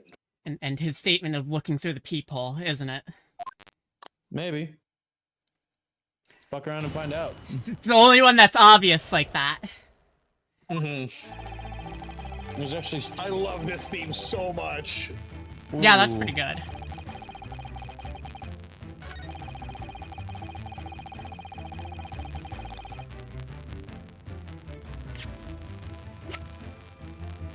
I'm gonna fuck around and find out.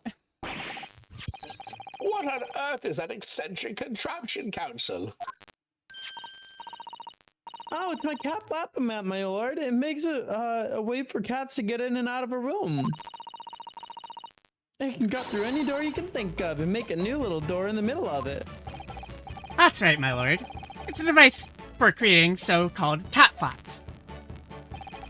Small doors for cats to come and go as they please without their owners having to open the door.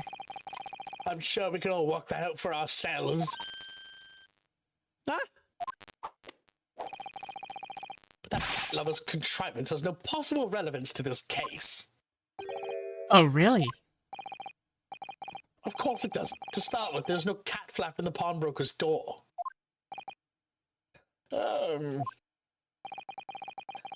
Not being a keeper of cats myself, I'm afraid I fail to see what this has to do with the matter at hand. Perhaps it would help if I described the function another way, then.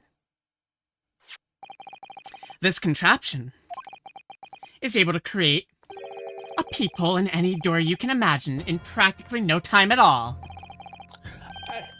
I beg your pardon. A peephole, you say?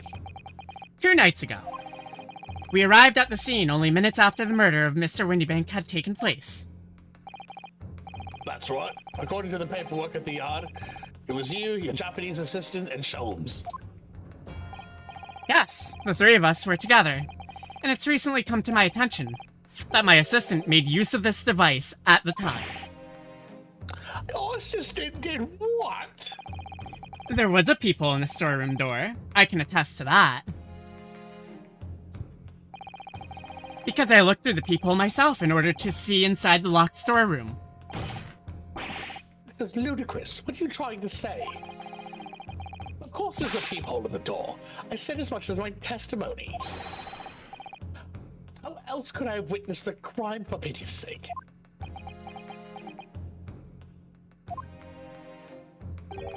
Yes, how could you? What? Counsel, kindly say what you mean. Alright, it's time.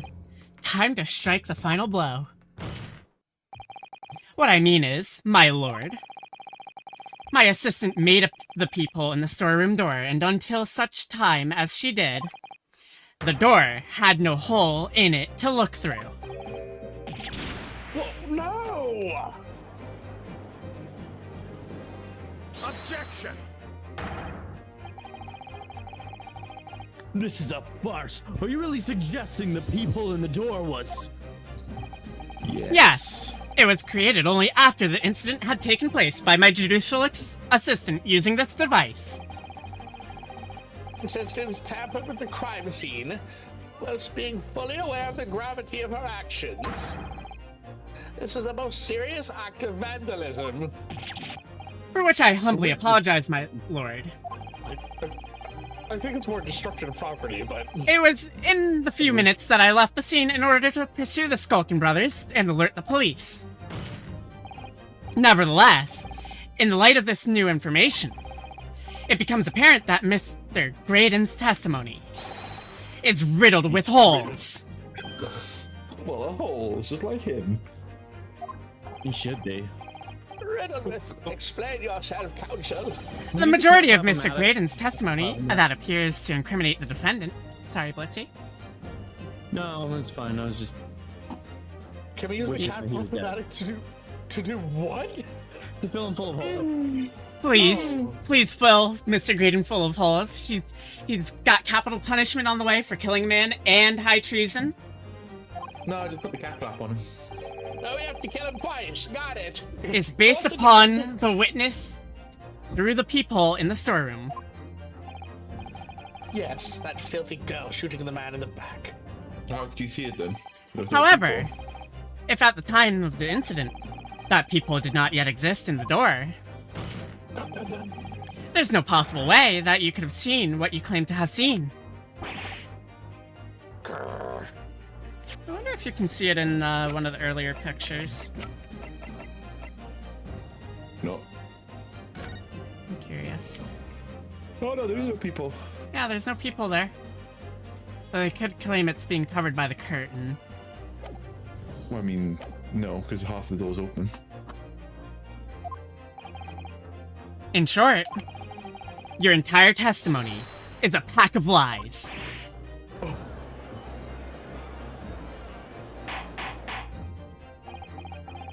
Order! Order! Order! Is there any credence in this revelation? Where's my tea and crumpets? Objection! None whatsoever. As my learned friend must surely realize. I thought he was gonna insert Wow. Nipponese into there. I He was didn't so add sure. Nipponese. He's not being racist for once. Didn't you? Should have just added in anyway. I mean, he wasn't being I racist for almost once, did. you know?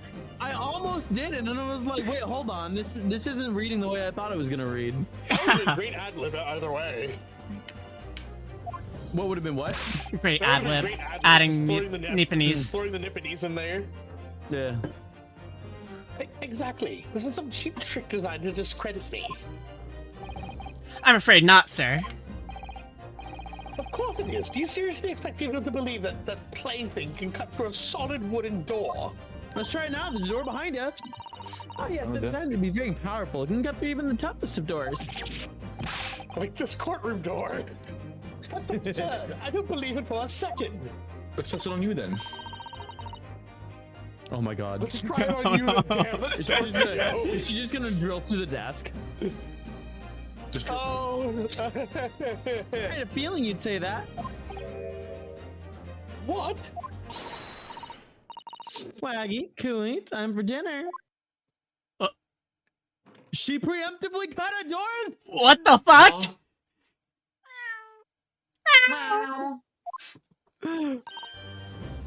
Well, Young lady, this is the Old Bailey. One does not make cat flaps in the oak paneling at the Old Bailey. I'm sorry, Judge. Is that a law somewhere? Are you gonna tell me that's a law somewhere? Now you get cat! Guilty of vandalism of the Old Bailey. Kittens, nerd. Feast your eyes upon the cat! I'm not done yet, don't worry.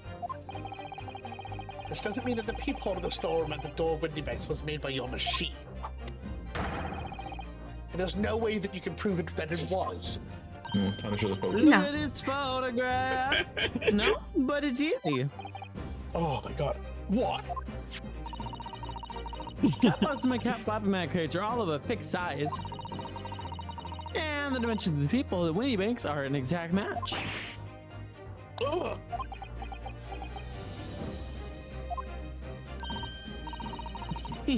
Old Silky's lost for words.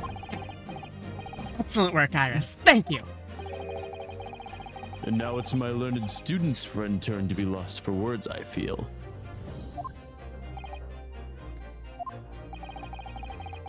I believe your judicial assistant has already left the country for your Eastern Island home. Well, yes, that's true. Then you may have some difficulty in establishing all of the facts. I want to throw a fucking photograph in his face and be like, there's no peephole here, bitch! For the sake of argument, let us assume the peephole has the dimensions of a perfect fit for this contraption. In that case, when was the peephole cut? The prosecution demands proof of your answer. Ah.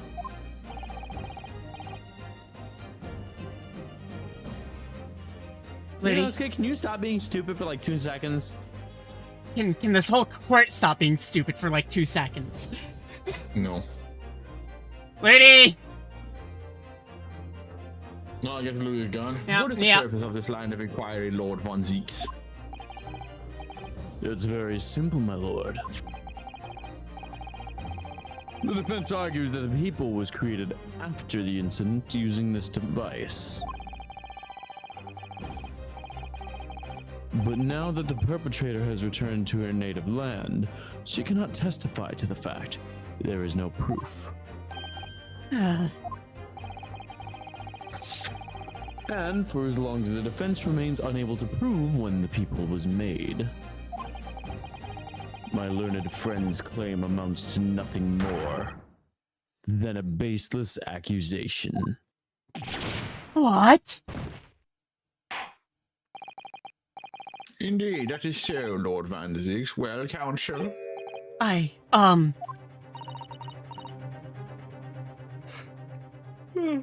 Don't give him now, Runo.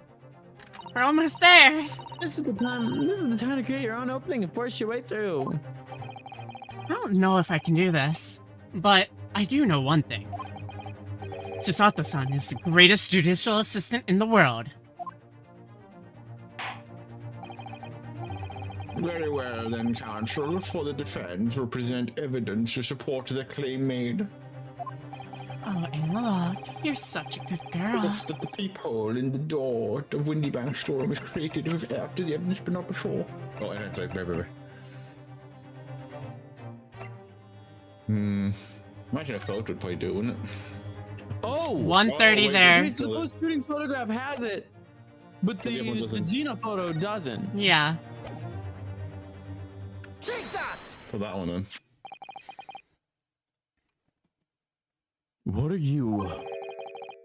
The print from the detective's infernal cameras again? You keep presenting them. My judicial assistant, Miss Susato Mikotoba, is an extremely intelligent and capable woman. Which is why I never had any cause to doubt that she would have considered this scenario and made sure I had the necessary proof. And the necessary proof is the photographic print, counsel. I don't like giving a different voice. Holy shit. This print shows a scene in the shop moments after the defendant entered the premises. I think it's incredible that we never noticed that before now. Yeah. Imagine if it wasn't there. They just only just got added in now. Right? I wouldn't be And surprised it if also the game did. shows the accused mercilessly wielded a gun in the direction of the defenseless broker. But more to the point, it pictures the storeroom door in the background. Let me see that print again. I need new glasses. By Jove, I don't believe it. This really is quite remarkable. The painting on this door is amazing. Door in the storeroom. Is that real mahogany? Oh my goodness. It's completely devoid of the people in any description. Of any description. Mr. Graydon, Is that? Uh-oh, busted. you couldn't possibly have witnessed the crime as you claim to have done. Because at the time it happened, there was no people in the door. Uh-oh. In other words, your testimony is a catalog of lies. No, he's upgraded it from fucking from riddle to catalog. Oh my god, the old man's back! Twinkie spin! The Twinkies! Order! Order! Order! I've changed my voice again, Counsel. I am satisfied that the defense has substantiated its claim beyond all reasonable doubt. This witness's testimony was entirely fallacious. To the gallows with him! Look, we know he likes giving fellatios, but he cannot falsify his testimony that much more. He's just fucked himself. He's now a criminal, even more. It's not the only thing we know beyond all reasonable doubt. My learned friend's assistant's guilt can no longer be denied. The woman tampered with a crime scene. Literally everyone else in this fucking case tampered with a crime scene. I don't want to hear that. The judge is probably tampered with it as well. It's only a problem because it's you. More importantly, Good lord, there's more Lord Van Six? That was Ludi because he's back. the defense may have established a reprehensible instance of perjury. That is no proof that this man is the victim's killer. Why are you defending this asshole? Yes, that's right. Technically his job. What? I was there at the scene. It's true. Oh god, here we go. I Now was lying. shot in the arm. It's true. But that's all. Yes, in fact, if you look at the circumstances, I'm the victim here. Yeah, there it is. I want Jesus to wrap a Christ. garrote around his fucking throat. What was shot in the arm? He sure is fucking limber. Oh, please, no! I don't believe this. But they're right. As it stands now, I don't have any definitive proof that he's the culprit. Still, he can't worm his way out of it now. Oh, watch him. Iris? You know what they say? No. There's no point in It's like, launching I gotta go pants. I'll be after back. the cat is bolted. Okay. Isn't that right, Runho? As Hurley always says, one lie begets another.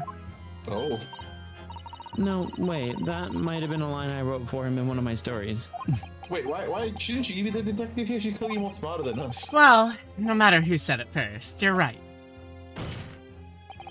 Mr. Graydon, not only did you give false testimony to the court, but the lies you told make no sense. Make no sense. What do you mean by such a remark?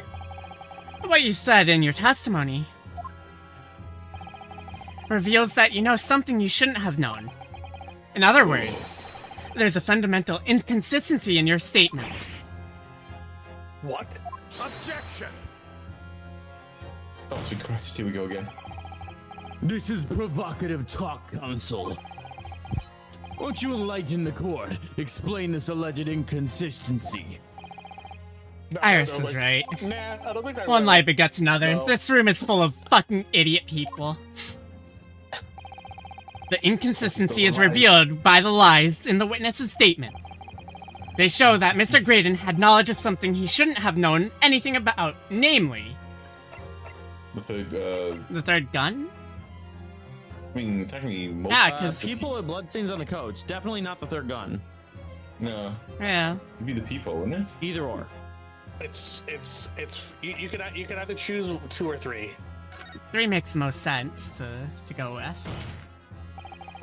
The bloodstains that were present on Miss Lashad's coat. That's right. The victim's blood splattered all over her when she shot him. But how could you possibly have known that? Obviously, because I saw her do it through the people. You're such an idiot! There was no people. Uh-huh. Oh, here we are. Oh, wait a minute. Oh, fuck. Graydon's like, well, fuck. Cabbit got your tongue?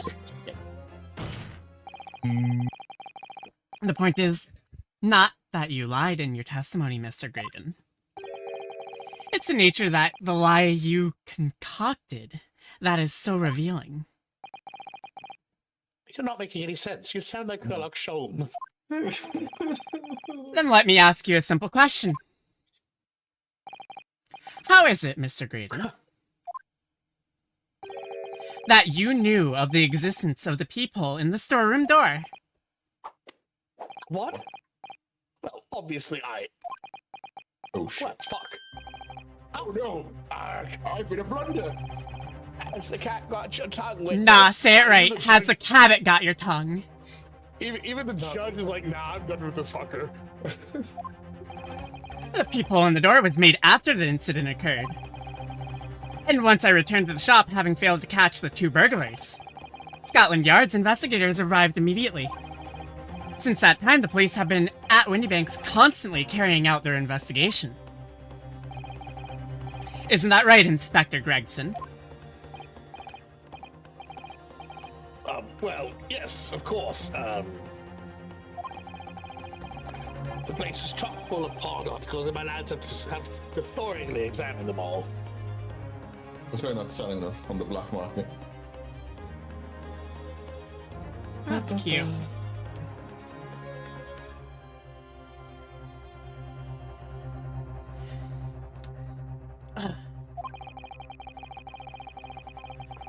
So I gave the order to have the officers working around the clock in shifts so we get through it all. Lizzie, we rather forget that one. What? Don't worry about it. And consequently, there's no way that you, Mr. Graydon, could have gained access to the shop. Therefore, you should have known nothing about the peephole in the storeroom door. So the fact that its existence forms the basis of your testimony is completely inexplicable. Objection! And yet, the fact remains that Mr. Graydon did maintain that he witnessed the crime take place through the peephole in the door. What is that possible? He's back. Oh, she's back. Could I have a word, please, Lord Van Zeeks? No, you may not. Speak, Inspector. It's just that I really ought to be getting back to the station now to put in my report. Oh no. There's really nothing more I can add to this testimony, so if it's all the same to you. No. Permission denied. Fuck. Bollocks. It's not all the same to me, Inspector. Not at all. He's trying to get out of this now. You will remain exactly where you are until this trial concludes. But we're fishing ships, my lord. No, his pockets are just deep Of course, fryers. Oh my god. Mr. Graydon. See, he has more. You shouldn't have known about the existence of that peephole. Which can only mean that you must have been informed about it by somebody else. Objection! Stop there, my learned Nipponese friend. You're getting too close to the truth. You realize, I trust, that the words you just uttered have extremely serious implications. You ad-libbed Nipponese, but it's good. I know I did. That was intentional. Yes. No, I had a feeling it was intentional. But the defense believes that the details about the case that Mr. Graydon claims to have seen must have been revealed to him by a certain person before this testimony. And in fact, considering a particular clue we have, there's really only one person that could be. Uh-oh. Who is the person in question, Counsel? And they took a slow nitpick, huh? Who gave this witness details of the crime scene to facilitate his false testimony? Yes. Felicitate. Okay, yeah. I love you. It was Peter Rockman Zeeks. Hi, Tobias. Take that! The truth is, my learned friend, it can only have been you, Inspector Gregson. Me? Objection! You had better have some proof to substantiate such a rash claim, my learned friend. Consider the fact that we have only been aware of Mr. Ashley Graydon's identity for the last few hours. We learnt of it only during the course of the trial today. Indeed. Preparations for his testimony were made with the great urgency during our hour-long recess. While the police executed the subpoena and brought the man here from the communications station.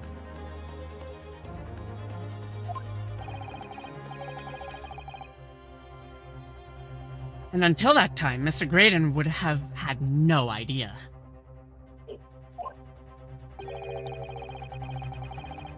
No inkling that he would suddenly be required to appear in court.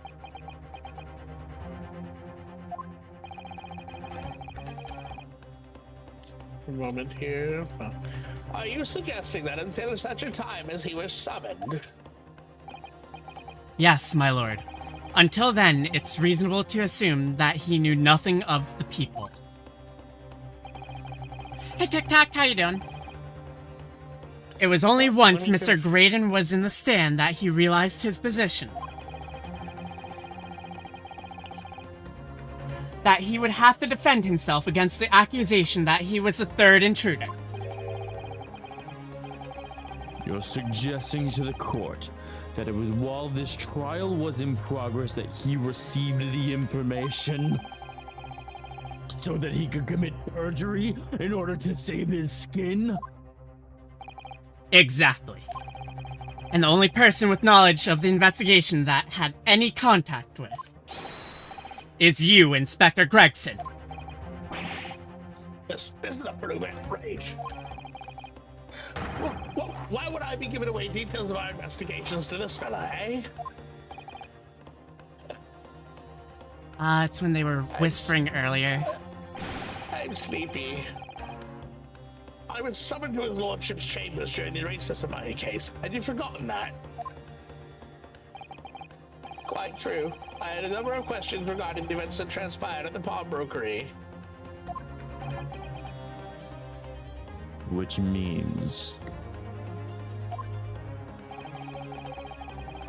the first time these two laid eyes on one another was after the proceedings resumed following the recess. Since then, they've been in full view of the stand where such illicit discussions couldn't possibly have occurred. Unless they happen to have our backs turned to us for whatever reason, but that's really weird and they wouldn't do that. Oh, I just remembered something, Reno. What is it, Iris? There's one time before, wasn't there? I think it was when Ginny was testifying. Oh yes, now that you mention it. And the bailiff was dispatched to retrieve Mr. McGilded's music box from the scene of crime. That's it! It was during that testimony. I remember finding it strange at the time. Mr. Graydon and the inspector seemed to be having some kind of secret discussion. It would have been possible for you to give Mr. Graydon the information he needed then.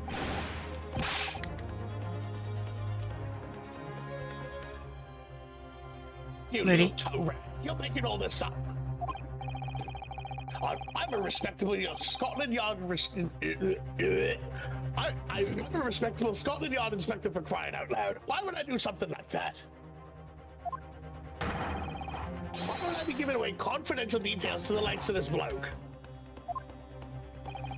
Admittedly, you wouldn't have had any reason to do something like that for no gain. But perhaps it was part of a deal of some kind. Then it starts to make more sense. What deal, Council?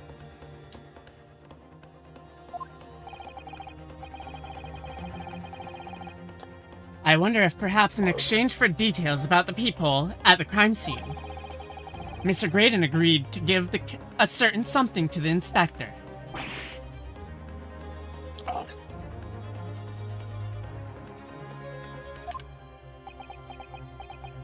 Oh god, adding gifts to Twitch if you're a tier 2 sub. I'm sure I need not remind the inspector that, if found to be true, striking a deal of any kind with a witness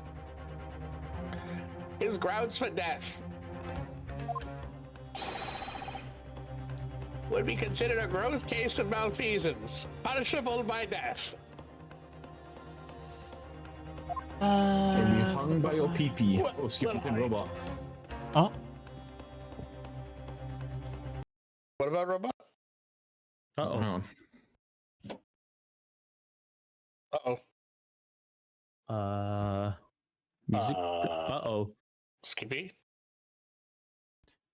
hello? Hi. Hello? Hello? Oh, whoa, game whoa. froze. Oh, okay, then it's not my sense. no. No. Oh no. Oh no, pray. Pray to the Oh no, bro. Please, God, unfreeze. Please, please, please, please, please. Oh, God. Please, unfreeze, please, unfreeze. Oh, God. We're gonna have to go back so many hours. We'll have lost like 4 hours of progress. Oh, don't No, do no, that. no, no. There was the intermission where it had the to be continued and we entered the final stage. It's only about an hour Okay, or okay. so. No, Yeah. Okay, so we're still lost an hour now. Yeah. It's never come back. Oh, God. Please, God, come Well, back. in this time, I'm gonna go to the bathroom. I'll see you in a bit. Yeah. I'm gonna go get carrots. I'll be back. Please. Please, game. Don't do. Oh no.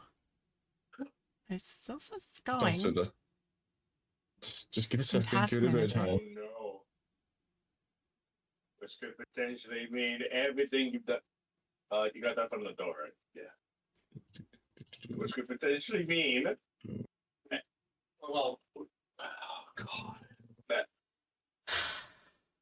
Fuck. Fuck. Well, Oh, God. Okay. Yeah, I think it's.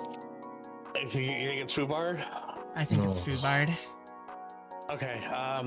You know what we can do? You should be able to like skip text. So we should be able to just skim through like a lot of this up until. Neo, there's someone DMing Xbox from your server that's trying to get them the commissioner art, I think. is it who? Xbox hasn't told me. But I'm the one streaming right now, so Well, I know they haven't messaged me, so I can't really. yeah. I'm back. Xbox, I think I heard please send somebody it to else Neo. talk what happened. It's still If it's frozen. Frozen. No. I drunk today. It's fine. Skippy can turn off the skip text function, and we can get back here fairly quickly. Turn off the skip text function. Turn on.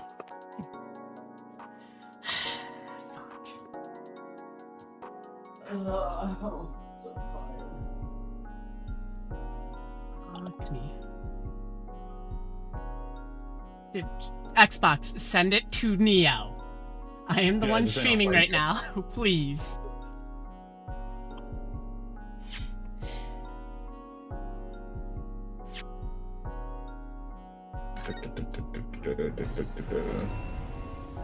Yeah, you should be able to. Let me see here. Select adventure.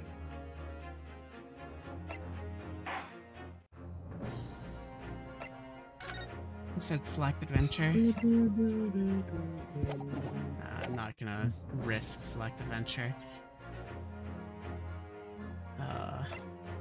Oh, it is that. Okay. I figured it was that person. Yeah, trial part 4. I had a feeling. What did they join? 5th of the 19th. What was that? Wait, there was an autosave at some point. Next week. Was there? Oh, is there? It said there was an autosave at some point. Oh, please God. How long ago was that? I didn't double check the time, but this looks... 353, okay. It's not Okay, we didn't lose much progress then. Oh. Oh, thank God. Share it to us. Yeah, I need to... Please and thank you. Yeah. It's about the tampering of the crime scene.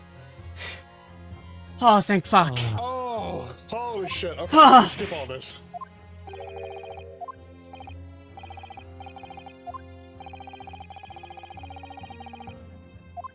Oh, this is wild. This is a little bit ago. Okay, I'm gonna lay down for a second. Yeah, you got time for me to click through options.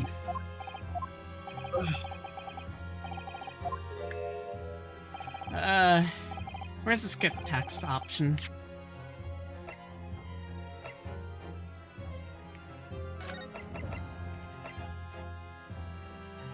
Yeah.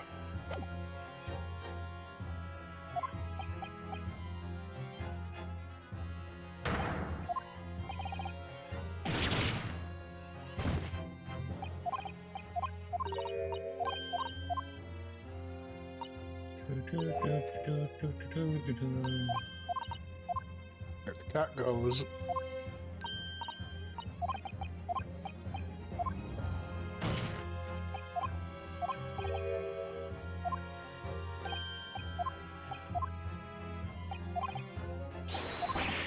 Objection!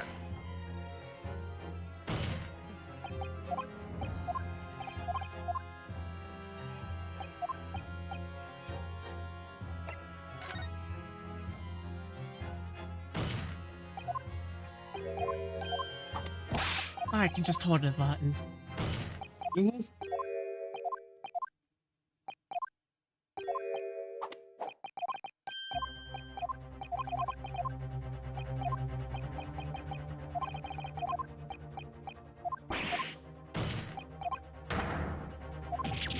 Objection!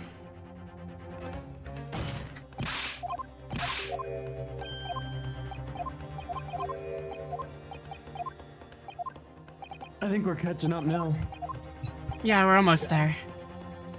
Thank fuck there was an Scared the autosave. shit out of me. Objection! And the skip text. Jesus Christ. I love skip text now. Miserable. Oh, did you talk about hating it at one point? Well, I tried to avoid it. Ah, Take that! Okay. lifesaver. Objection! Almost there. Then there was I gotta get to the text about the deal. Art of the deal.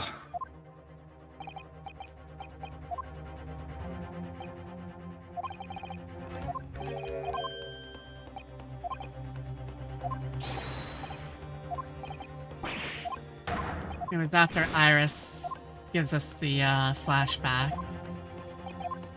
Yeah. Here we go. Almost there.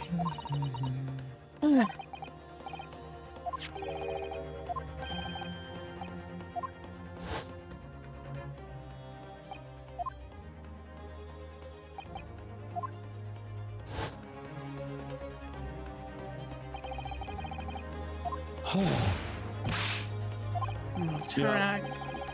Correct. Okay. Why would I do something like that?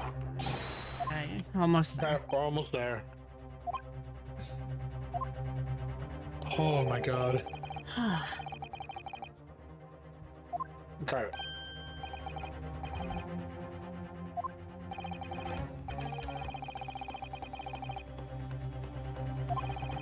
Mr. Graydon agreed. Again, I swear to God. What? I said, if it freezes, I swear to God.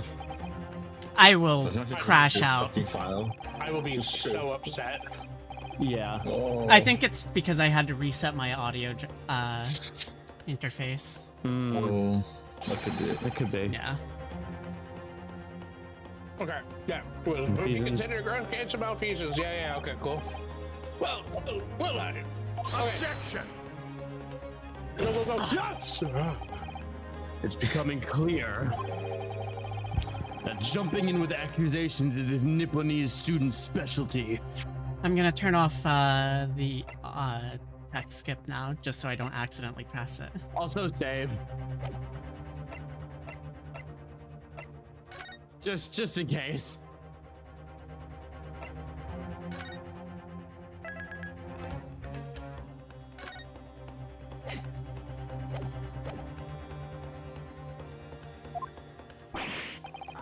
I don't do that. But with the stakes so high, the prosecution is not prepared to listen to baseless charges. It is incumbent on the defense now to present evidence in support of this diabolical claim. You literally saw it yourself. Evidence? So what are you proposing that the inspector demanded of the witness in return?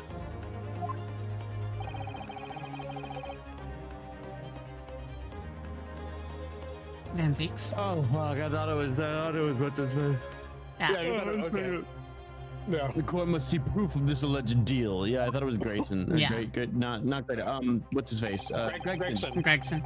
If Inspector Gregson really did strike a deal with Mr. Graydon, then logically, there's only one thing he could have asked for. That must be it. Do you think it could be? Yes. It's the missing link that would join all the dots together in this puzzle. That's a lot of only link. He said that like 3 times now. I Rudy? must press you for an answer now, counsel. What evidence explains the nature of the alleged deal that Inspector Greg made with the witness? You have 2 choices here.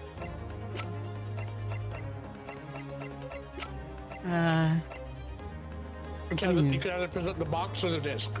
Okay. Take that! Inspector Gregson, besides this murder, is it not true that you've also been working on another very important case? What? No, fine. Is it possible that this other top secret case is what's alluded to in this newspaper article here? The classified secrets being leaked overseas from the Ministry of Justice. How the bleeding no, could you? Because I can read, you fucktard. We discovered during the course of this trial the music box deposited at Windy Banks by Magnus McGilded. A special music box designed to play 2 discs at once. It would seem very likely now that encoded on the pair of discs that were in McGilded's possession are the leaked classified secrets.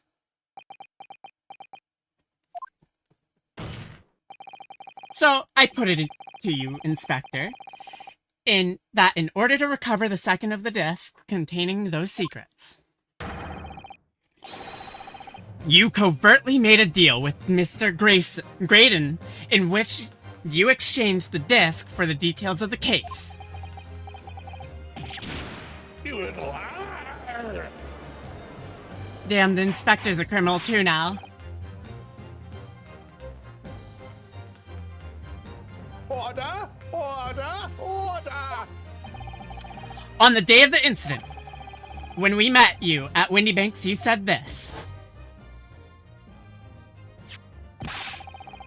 I've been taking that whatever it is that McGilligan's down to the yard. Thank you very much. So hand it over.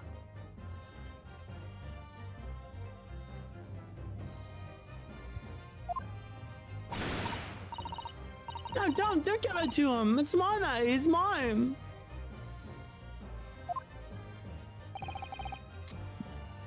I'm sorry, miss.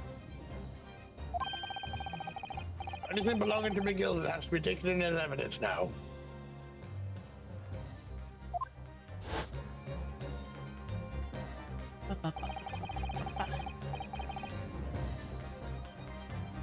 Scotland Yard already knew at the time, isn't that right?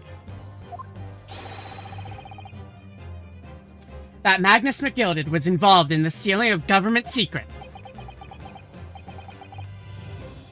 My orders were.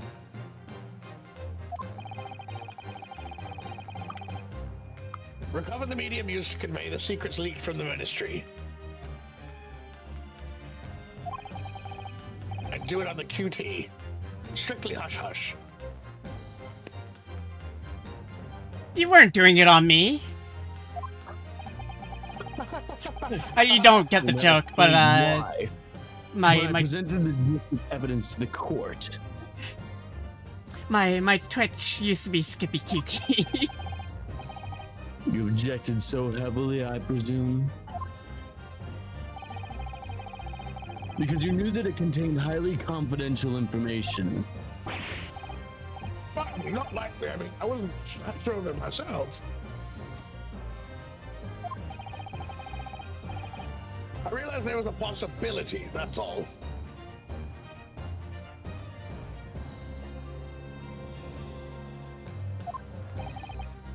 Inspector, surely you're not saying that in order to acquire the second of these music box discs, you did indeed reveal confidential details of the crime scene to the witness?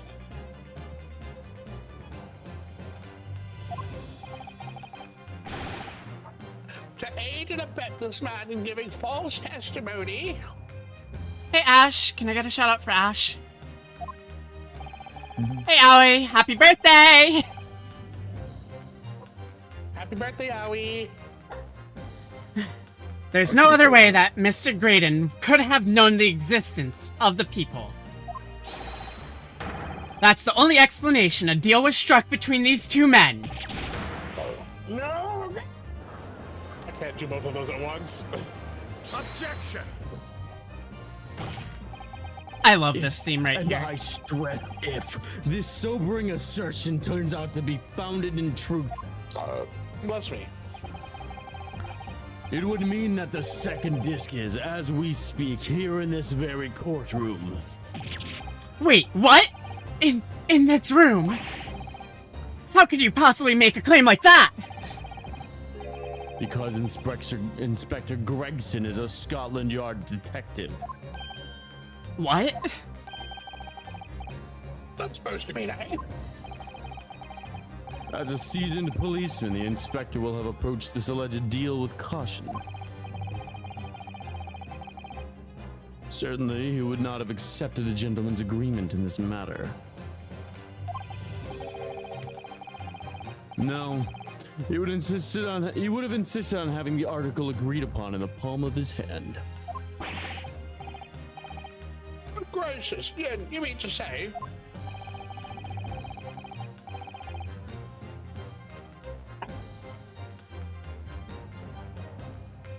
Inspector Gregson already has the item in question in his possession.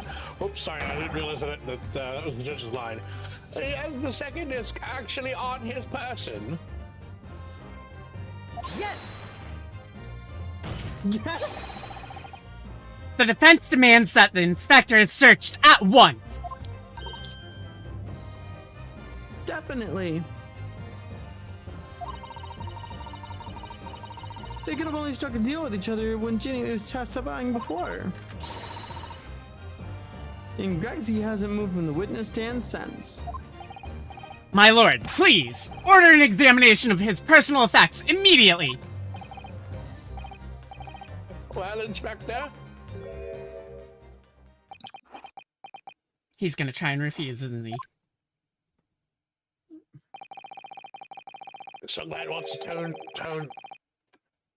this young lad wants to tone down his imagination. He's insulted me in my profession quite enough. However, if I put this matter to bed and dispel any doubts about my involvement, then I'll happily submit to a body search. What? It's going to agree to it? That means it's not on him. I presume you're aware of the precipice on which you now teeter, my learned student friend. You made a most serious allegation against Scotland Yard here. If, following the search of the inspector's personal effects, no disc is found, you will be deemed unfit for court service. This trial will end, and my country's government will formally demand of yours that you are severely reprimanded. That sounds serious. Because it is. Indeed, to have a visiting student make such defamatory remarks about our country's most senior police force is not something Her Majesty's government will be able to overlook. Therefore, he shall be punished by death. What is your obsession with death? You're just turning around because you're scared. It's just an easy way to get rid of you all so I can go home in peace. The accusation is beyond serious. You must be prepared for grave consequences. It's true. I can't imagine Gregson would have accepted a gentleman's agreement for something so crucial, or critical. The disc must have physically changed hands, which means the inspector should have it. But somehow, something doesn't feel quite right here. Very well, Counsel. You know the implications, so let me ask you one final time. Yes, my lord. Do you still persist in formally requesting a search of the inspector's personal effects? Someone else? You want to search? Yes, you want to search somebody else. Yes, the defense formally demands the search be conducted. Well, Don't say you weren't warned. But your typical Nipponese stubbornness may well land you in hot water this time. Perhaps the lesson will do you some good. fair enough. I've got nothing to hide. Very well then. Bailiff, conduct Didn't a I search see of the someone inspector's else? personal effects, Ah, please. there it is.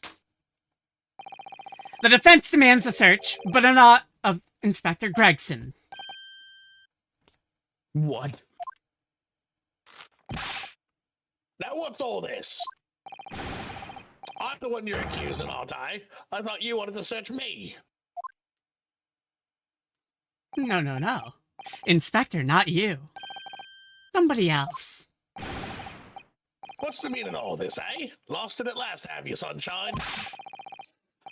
The court shouldn't have to put up with this nonsense. You're being completely irrational.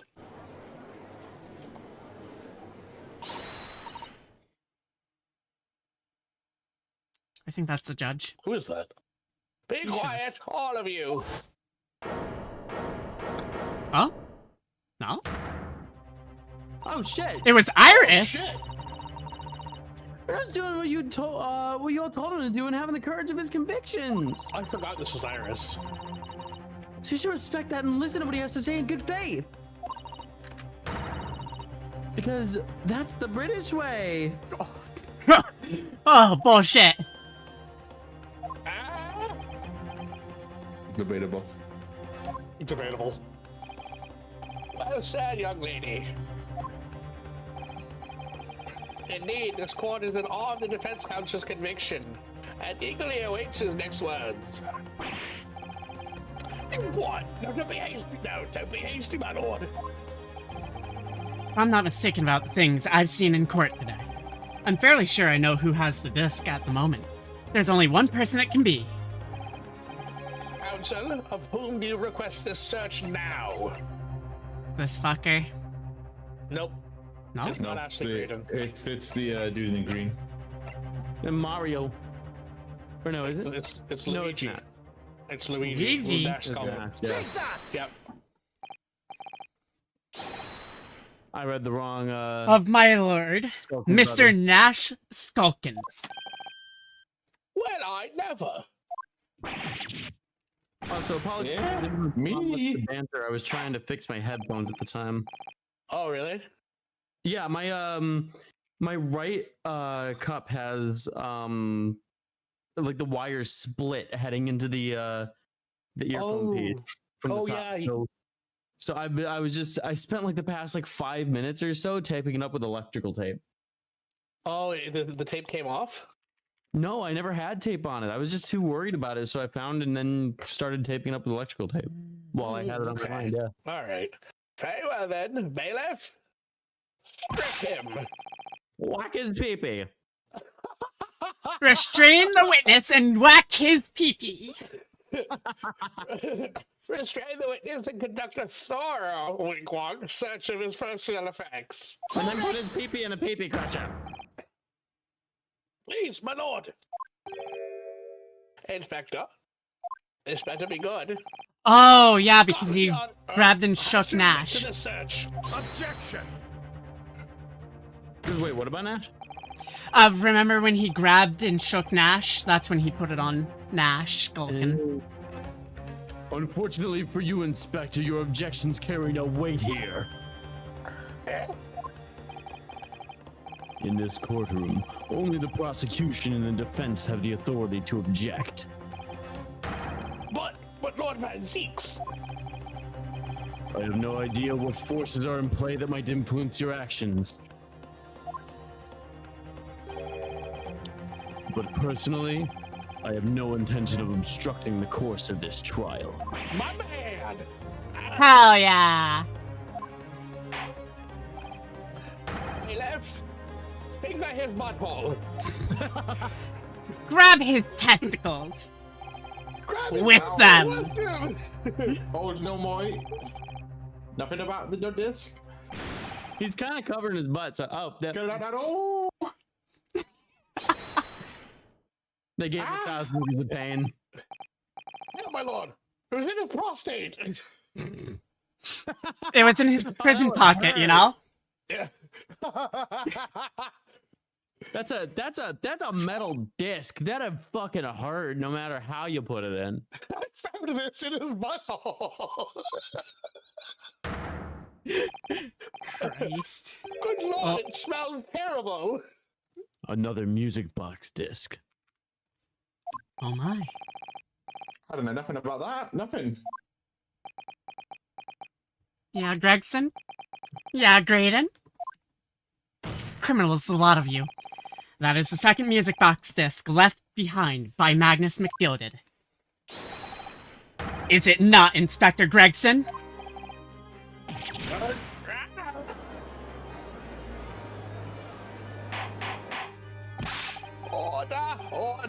Order. Mr. Skulkin, what do you have to say for yourself? God, Gordon Bennett. I mean, just Gordon Fleming Bennett. Swear, I didn't know nothing about the disc. Honest to God. So, would you please explain what exactly is going on here? Before I put every single one of you to death. The alleged deal that was struck was between this witness and this detective, no? Without question, my lord. Then, for pity's sake, why on earth was this man in possession of the desk that the inspector traded for information? Inspector Gregson is a shrewd, calculating man who rarely loses his composure. But at one particular point in this trial, he exhibited some unusual behavior for a brief moment. I don't recall. My eyes are bad. What unusual behavior. Oh.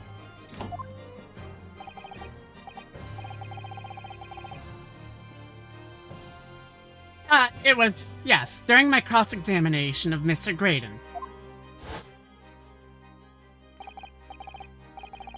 Tell me, Mr. Graydon, when you left the pawnbrokery that note, was it by any chance with the second disc in your jacket pocket? I admit to nothing of the sort.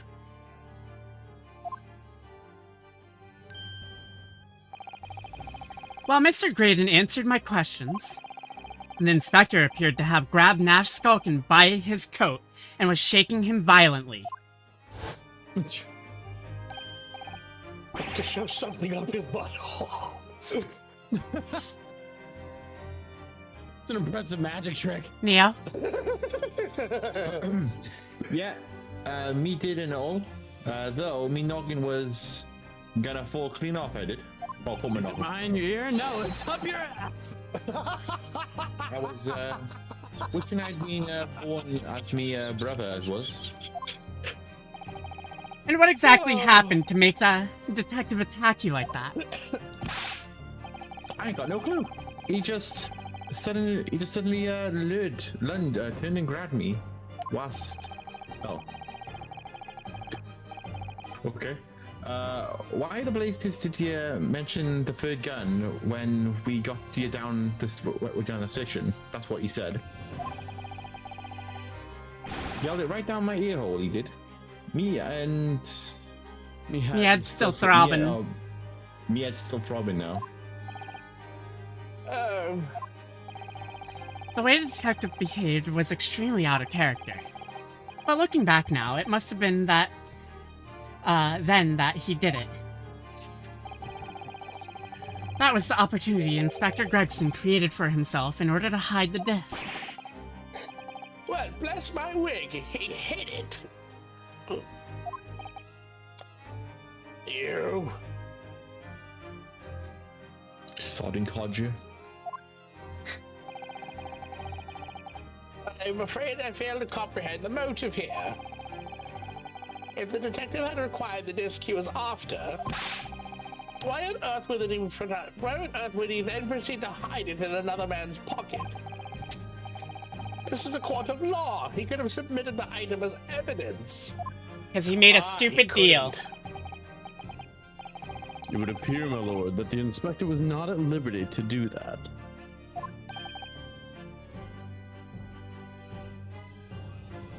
Lady.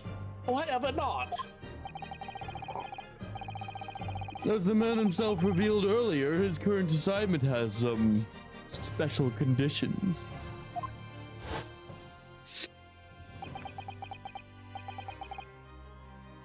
My orders were cover the medium used to convey the secrets leaked from the ministry.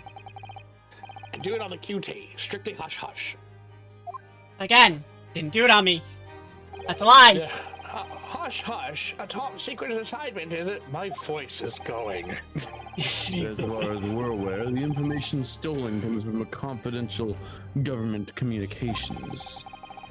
It would seem that if the information were to be revealed in court as evidence, it would be problematic. Does that sum up the situation, Inspector? That also sum up like Nash Skulkin butthole is bleeding.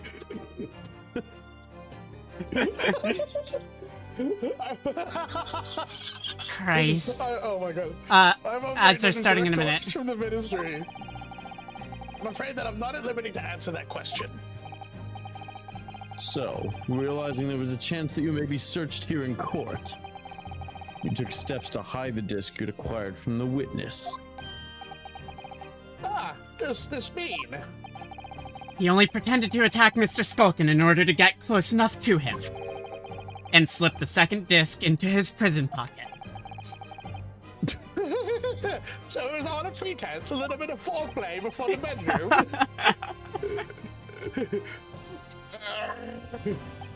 No wonder he's blushing so hard. Honestly. No wonder he's sweating so much. Oh. Oh, that hurt my chest. Inspector Gregson. And you, Mr. Graydon. Who's the pitcher and who's the catcher in this relationship, I wonder? Are you prepared to admit to the accusation made against you of this alleged deal? And we're in an outbreak. We got 3 minutes. We're almost done.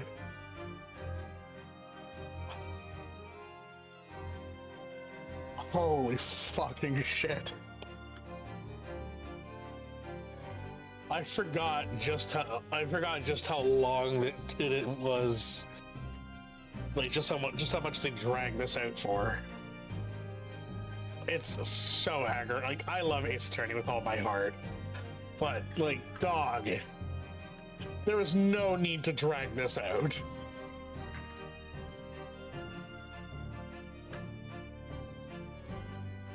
Oh Christ on a cracker.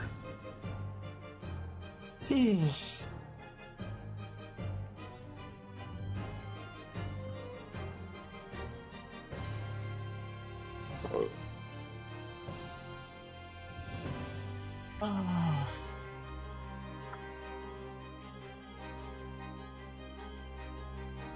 How you doing, Buttsy?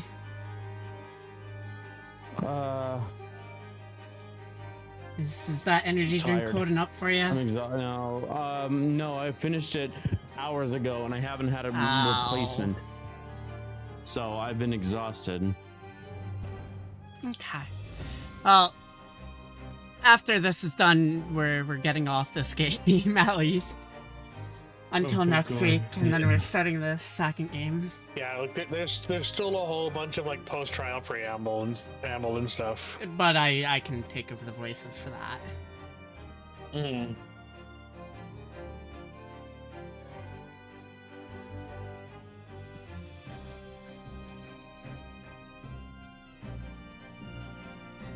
Oh.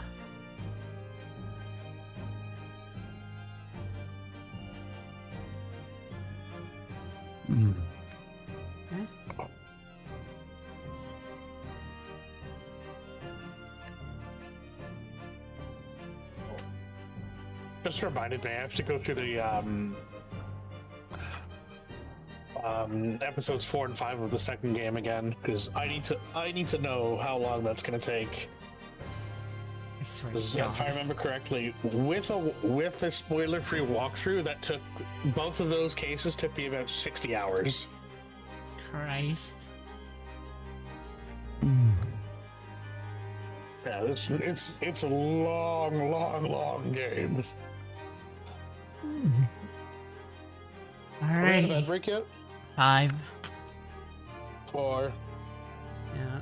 3. Now we are. Hammer time. Are you prepared? You Okay, read that. yes. Okay, we're moving on. Let me guess, he refuses?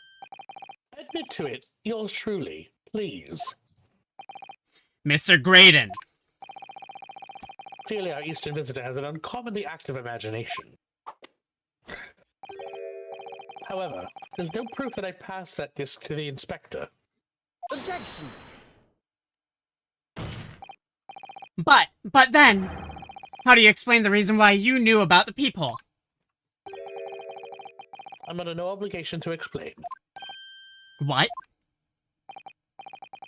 Yes, I lied in my testimony. That I admit, so sentence me accordingly. But that is all I admit. Does he pop up in the second game? No. Thank God. Murder, leaking government secrets, striking a deal with a detective. All of it is this young Eastern man's fancy. I'm pulling the racism card. I have no idea what any of this is about. Ah yes, pulling the victim and the racist card. You, what? It's the British way, don't you know?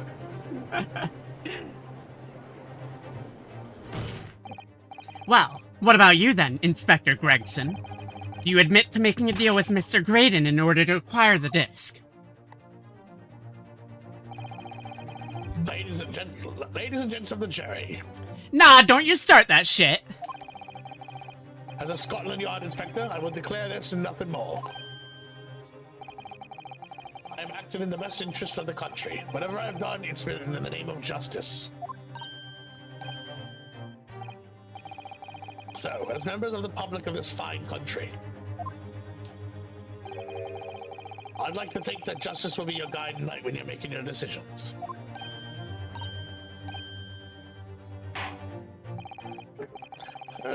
This is quite a quandary indeed. Rarely have I encountered such extraordinary tumultuousness tumultuousness in the concluding of a trial. No, the other one was not. They put tumultuousness on a Scrabble board. Nevertheless, in the absence of any further evidence to be presented, you're all fucked. I believe it is time that we put the matter to the jury for their final leanings. Well now, as a fellow servant of Queen and Country, I must say that I sympathize with the old inspector. Yes, he's a dependable man, I'm quite sure. In service, one becomes a good judge of character. Crossing your eyes doesn't help when it comes to looking at this case. It's all blurred to me. This business talk. Well, as a fair professional, I like to put my faith in the detective, really. Graydon is highly skilled operator. Stop. Currently in presence of idol. Stop. I like to imagine she's been hammering it out for the entire time she's been there. Christ. Detective has very much thrust in eyes. More than this I cannot say. Mickey will agree with me. I don't believe it. These 6 jurors are... They're going to believe Gregson. If they declare their decision now...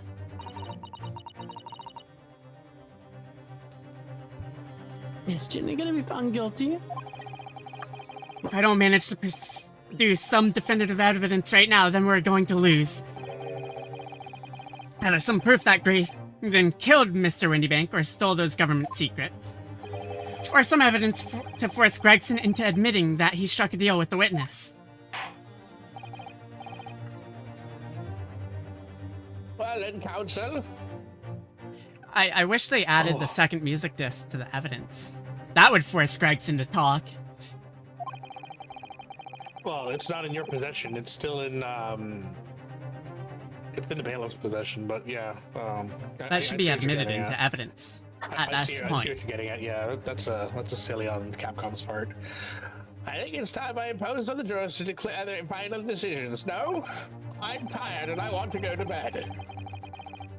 That is, unless you have some compelling evidence you have thus far not presented to the court. If I let the judge call in the jurors to announce their leanings, Gina will be found guilty.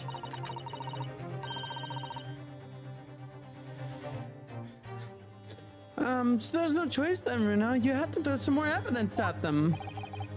This is it now. Literally. It all comes down to this. Change their mind. Who do I present evidence against, Gregson or Graydon?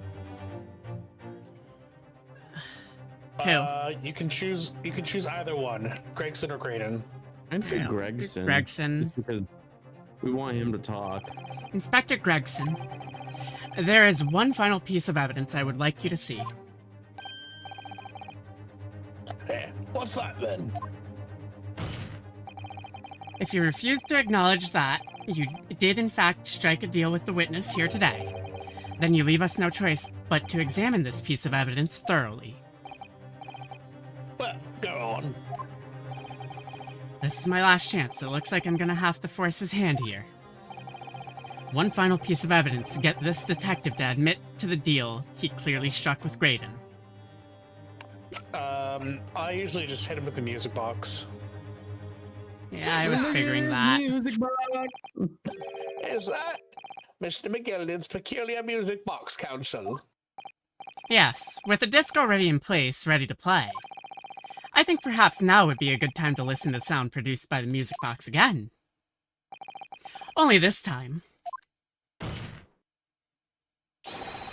with the second disc we've just discovered set in place as well. Goodness, this disc, counsel? No, wait! I can't let you do that! Why not?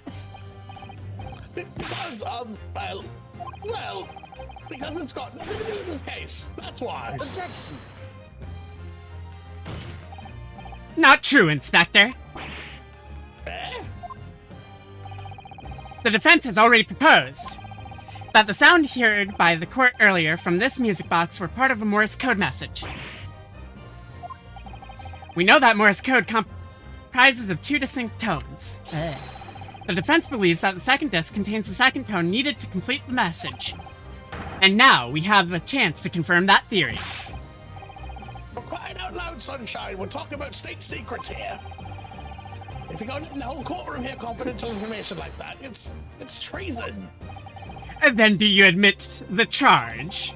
That in order to protect those state secrets, you engaged in unlawful dealings with the witness. You're mad. You know that secret information out into the public domain?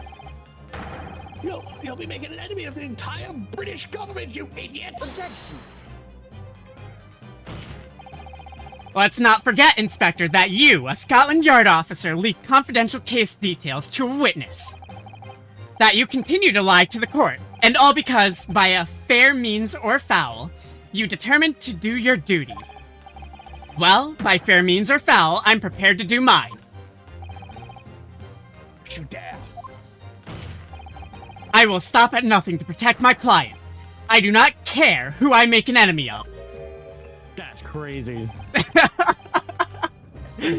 That's wild. And he's just sitting here drinking his wine. My lord, if you please. The court must hear the sounds made by that music box.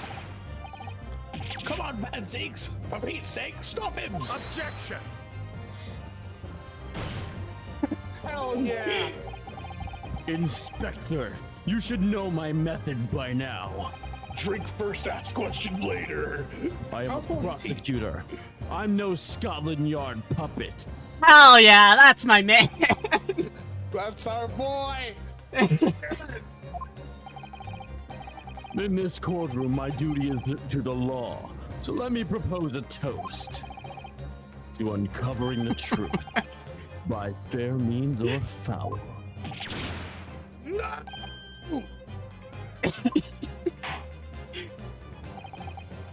Very well. The defense's stance here and that of the prosecution have been made very clear, I feel. Therefore, in accordance with the defense's request, I must now go wee-wee. The court would now listen to this music box as set in operation once more. This time with the second disc in place, and both discs playing simultaneously. Oh, You better say something, Gregson. In the right orientation. oh, fucking hell.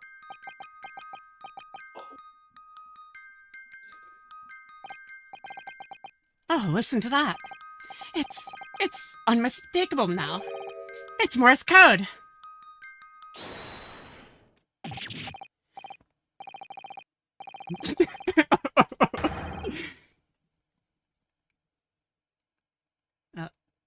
Ludi stepped away, so... Well, He was going, alright, I admit it, but for the love... Pete's sake, stop that. Let me Shut ask that you balloon again, box Inspector Gregson. Did you, or did you not, strike a deal with the witness next to you in the stand, Mr. Ashley Graydon?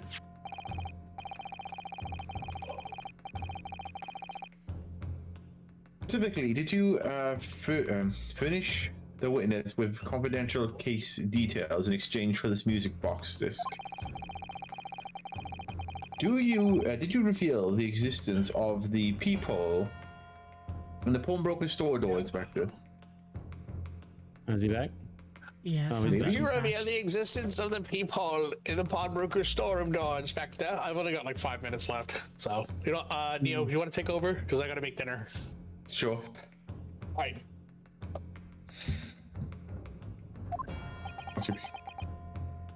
No, I'm probably gonna have to also go as soon as this is done because I've got other I did. stuff that I was I supposed did. to do tonight. Stop! What are you doing, man? It's all exactly like the young Eastern lawyer said. When the trial resumed after the recess, and we were stood here in the stand together, that is when he approached me with the deal. Shut up, you imbecile! Shut up! Psst, you there. You're the detective who turned up at the pawnbrokery the other day, aren't you? I may have something you're looking for, Inspector, with me at this very moment. So, How about a trade? I suggest you accept. Or information that may make certain individuals uncomfortable will soon become very public indeed. I couldn't let that information become public knowledge. Not under any circumstance. So I accepted the man's proposal and told him details about the case that shouldn't have put him in the clear. The people in the storeroom door, the bloodstains on the overcoat. By giving false testimony, this witness intended to have the defendant wrongly accused of murder. Inspector, you knew that. Yet you still revealed those details to facilitate the witness's perjury. I did. And what of it? But then it turned out the people had only been made that night after the incident took place. Scotland Yard wasn't aware of that, if I'm perfectly honest. Well, Mr. Graydon, what do you have to say for yourself? There's nothing and no one left for you to hide behind. You struck a deal with the inspector in order to escape conviction of a very serious crime. Namely this. You are the third intruder who broke into the pawnbrokery on the night in question.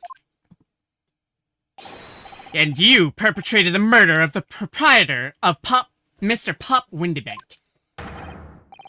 You! Oh. Oh, Traitor! Oh. Oh god.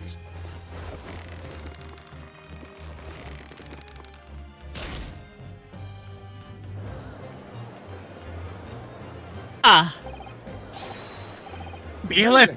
Bailiff, restrain the man. What? Ah, I went for a voice crack there. I do apologize. That's it then. It's all over. Thank fucking God. Why is all this? Stop with the dots, please, game. Just roll the credits. I despised my life growing up. Those slums are vile places. I was cursed from birth, born into poverty, the son of a penniless artisan. My parents did nothing but quarrel all day long. What little money they had was never spent on me. Wow, tight little child. So I set about studying to better myself, to one day escape from that hellhole.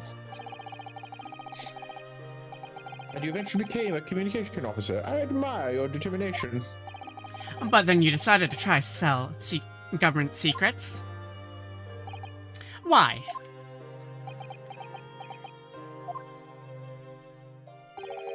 Isn't it obvious? Because I wanted money!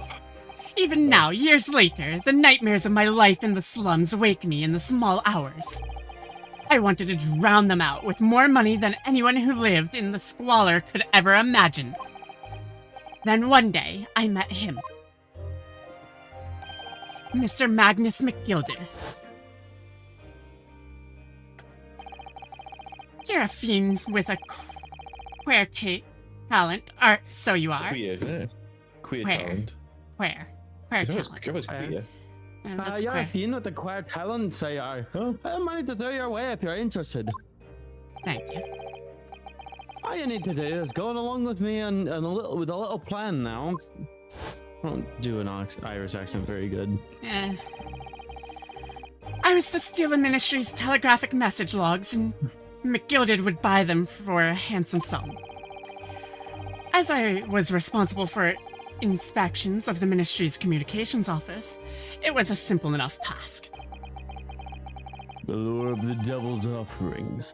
How easy it is to succumb. But you must surely have realized the seriousness of the crime you were committing. And for that reason, I took great lengths to ensure that my actions were untraceable. By using the music box.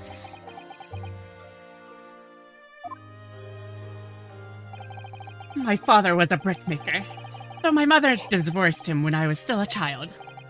Yes, Mr. Mason Milverton.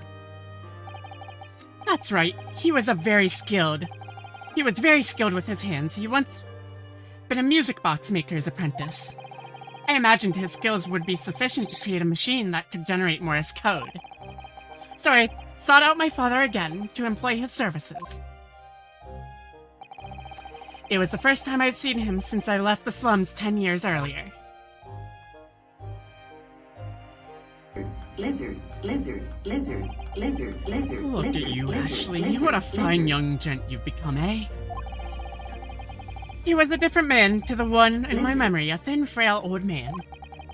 But poverty had never broken him, never corrupted him like it had me. I was sure that he wouldn't help me, even if I told him the real reason. So I made up a story. I got some work for you, Father. I need some music box discs made. Music box discs, eh? A musician friend of mine has written some music he wants to sell to the public. I brought the score with me. There are 2, actually. I'd be delighted, son. It's been 20 years since I did any work like this, though. Fetch my tools, would you? They're in the loft. That's how I had him make the 2 discs.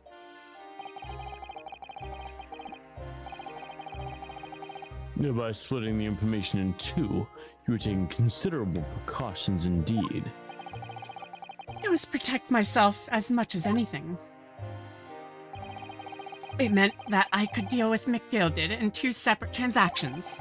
The first involved the first of 2 discs, and the music box for playing them. I exchanged them with McGilded for 10 guineas. Then, on receipt of the second disc, he would pay 1,000 guineas.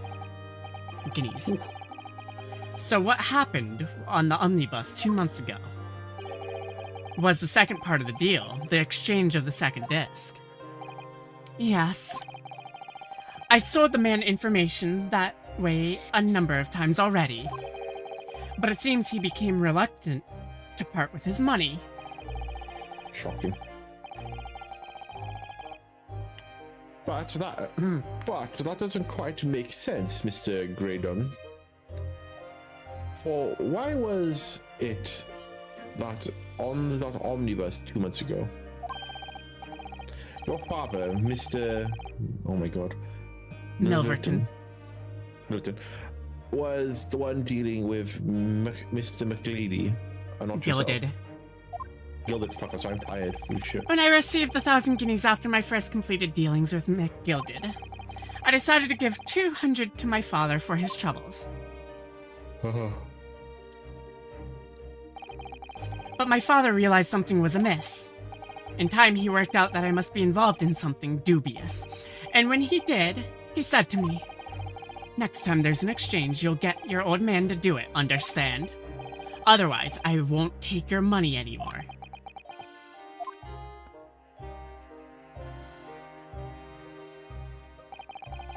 That was my father's way of dealing with it, I suppose.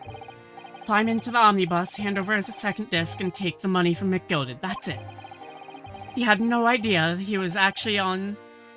what was actually on the disc I asked him to make. He never knew. Just like I'll never know why everything went so horribly wrong that night. All I know is that the disc was taken from him, and he never returned home. Oh.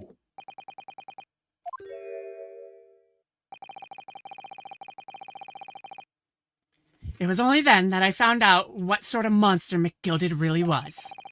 So after 10 years of not once uttering it, I swore on my father's name.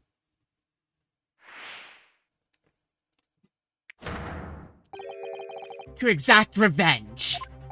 Oh. Revenge!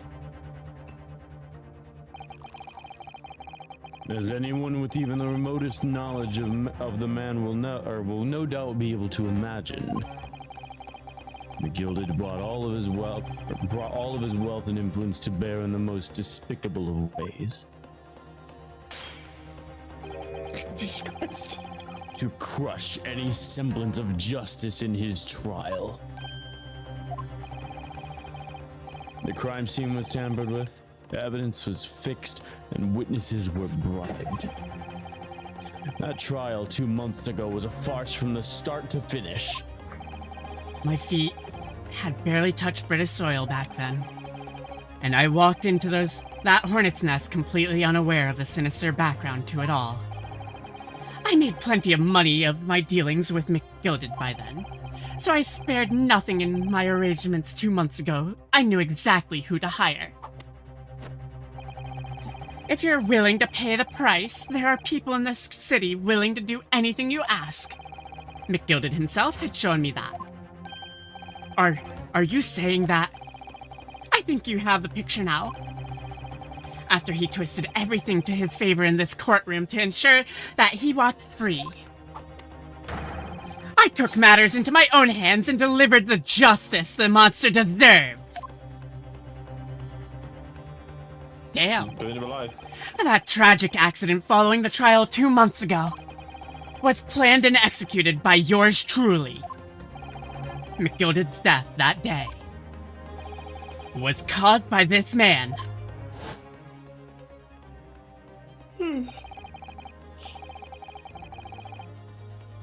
Everything is ready, sir, if you'd follow me into the courtroom. What's this, officer? To sooner that I was led here to believe. I hope it's not inconvenient, sir. There were some changes to the schedule. Wow. Must be making tracks now. Hey, time for the inspection. Just time for the inspection. I cannot do. I've listened to too much Scottish accents That's around fine. me. I'm going to examine the omnibus again, so I'm told. I'm just going to give them British. Yeah. I shall be present for myself.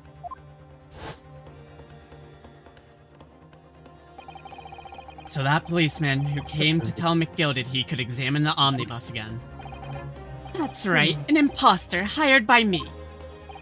McGilded used his wealth to manipulate the trial. He paid people to adulterate the omnibus with all manner of false evidence. He threatened witnesses to lie in their testimony.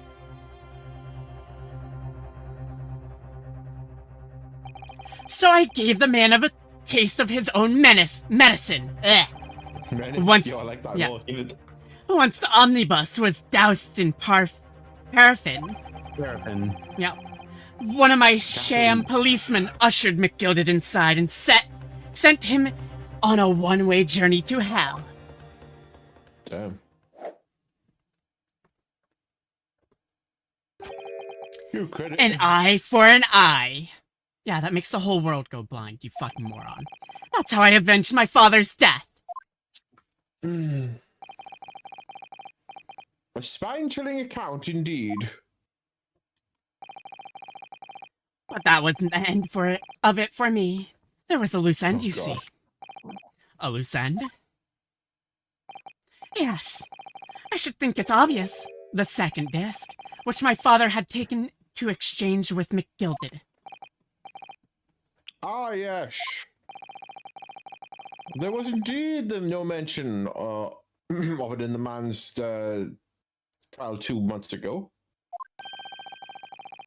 Clearly because it had been removed from the scene of the crime. When I realized it was missing, I remembered something. Something from the first time I dealt with Miss McGilded.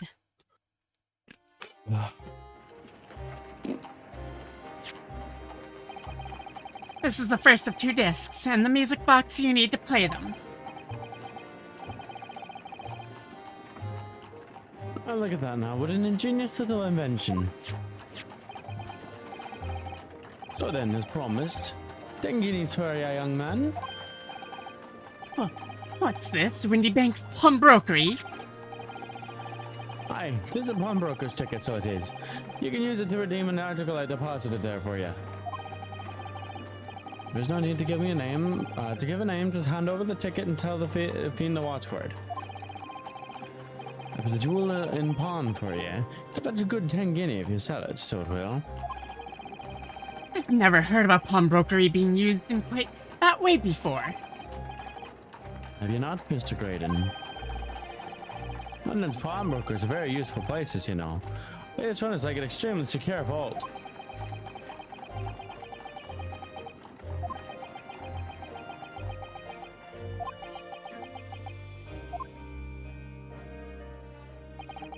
So I knew that if he'd taken steps to hide the disc, it would be in that pawnbrokery somewhere. And on that night he killed my father, he must have entrusted the ticket to someone. Yes, to Gina. I remember now that when we first met you at Windybanks that afternoon 2 days ago, you had a description of Miss Lestrade written down. How did you know who you were looking for? From the trial, that pickpocket's testimony was clearly peculiar. Anyone could see that. I realized immediately that she was another of McGilded's pawns, that he must have threatened her somehow. I was fairly convinced it would be her who had the ticket. So I started to make some inquiries. I had a strong suspicion the girl would come out of the woodwork on the redemption deadline. And he was absolutely right. And yes, sure enough, she did. All I needed to do was wait until the girl went to Windybanks to redeem the articles. But unfortunately, she redeemed only McGilded's overcoat, and the one disc that was in its pocket. The all-important music box with the second disc inside was missing. Because it had already been forfeited 2 days earlier. But I was unaware of that fact. Had I not been, I could have avoided my nighttime excursion. Meanwhile, as our investigation into the stolen government secrets was progressing, we picked up on the fact that McGilded was involved. Inspector, you've recovered fast. My orders were to recover the stolen information as quickly as possible. So we started gathering the fella's possessions and examining them wherever we could lay our hands on, whatever we could lay our hands on. We had a full-scale investigation going on at the yard, but we had to keep it quiet as we could. And then, when the inspector here took the disc from me in the pawnbrokery that day, I became nervous.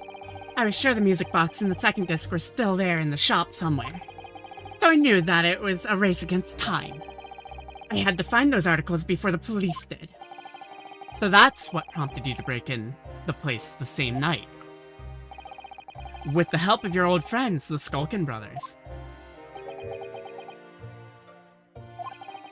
What happened that night in the pawnbrokery, I can only describe as a nightmare.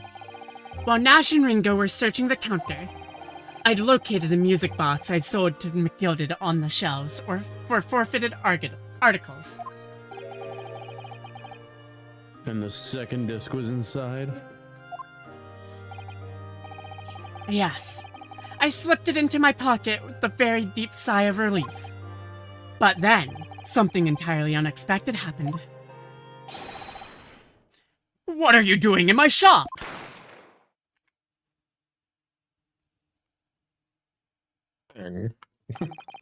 A gunshot rang out in the shop, and I felt a sharp pain in my left arm. The broker fired his gun and the bullet pierced your limb. Yes, exactly, but unfortunately, I decided to bring my own gun with me that night just in case. Oh.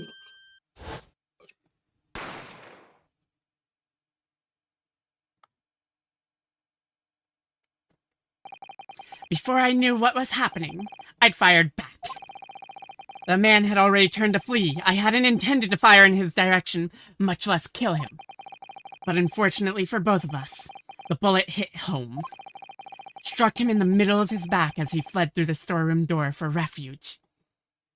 It was like just self-defense at this point, or what? Break and entry self-defense. Windybanks would be self-defense. Yeah. He's still breaking and entering. I don't know how it works in the UK back in this time period.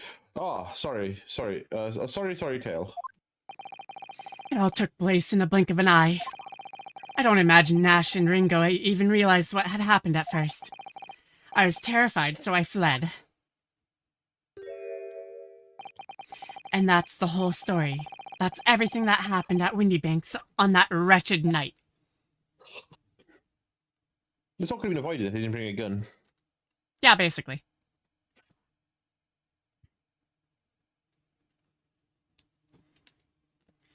Well, you fucked up, my boy.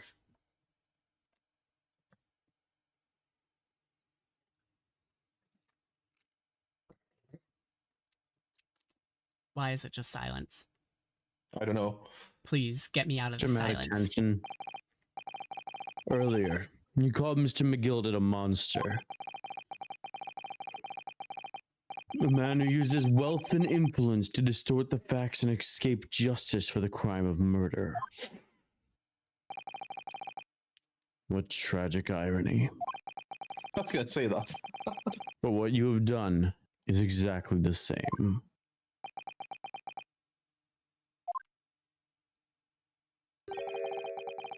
You've become the very monster you saw and despised so deeply in McGilded.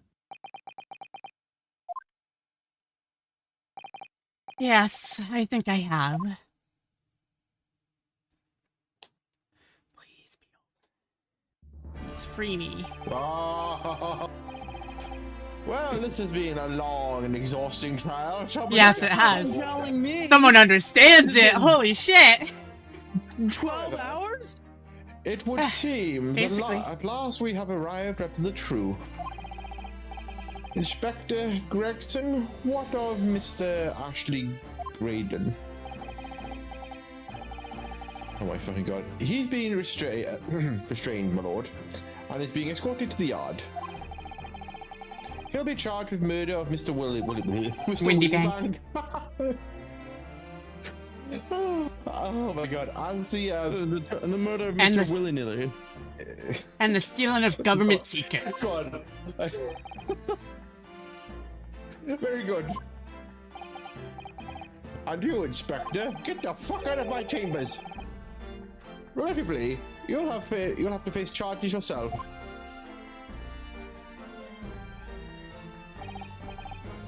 Yes, my lord, of course. My lord. It transpires that you were complicit in helping a criminal escape justice. Ugh. The fact remains whether or not you were doing so in the line of duty.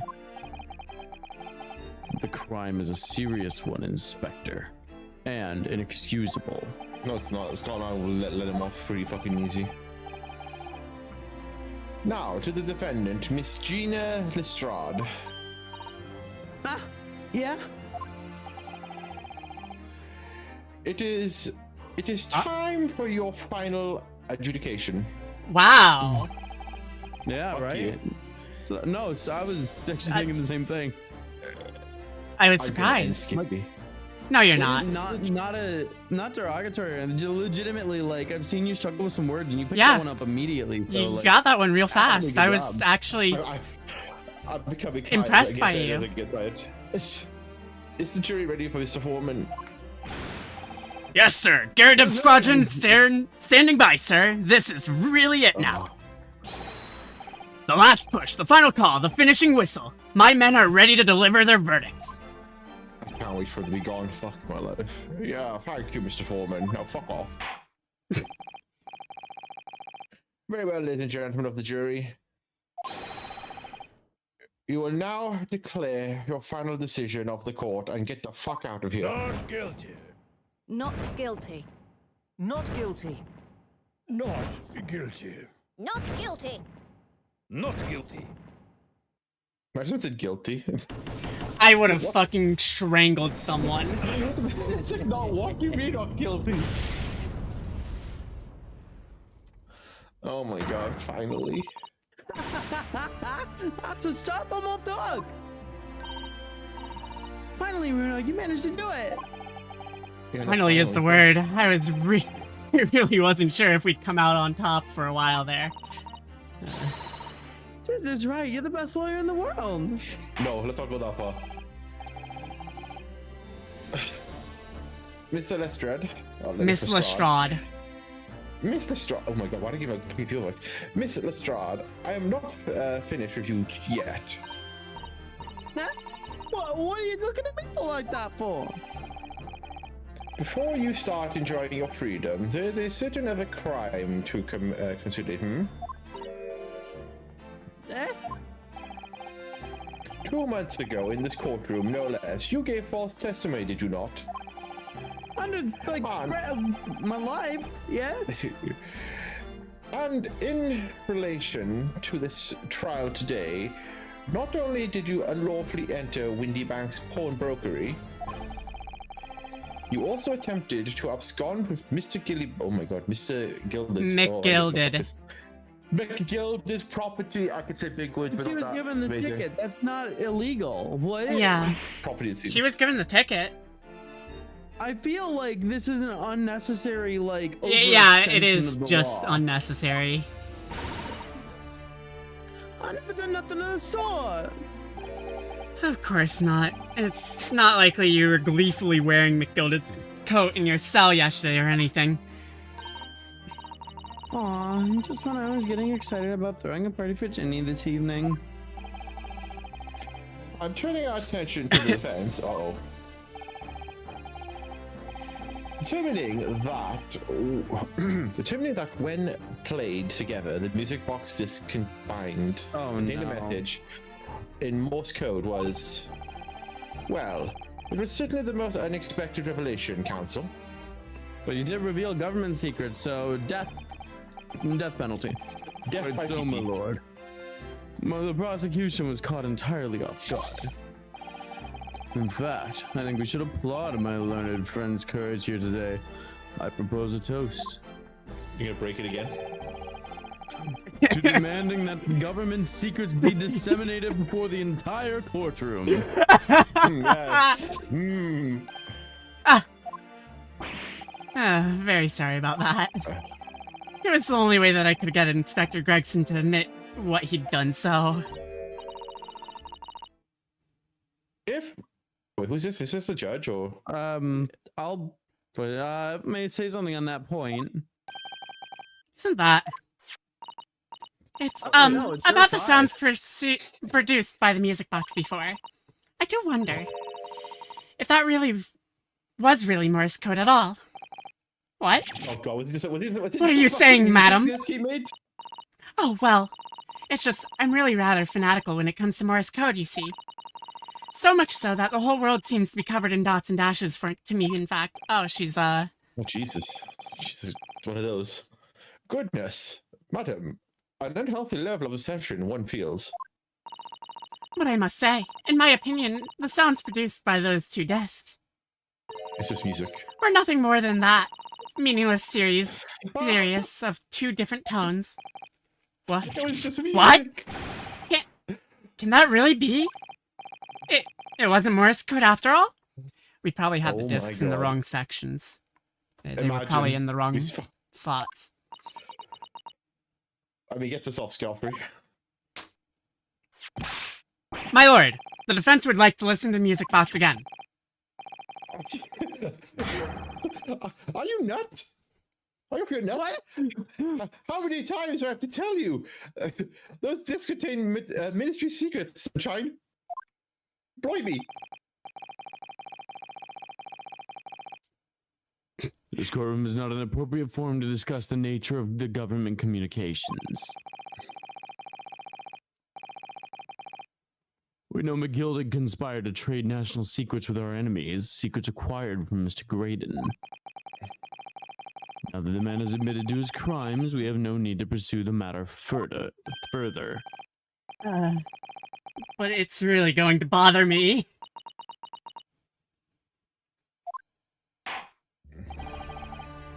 Miss Lestrade. Yeah, me lord? Me lord? There we go. That which you have seen today here in this courtroom has been extremely disturbing. Falsified evidence, intimidation, perjury, a grim catalog of depravity. An appalling experience on behalf of any child. Befall any child. That's what I said, isn't it? No, behalf. That's what you said. Oh. It ain't nothing I done see most days in the back slums.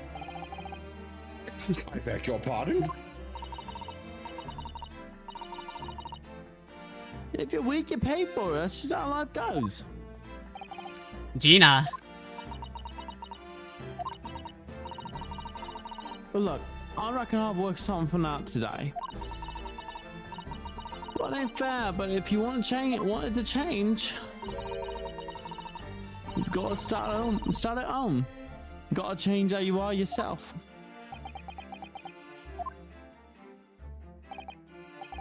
Well, that's a very Laudable. laudable lesson, I would say. I eagerly look forward to the born-again Miss Lestrade never gracing this courtroom with her presence again. I have a feeling she's gonna grace this courtroom with her presence again. Now, fuck off. Now, with regard to the murder of Mr. Pop Windybank, proprietor of the pawnbrokery business on Baker Street, I hereby declare the defendant, Miss Gina Lestrade, not guilty. Hell yeah. Oh, thank God we're done. Woo, petty! Fireworks too. Now the poor bastards will clean this up. Oh. You shouldn't do that. Oh my God. That seems dangerous. Wait, why is it got a firework now? There's some question. It was a smoke grenade launcher, not a firework launcher. That is all. Court adjourned. Now fuck off. Go away. I want to go home. Why am I still here with Van Zeeks? Let me go home. How much wine is in that? All the wine in the world. He also has multiple bottles. On a personal note, I must say you've surprised me, my Far Eastern friend. Huh. Oh. Despite being a Nipponese, you saw through the pretense to the malice that festered within the Englishman. And at the same time, saw through the grime to the surprising heart of your English client. You have a curious talent for judging character, especially considering our very different cultures. I don't think there's anything curious about it. Whether we're from an Empire of Great Britain or the Empire of Japan, we're all human beings. We're not so very different on the inside. Yeah, we're all red and mushy. You know, I took this case for one very simple reason. To lock swords with you once again here in the courtroom. You did? When I encountered you for the first time 2 months ago, it reminded me of toasting friendship and trust with another Nipponese, only to find my trust betrayed. Oh? Though through you, I hope to look into the eyes of the man I once knew and try to understand. You mentioned something similar earlier today, about total betrayal at the hands of the Japanese. What happened exactly? Well, you may ask. And one day, when the time comes, you will learn the answer. But not whether you like it or not. Alright, then I'll wait for that day if I must. No, He's actually growing a spine, oh my god. Coming to be known as the Reaper of the Bailey in my retirement from service 5 years ago. It gives me cause to wonder if our meeting has some deeper purpose. Oh my god, again.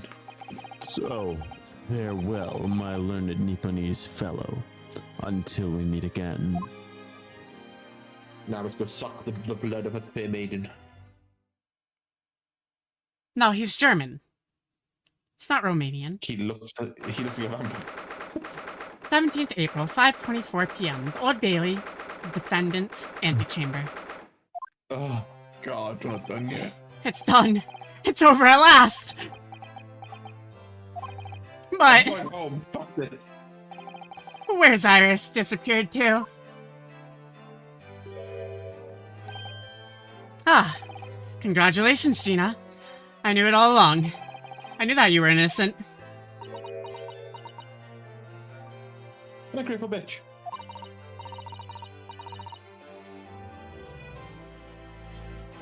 Well, do what you said, Mr. Naruto.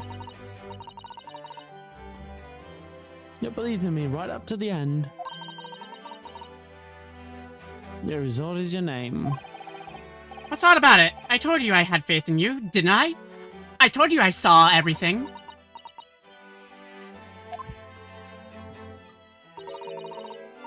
No one ever as before, see?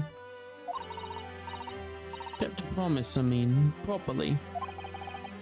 That's awful. Yeah, I know that feeling, Gina. I figured something out today. All my life, growing up in the slums, I never trusted no one. It's just because I've been being scared of being stabbed in the back. God, I feel that.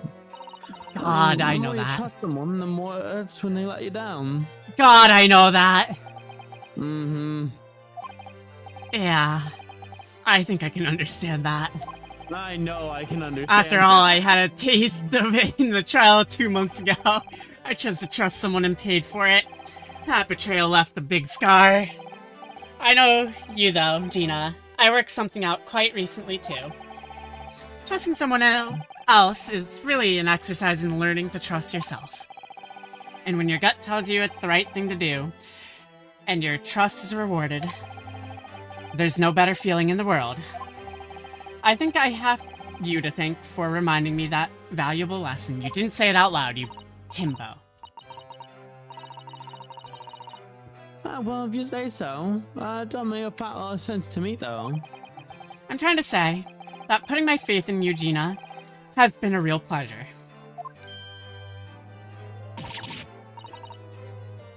Quite out loud, pack it in. Ah, she's a tsundere. Biggest fucking tsundere I know.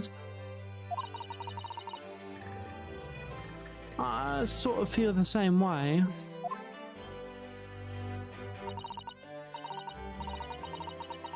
I mean, sometimes trusting someone else is, you know, alright. Thanks. This is the way I see it, Ryunosuke.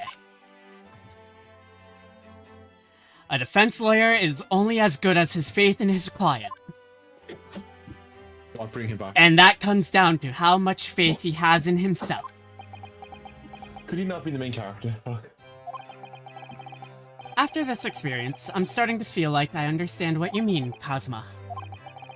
And I'm living up to your expectations. Am I turning out the way, to be the lawyer you believed I could be? He's talking to himself. Pardon the interruption.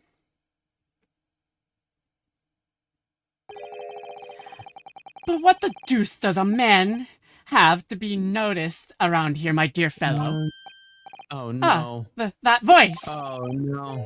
It's too late for that voice now, Mr. Naruhodo. Oh. I've been standing here patiently in the corner for the entirety. Ah ha ha! Yes, it was me all along! I would have said when finally you noticed me. But you people with your incessant babbling! Mr. Sholmes! Yes, it was me all along, you see! Oh, God. I'd assume you've been taken back to the hospital, to be honest. Indeed I was, but I managed to escape again! Oh. I happen to be aware of one or two foibles of the doctor who was tending to me. I merely made my knowledge of them known to the man, and he happily issued me with a leave of absence. How very above board. But enough of my adventures. That was a fine victory, Mr. Naruhodo. Your tireless efforts justly rewarded, I feel. Congratulations are in order. As a close friend, I tip my hat at you. Oh, thank you?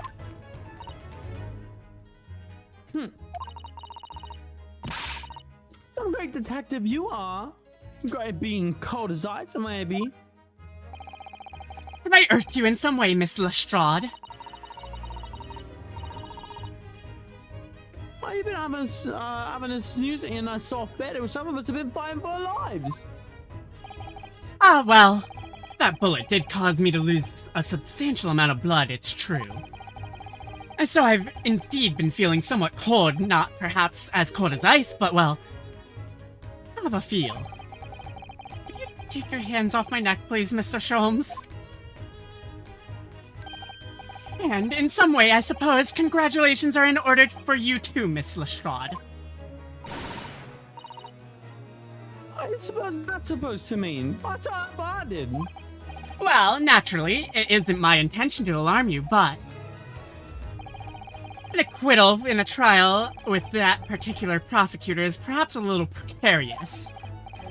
Well done, Mr. Sholmes. Not alarming in the slightest. Oh, the Reaper, you mean? Cause anyways, it's found not guilty in a trial he was working on ones that did anyway. Say it. The very point I was trying to make. It is exemplified by the fate of Mr. McGilded, in fact. Ah, but of course, pay no attention to such irrational drivel myself.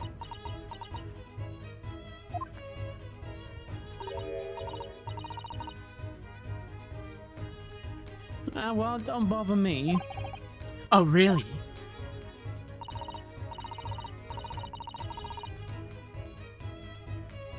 Of course not. The way I see it, Reaper's a bit like I'm upstairs. Him? Upstairs? You mean, like, God? Oh, him upstairs. Yeah, him upstairs. Know what's what, right? He knows what people are like on the inside. It was really weird because they capitalized the I for him because they couldn't capitalize an H because it's so stupid. You know, you want to have the wrong end of the stick. You want to have got the wrong end of the stick.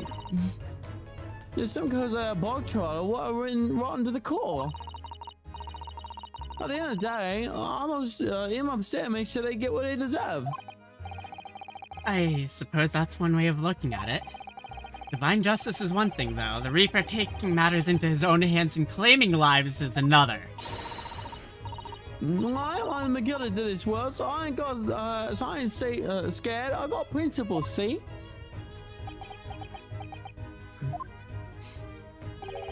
A trait in which you have is a trait in you which is to be admired, Miss Lestrade. Oh, just give it a rest, all right? As I was saying, congratulations are in order. The news of your acquittal was very welcome news to me indeed. Let me express my heartfelt congratulations, Gina. Hi,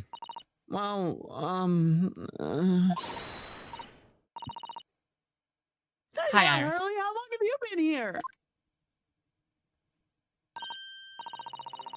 Honestly, I went to the main entrance especially to meet you there. Ah, Iris, my dear. I do apologize. But wait, until I tell you what happened. This pair made utter fools of themselves. What happened? As you know, I have a penchant for a disguise. I was hiding in this room just as a bailiff. But these dolts didn't notice my presence at all. And they had no idea. Can you imagine, Iris? What would you credit it? I'm not sure really. I beg your pardon? I'm sorry, Hurley, but you just don't have the weighty presence you seem to think you have. In fact, you really ought to be careful about that. It's gonna land you in trouble one day. Ads are starting. I'll be careful. I'll be right back. Blitzy, you're in charge. I'm so tired. I know. I just want to be done. I have other stuff to do tonight. Chad, how are you guys doing? I'm supposed to be working on a script. I'm supposed to be doing art. I'm supposed to be going out to the gas station and getting monsters so I can do the script and do art and the other stuff I need to do. And I have too much stuff to be doing today. Why am, oh yeah, not to mention I don't have any free time until existing, better than me. I don't have any free time until Wednesday, and then guess what? The next week and a half after, nothing. My every single day is full. I'm gonna have it's gonna be a nightmare. So I hope you guys are doing better than I am.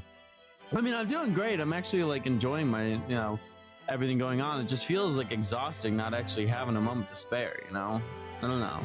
It feels weird. But with the tail end, just gotta get through. What do I have to do tomorrow? Tomorrow's Sunday. I mean, technically I have tomorrow a little bit. I gotta work on like editing the video, but like short of that, I actually can sleep in a little later than I thought I'd have to. So yeah, you know what? Actually, yeah, that's, you know what? That's fair. Yeah, I can do. I didn't expect this to take like 7 hours though. Like, my goodness. Oh, I'm hungry. Hungry. How am I doing my calendars? Huh? Hungry. I'm back. Fuck. Hello. Welcome back. Hey, Kiza. Is Aoi gonna be streaming today? Should check She would have that. been already if she was. I don't know.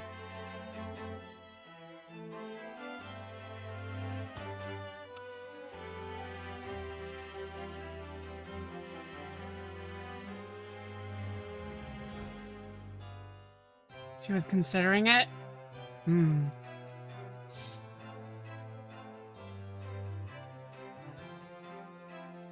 I love Twitch lying to me.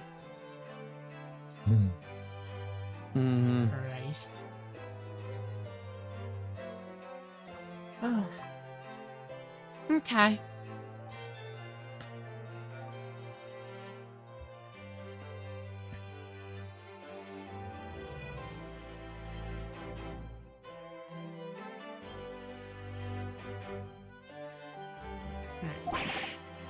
Ouch. Anyway, it's such a shame. I was so hoping to throw a party for Gina tonight. But you won't be able to come, will you? Oh well, I'm gonna be going nowhere for a while. You're the judge's partner. I got stuff to make amends for, apparently. All of them offenses. What's it again? Breaking and entering, taking the bulk truck of stuff, what was in the log, blah blah blah. Yes, I think you'll find that basically being a pickpocket is the main offense. It's not even an offense, it's a job, innit? I don't think so.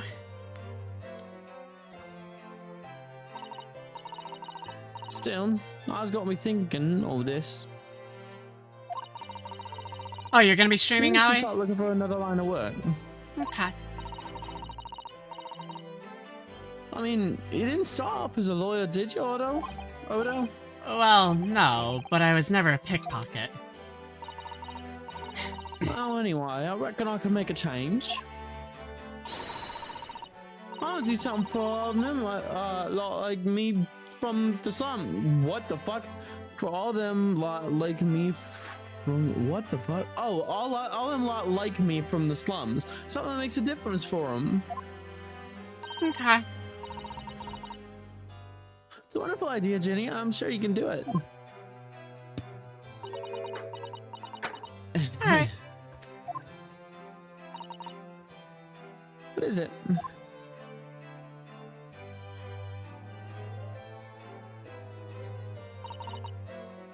Nothing.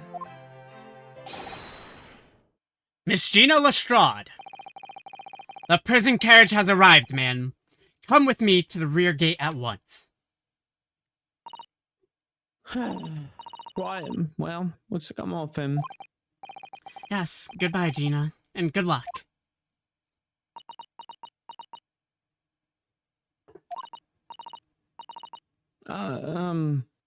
Odo. Yeah? Oh no. Die! Ah! What was that for? I don't know. I mean, I don't know what to say, so. Ah, indeed. Perhaps the situation calls for a phrase hitherto missing from your vocabulary, Miss Lestrade. Is it thank you? Ah, I'm back. Huh? Hello. Oh, shit. On occasions such as this, I would recommend a simple thank you. That is a thank you. Ah, Oh, yes, it's good advice, Jenny. I love Gina so much. What? do we see her in the next game? A lot of her. Okay. She's a major character. Oh joy. You'll have a lot of speaking to do, Blitzy. That's all I'm hearing. That. Thanks, Odo. Oh. Thank you for everything, what you've done, for believing in me. She's so precious. I want to protect that smile. Not at all. In told fact, you guys, that should be my line. Thank you, Gina. What did you tell us, Lodi? I told y'all. This was before you hopped on. When Gina was first introduced, I told Skippy she's going to be your favorite character eventually. Oh, there she goes. I wonder if I'll ever see her again. Well, quite the indomitable pick purse. Oh, I nearly forgot. I bought a paper outside. It's a special edition. It's Charles all over the front page. Pickpocket's innocence proven. Isn't it wonderful? You should have shown it to Gina, Iris. She would have been thrilled. Oh no, how silly of me. But anyway, would you like to see the good news or the bad news? Oh, not again. Well, what do you say, Bruno? Hurley? As usual, I think I'd rather get the bad news out of the way first. Absolutely not. I have no intention of listening to anything but good news. And there you have it. How people answer that question says a lot about them, doesn't it? Let's not go there. Alright then, maybe let's start with the good news this time. The rain has finally stopped. It was a record level of rainfall, apparently. Well, that is good news indeed. We can journey back in greater comfort. Alright then, All right, what's then. the bad news? The huge storm has left the seas very choppy. Oh, jeez. Society Channel in particular is awful, so sailing out of the Dover has been delayed by a day or more. Wait, Dover? That's right. Head to the station immediately. We may still make it in time to wave Susie off. Hell yeah! But... There won't be a train, surely. We couldn't be that lucky. Who do you think I am, Mr. Nanahood? Oh no. Mr. Sholmes. I rushed to Victoria Station earlier and made arrangements for a special express. If we hurry now, we shall be there in time for dinner. Motherfucker. And I know of a fine restaurant that serves the most delicious baked sole. I don't... The great detective does it again. Indeed he does. I happen to be aware of a number of the rail transport director's foibles. What? Foibles. I merely made my knowledge of them known to You man. Happily laid on the locomotive. He Elementary. blackmailed so many people, what the fuck? That's criminal! It's just an idea, but it might be wise to stop manipulating people that way. And don't announce it in front of the lawyer here.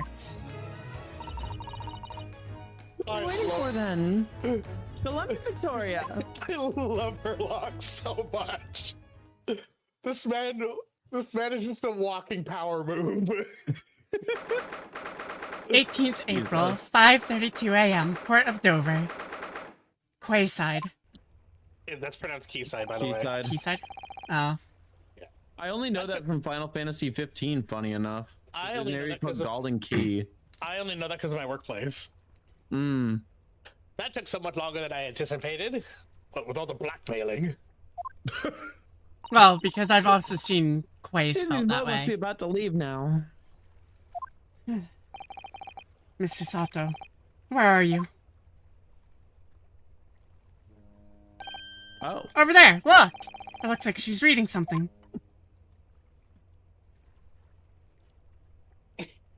Hold it! What?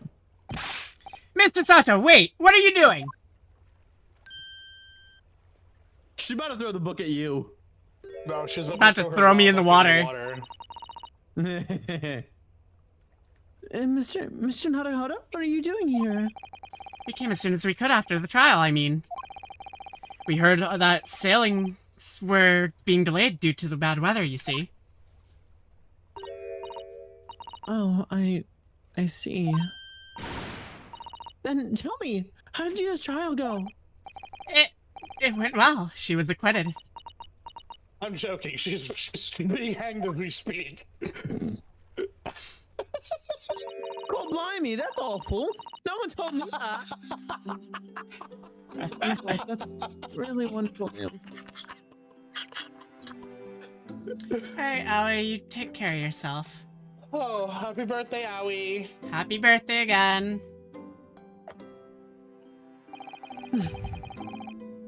The book you were about to throw into the sea. It was your Encyclopedia of British Law, wasn't it? Oh dear, I was hoping you hadn't seen that. I'm not worthy of practicing law in any way now. And so I was saying my final farewell. You were saying goodbye to law. You, Susato-san. But I'd be correct in assuming it's because of the peephole, Miss Susato. No, there's nothing wrong with the people here. It's just oh, right, the door. The scene of a crime, and then I tried to hide the fact. What I did is utterly unforgivable. Yeah, I know. That reminds me. How'd you even come to have this, Susie? On the evening of the incident, Mr. Schultz had invited Gina to dinner, if you remember. Oh, yeah, well, we have a wonderful time. Oh, Gina gave us a little introductory lesson, didn't she? To the art of pickpocketing, I mean. Oh, that was so much fun. Next will ruin his armband. Yes, please don't do that again, Iris. That band's very important to me. Now, if it's so important, you should pay more attention to it. You didn't notice for ages. On a whim, I thought it'd be fun to see if I could take the cat flap-o-mat, so I put it up my sleeve. That fit in your sleeve? That fit in your sleeve? Really? And then I rather forgot about how. Until I found myself in Mr. Windybank's shop with it later that night. I see. It's dirty logic. And then...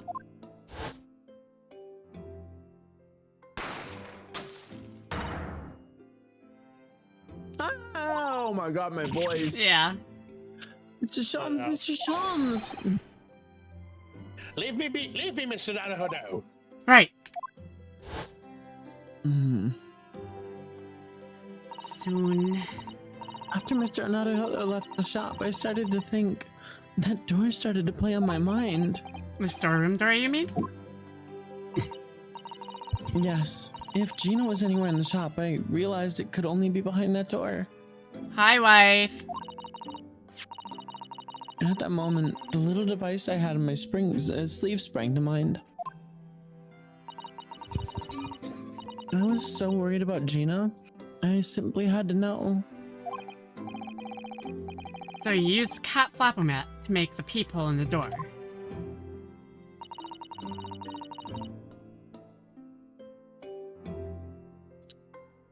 as captioned and photographic print of the shop by one of Hurley's red-handed recorders. Indeed, it was one of the first important. It was of the first importance at that point. Precisely when the peephole was made, that information would prove to be now Mr. Naruto's greatest weapon. Though naturally, without proof, it would have amounted to nothing. When I looked through the hole in the door, the sight that made my eyes made my blood run cold.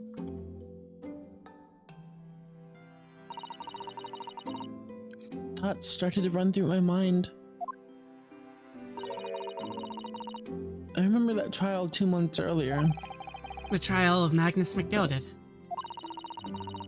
I thought about how he had manipulated the evidence and arranged false testimony to secure his freedom. It made the British justice system feel very dark and sinister to me. And then a terrible thought occurred to me. What if some wicked criminal was planning to do the same thing now? Because from the appearance of the crime scene, it looked exactly as though Gina had shot Mr. Windybank. Even though I was sure she'd have never done such a thing. You were worried that the true culprit would try to frame her for the crime. That's right. But then I realized it would be very difficult for anyone to give false testimony on this case. What do you mean? Well, the crime appeared to have happened behind the door of a locked room. For someone to claim to have falsely witnessed it, there would have to be a way to see beyond the door. Ah!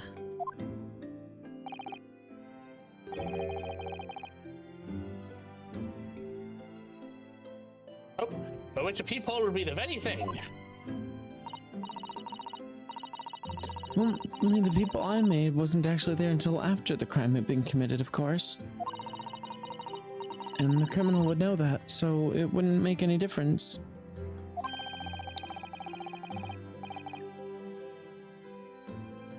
But the possibility was, but the possibility of a rather ingenious trap was there, was it not? A trap? Is that why she did it? So, that's why you kept it a secret, Susie? You never mentioned you made the people to anyone. Not even to the police. I know. And I knew at the time what I was doing was wrong. A criminal offense, even. That's why I decided to confide in Mr. Sholmes. If Mr. Naruhodo was completely packed into a corner with no other possible means of escape, the truth about the people could save him. That was my plan. She really does think of everything.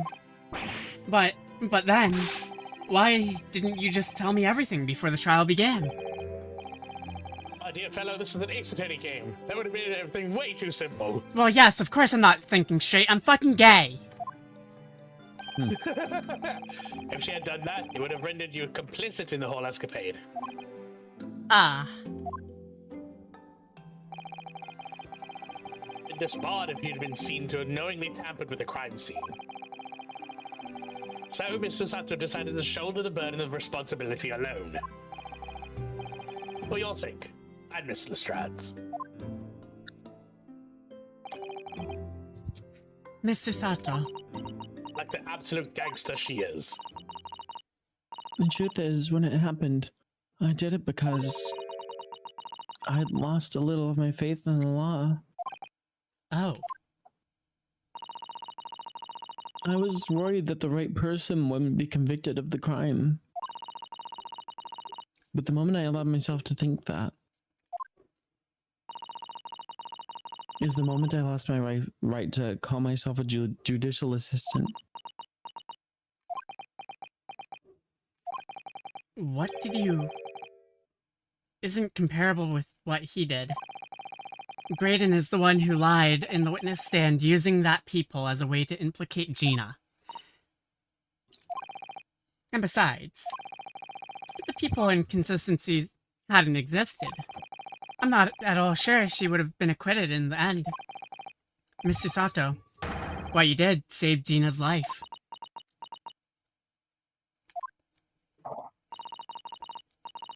Well, with your kind words, Mr. Naruhodo, you saved me too from my regrets.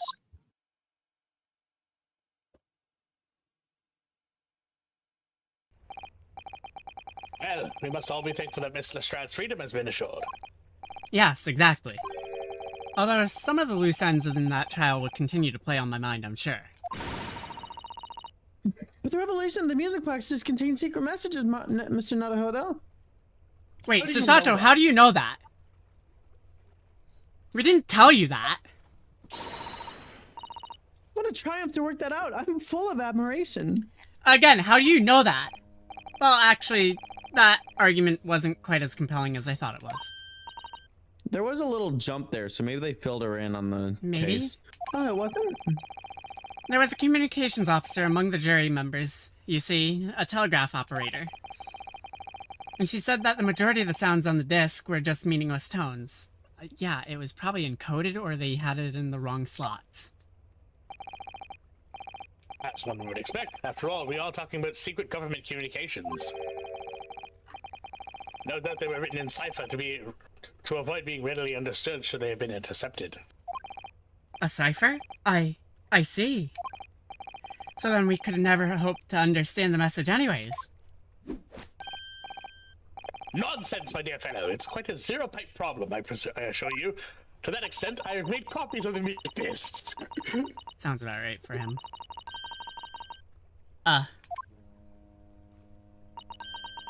So... G? Asogi. Asogi. What? Kazuma? Well, that can't be a real word, can it? How funny. Wait, Iris, what did you just say? No, I just said Asogi. Does that word mean something to you? Mean something? Asogi was the name of my best friend. What? But how do you know that name, Iris? I wrote it down during the trial before, when the message was playing on the music box. She transcribed it on the fly? She really is a genius. Damn. Damn. I thought the message probably wouldn't be written out in plain Morse code, so I tried various ways to interpret it. But whatever I tried, the words just didn't seem to make any sense. That is, in English at least.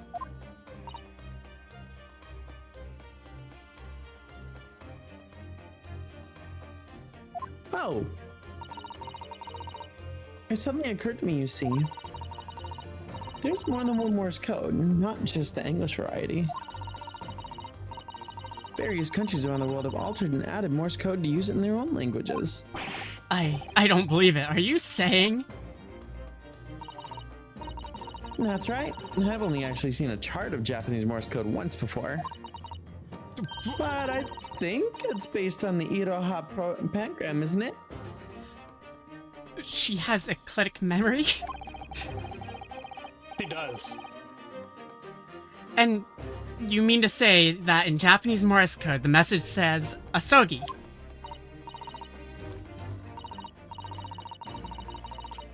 Yeah, I think so. I'm sorry, but I don't remember all the Japanese Morse code.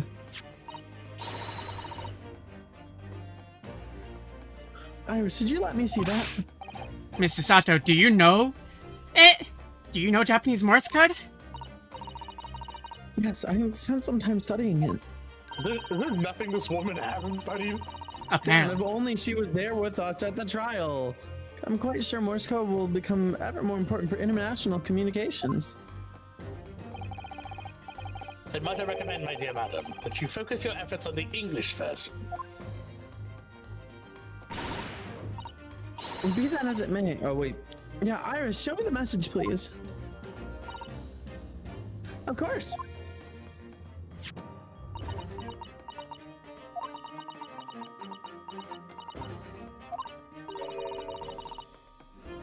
can this possibly mean? Whatever is in that long sequence is supposedly meaningless dots and dashes. It's made the color drain from Susato-san's face.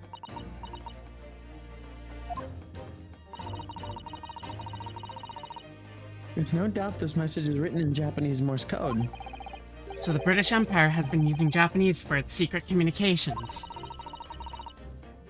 I don't understand the reason why, but the message appears to be a list of 4 people's names. 4 names? The first is Kei Asogi. Kazuma Asogi. Kazuma Asogi, why? Why was his name on that disc?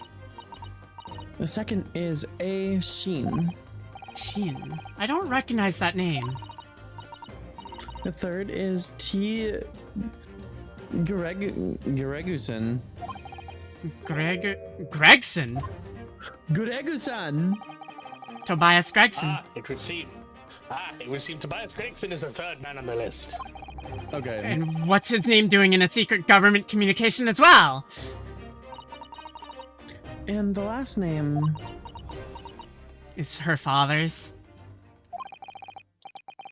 What's the matter, Miss Susato? it's just so strange, so unexpected. Oh, it isn't, Susie. Don't keep us in suspense.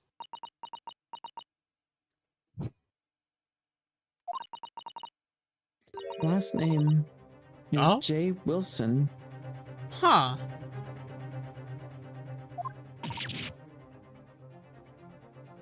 What? Wilson?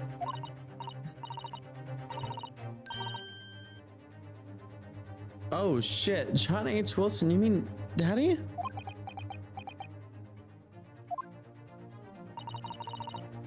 It says only J. Wilson, so I'm afraid I can't be sure.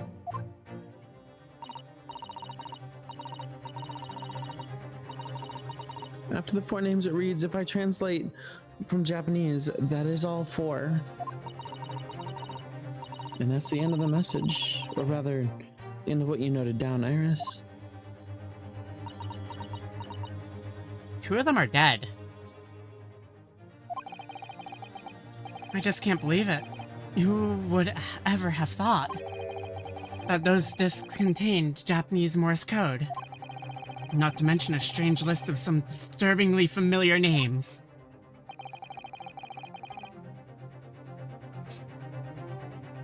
Liddy?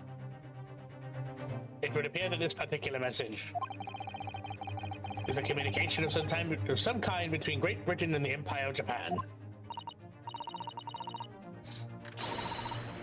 So Daddy could be in Japan then. Where's Susie and Bruno come from? Yeah, Dead. right where we left him. Oh, well.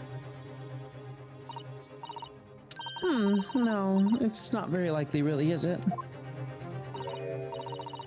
I mean, there are thousands of people with the surname Wilson, and there must be lots of J's amongst them. Professor John H. Wilson, visiting professor of medicine at Imperial Yume University. But we can't tell Iris about that now. We just can't. Sorry to say, buckaroo.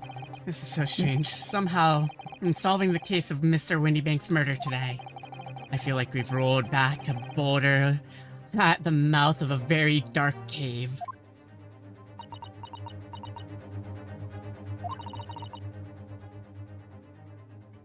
I do wonder if perhaps it's a dark cave that we shouldn't go wandering inside.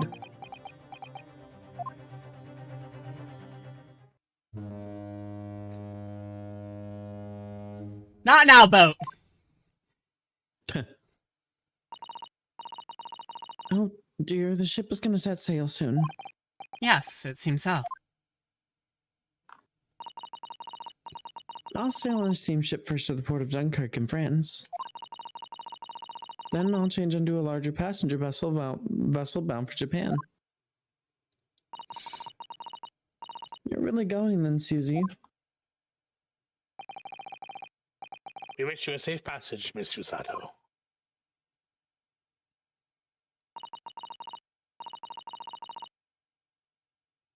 Thank you so much. I wish you all the very best.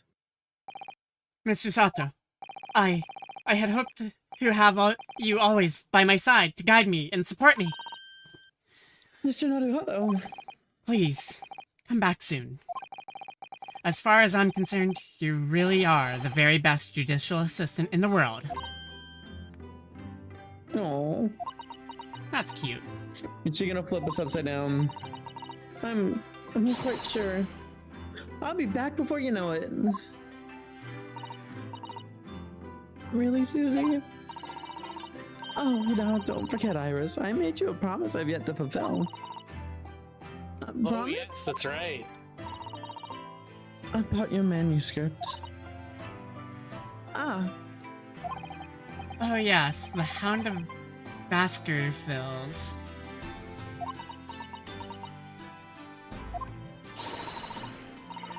well, I'll be waiting for you then, Susie. A promise is a promise. Definitely, Iris.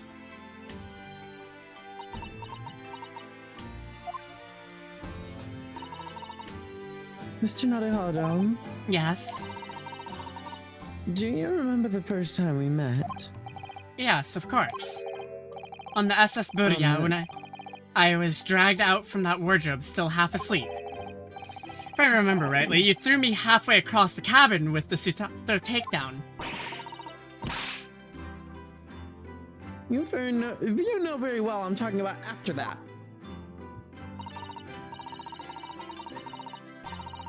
Strange, but being thrown together as we were in that case, I felt somehow straight away that you were the perfect person to continue Kazuma-sama's great legacy. Mr. Sato. And my instincts are right. I really want to believe. No, I'm sure that. I'll be back soon. Farewell until then. And that's the end of game 1. Cutscene.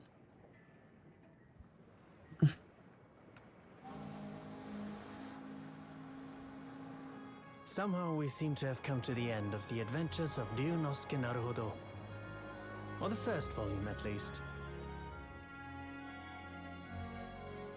Looking back now, it feels as though fate has led me on this journey.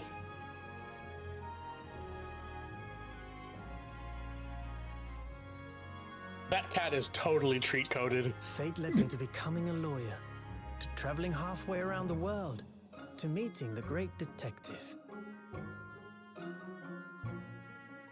I'm sure there'll be trials and tribulations ahead. Of course. No, it's a different game. Damn it, you stole my thunder! I'll be able to turn my fortunes around.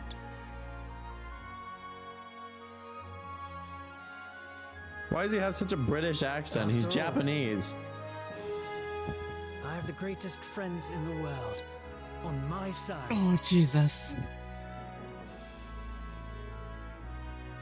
He's doing the power of friendships thing.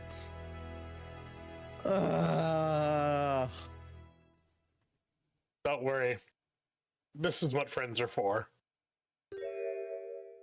No! No! No! Stop! Bad! Down, boy! Ah, yes, Mr. Naruhodo. Yes, Mr. Sholmes. I have some rather awkward news. Is your penis flattened? I'm The railway afraid you're company- only 12 years of rent now. The railway company has decided to sue over the special express train, apparently. What? Well, no fucking duh, you blackmailed people. It caused such a commotion on the line. All the other trains had to wait at stations. But really, we would never have made it to Dover in time otherwise. Anyway, I explained everything and how it was all your fault. You motherfucker! I'm gonna wring you by your neck. Huh? Huh? I believe a formal complaint should be delivered to your office tomorrow. I'm wringing your Don't worry, my neck. dear fellow. According to Miss Susato, You love defending yourself in court. I'm wringing your neck out. Huh? Huh? Huh? Something with a tomato knife. It's all right. I'm perfectly happy to testify. I am going to sound this man with a rusty, dull spoon. You really didn't look like the sort of man who'd do something so outrageous. See? You are going to make it worse for me. Mr. Sholmes. Yes. A word if you don't mind. Why, certainly. Any word you like. Bellow it out, my dear fellow. Oh yes, I love Bruno's words. I know he'll just the one he'll use here. Then, I really must say. Objection! Objection! There you go. Part 1 finished. Oh, Christ. It's almost 7.5 hours. Yep. There's still another case game. Was 13.5 hours. Well, if we skip the crash, that case was over 13 hours. In the following week, hundreds of music boxes arrived at Baker Street No. all over Europe. Just the trial was over 13.5 hours. Transpired, I had ordered all of them myself, so I advertised them for sale with "Used by Mr. Sholmes to solve an important case." And the money I've earned consulting detective work pays a pittance by comparison. Oh my god. God, I'm gonna strangle this man. I love Herlock Sholmes. I haven't slept a wink. The manuscript is due tomorrow now. When I'm this busy, Hurley usually cooks me breakfast. Well, cooks is an overstatement for some dry toast and insipid coffee. You were 10 years old. Why are you drinking coffee? Japanese breakfasts? Mind your fucking business, old man. That's why.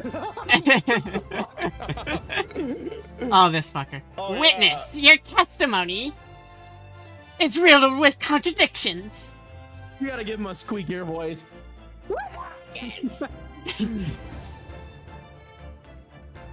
If he's anything like the other guy from the other games, he's like, "Objection!" Witnesses, Yeah, my courtroom is no he's, place for your petty arguments. Yeah, he is the ancestor for Winston Payne. Yeah, Sakeuchi Ouchie or something like that. Yeah. That's great. Fucking ouchie. Winston Payne and Gaspin Payne. Having delivered the Russian dancer, but last night, I apprehended an extremely suspicious Japanese national on board. I'm big wrong. All I did was give Flaggers all free refuge in my pockets. I might bring some kittens on board and suddenly he's a hardened criminal. It's not fair. You have way too much fun with him. I love Oh, it. that's great. It's like when I voiced Monokuma. It's like when I voiced, It's like when you voiced juror number 3. I voiced juror number 3 the same way. A I voiced scientific Monokuma. investigation. This will be the gold standard for the policing of the new age. I dream of a world governed by the tenets of order and discipline. Like a great clock, in fact, whose hundreds of parts match together in perfect unison. Now, if you'll excuse me, I have but 2 minutes and 37 seconds until my next appointment.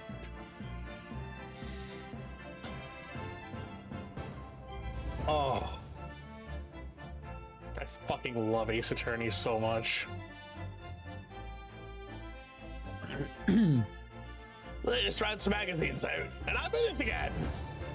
Whenever I say that one line she wrote now, I get a standing ovation. Want to hear it? Not bad, I suppose. For an amateur. Amateur. Glug, glug, glug.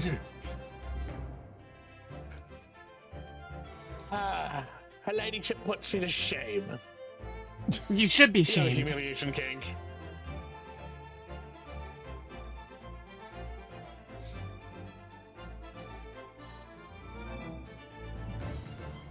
Yeah, I'm gonna have to go through episodes 4. Oh god.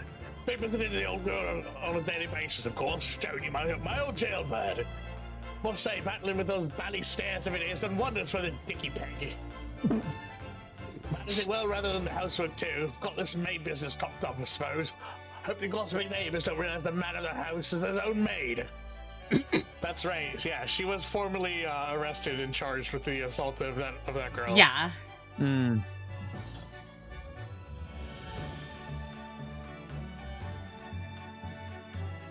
Oh, Blitzy.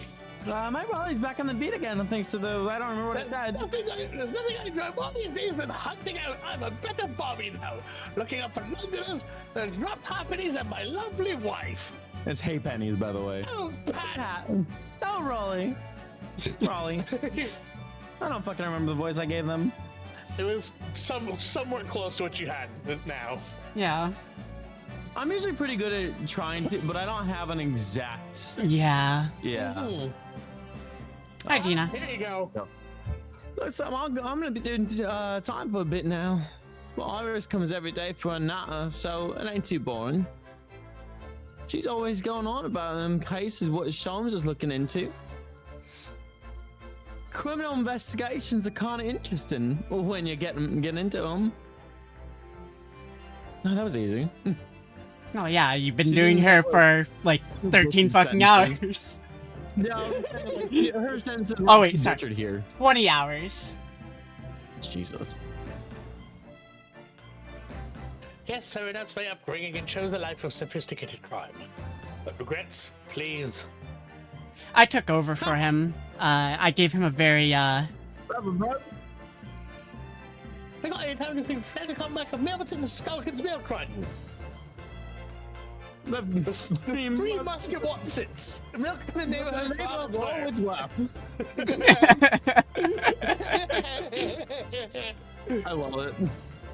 Damn, I kind of like them now. Damn. They're goofy.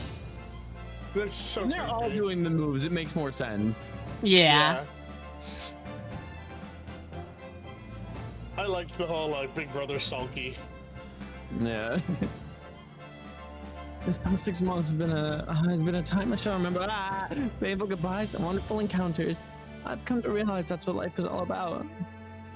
Naruhodo-san, I promise. Your assistant will return to you one day. But for now, I leave you with many memories and a heartfelt wish that life will treat you well.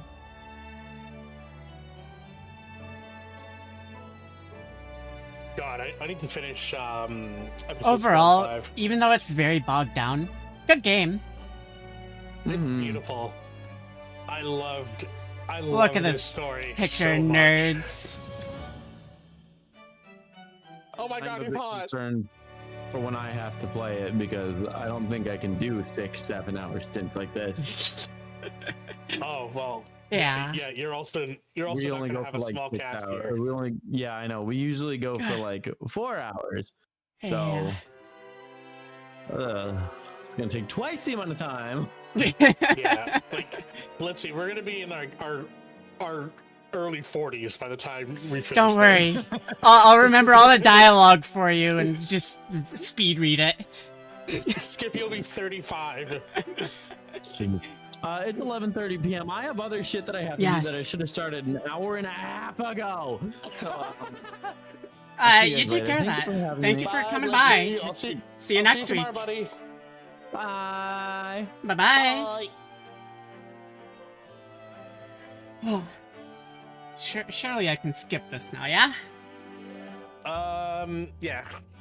Yeah, I'm pretty sure you can just press yeah. enter. Yeah, you can skip it. G. You should get the achievement now. The Great Ace Attorney Adventures, Finn. Surely the achievement will pop up, right? Achievement? Yeah, the completion of the 5th case. Probably. There it is. There it is. Okay, that picture is kind of nice. I like that. I like that. I'm a screenshot that.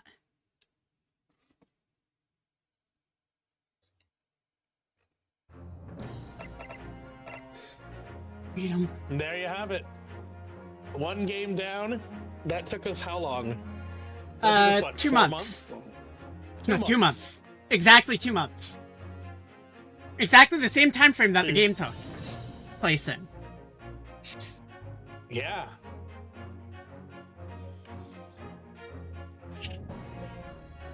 Where's our group chat with Blitzy? It should be there somewhere.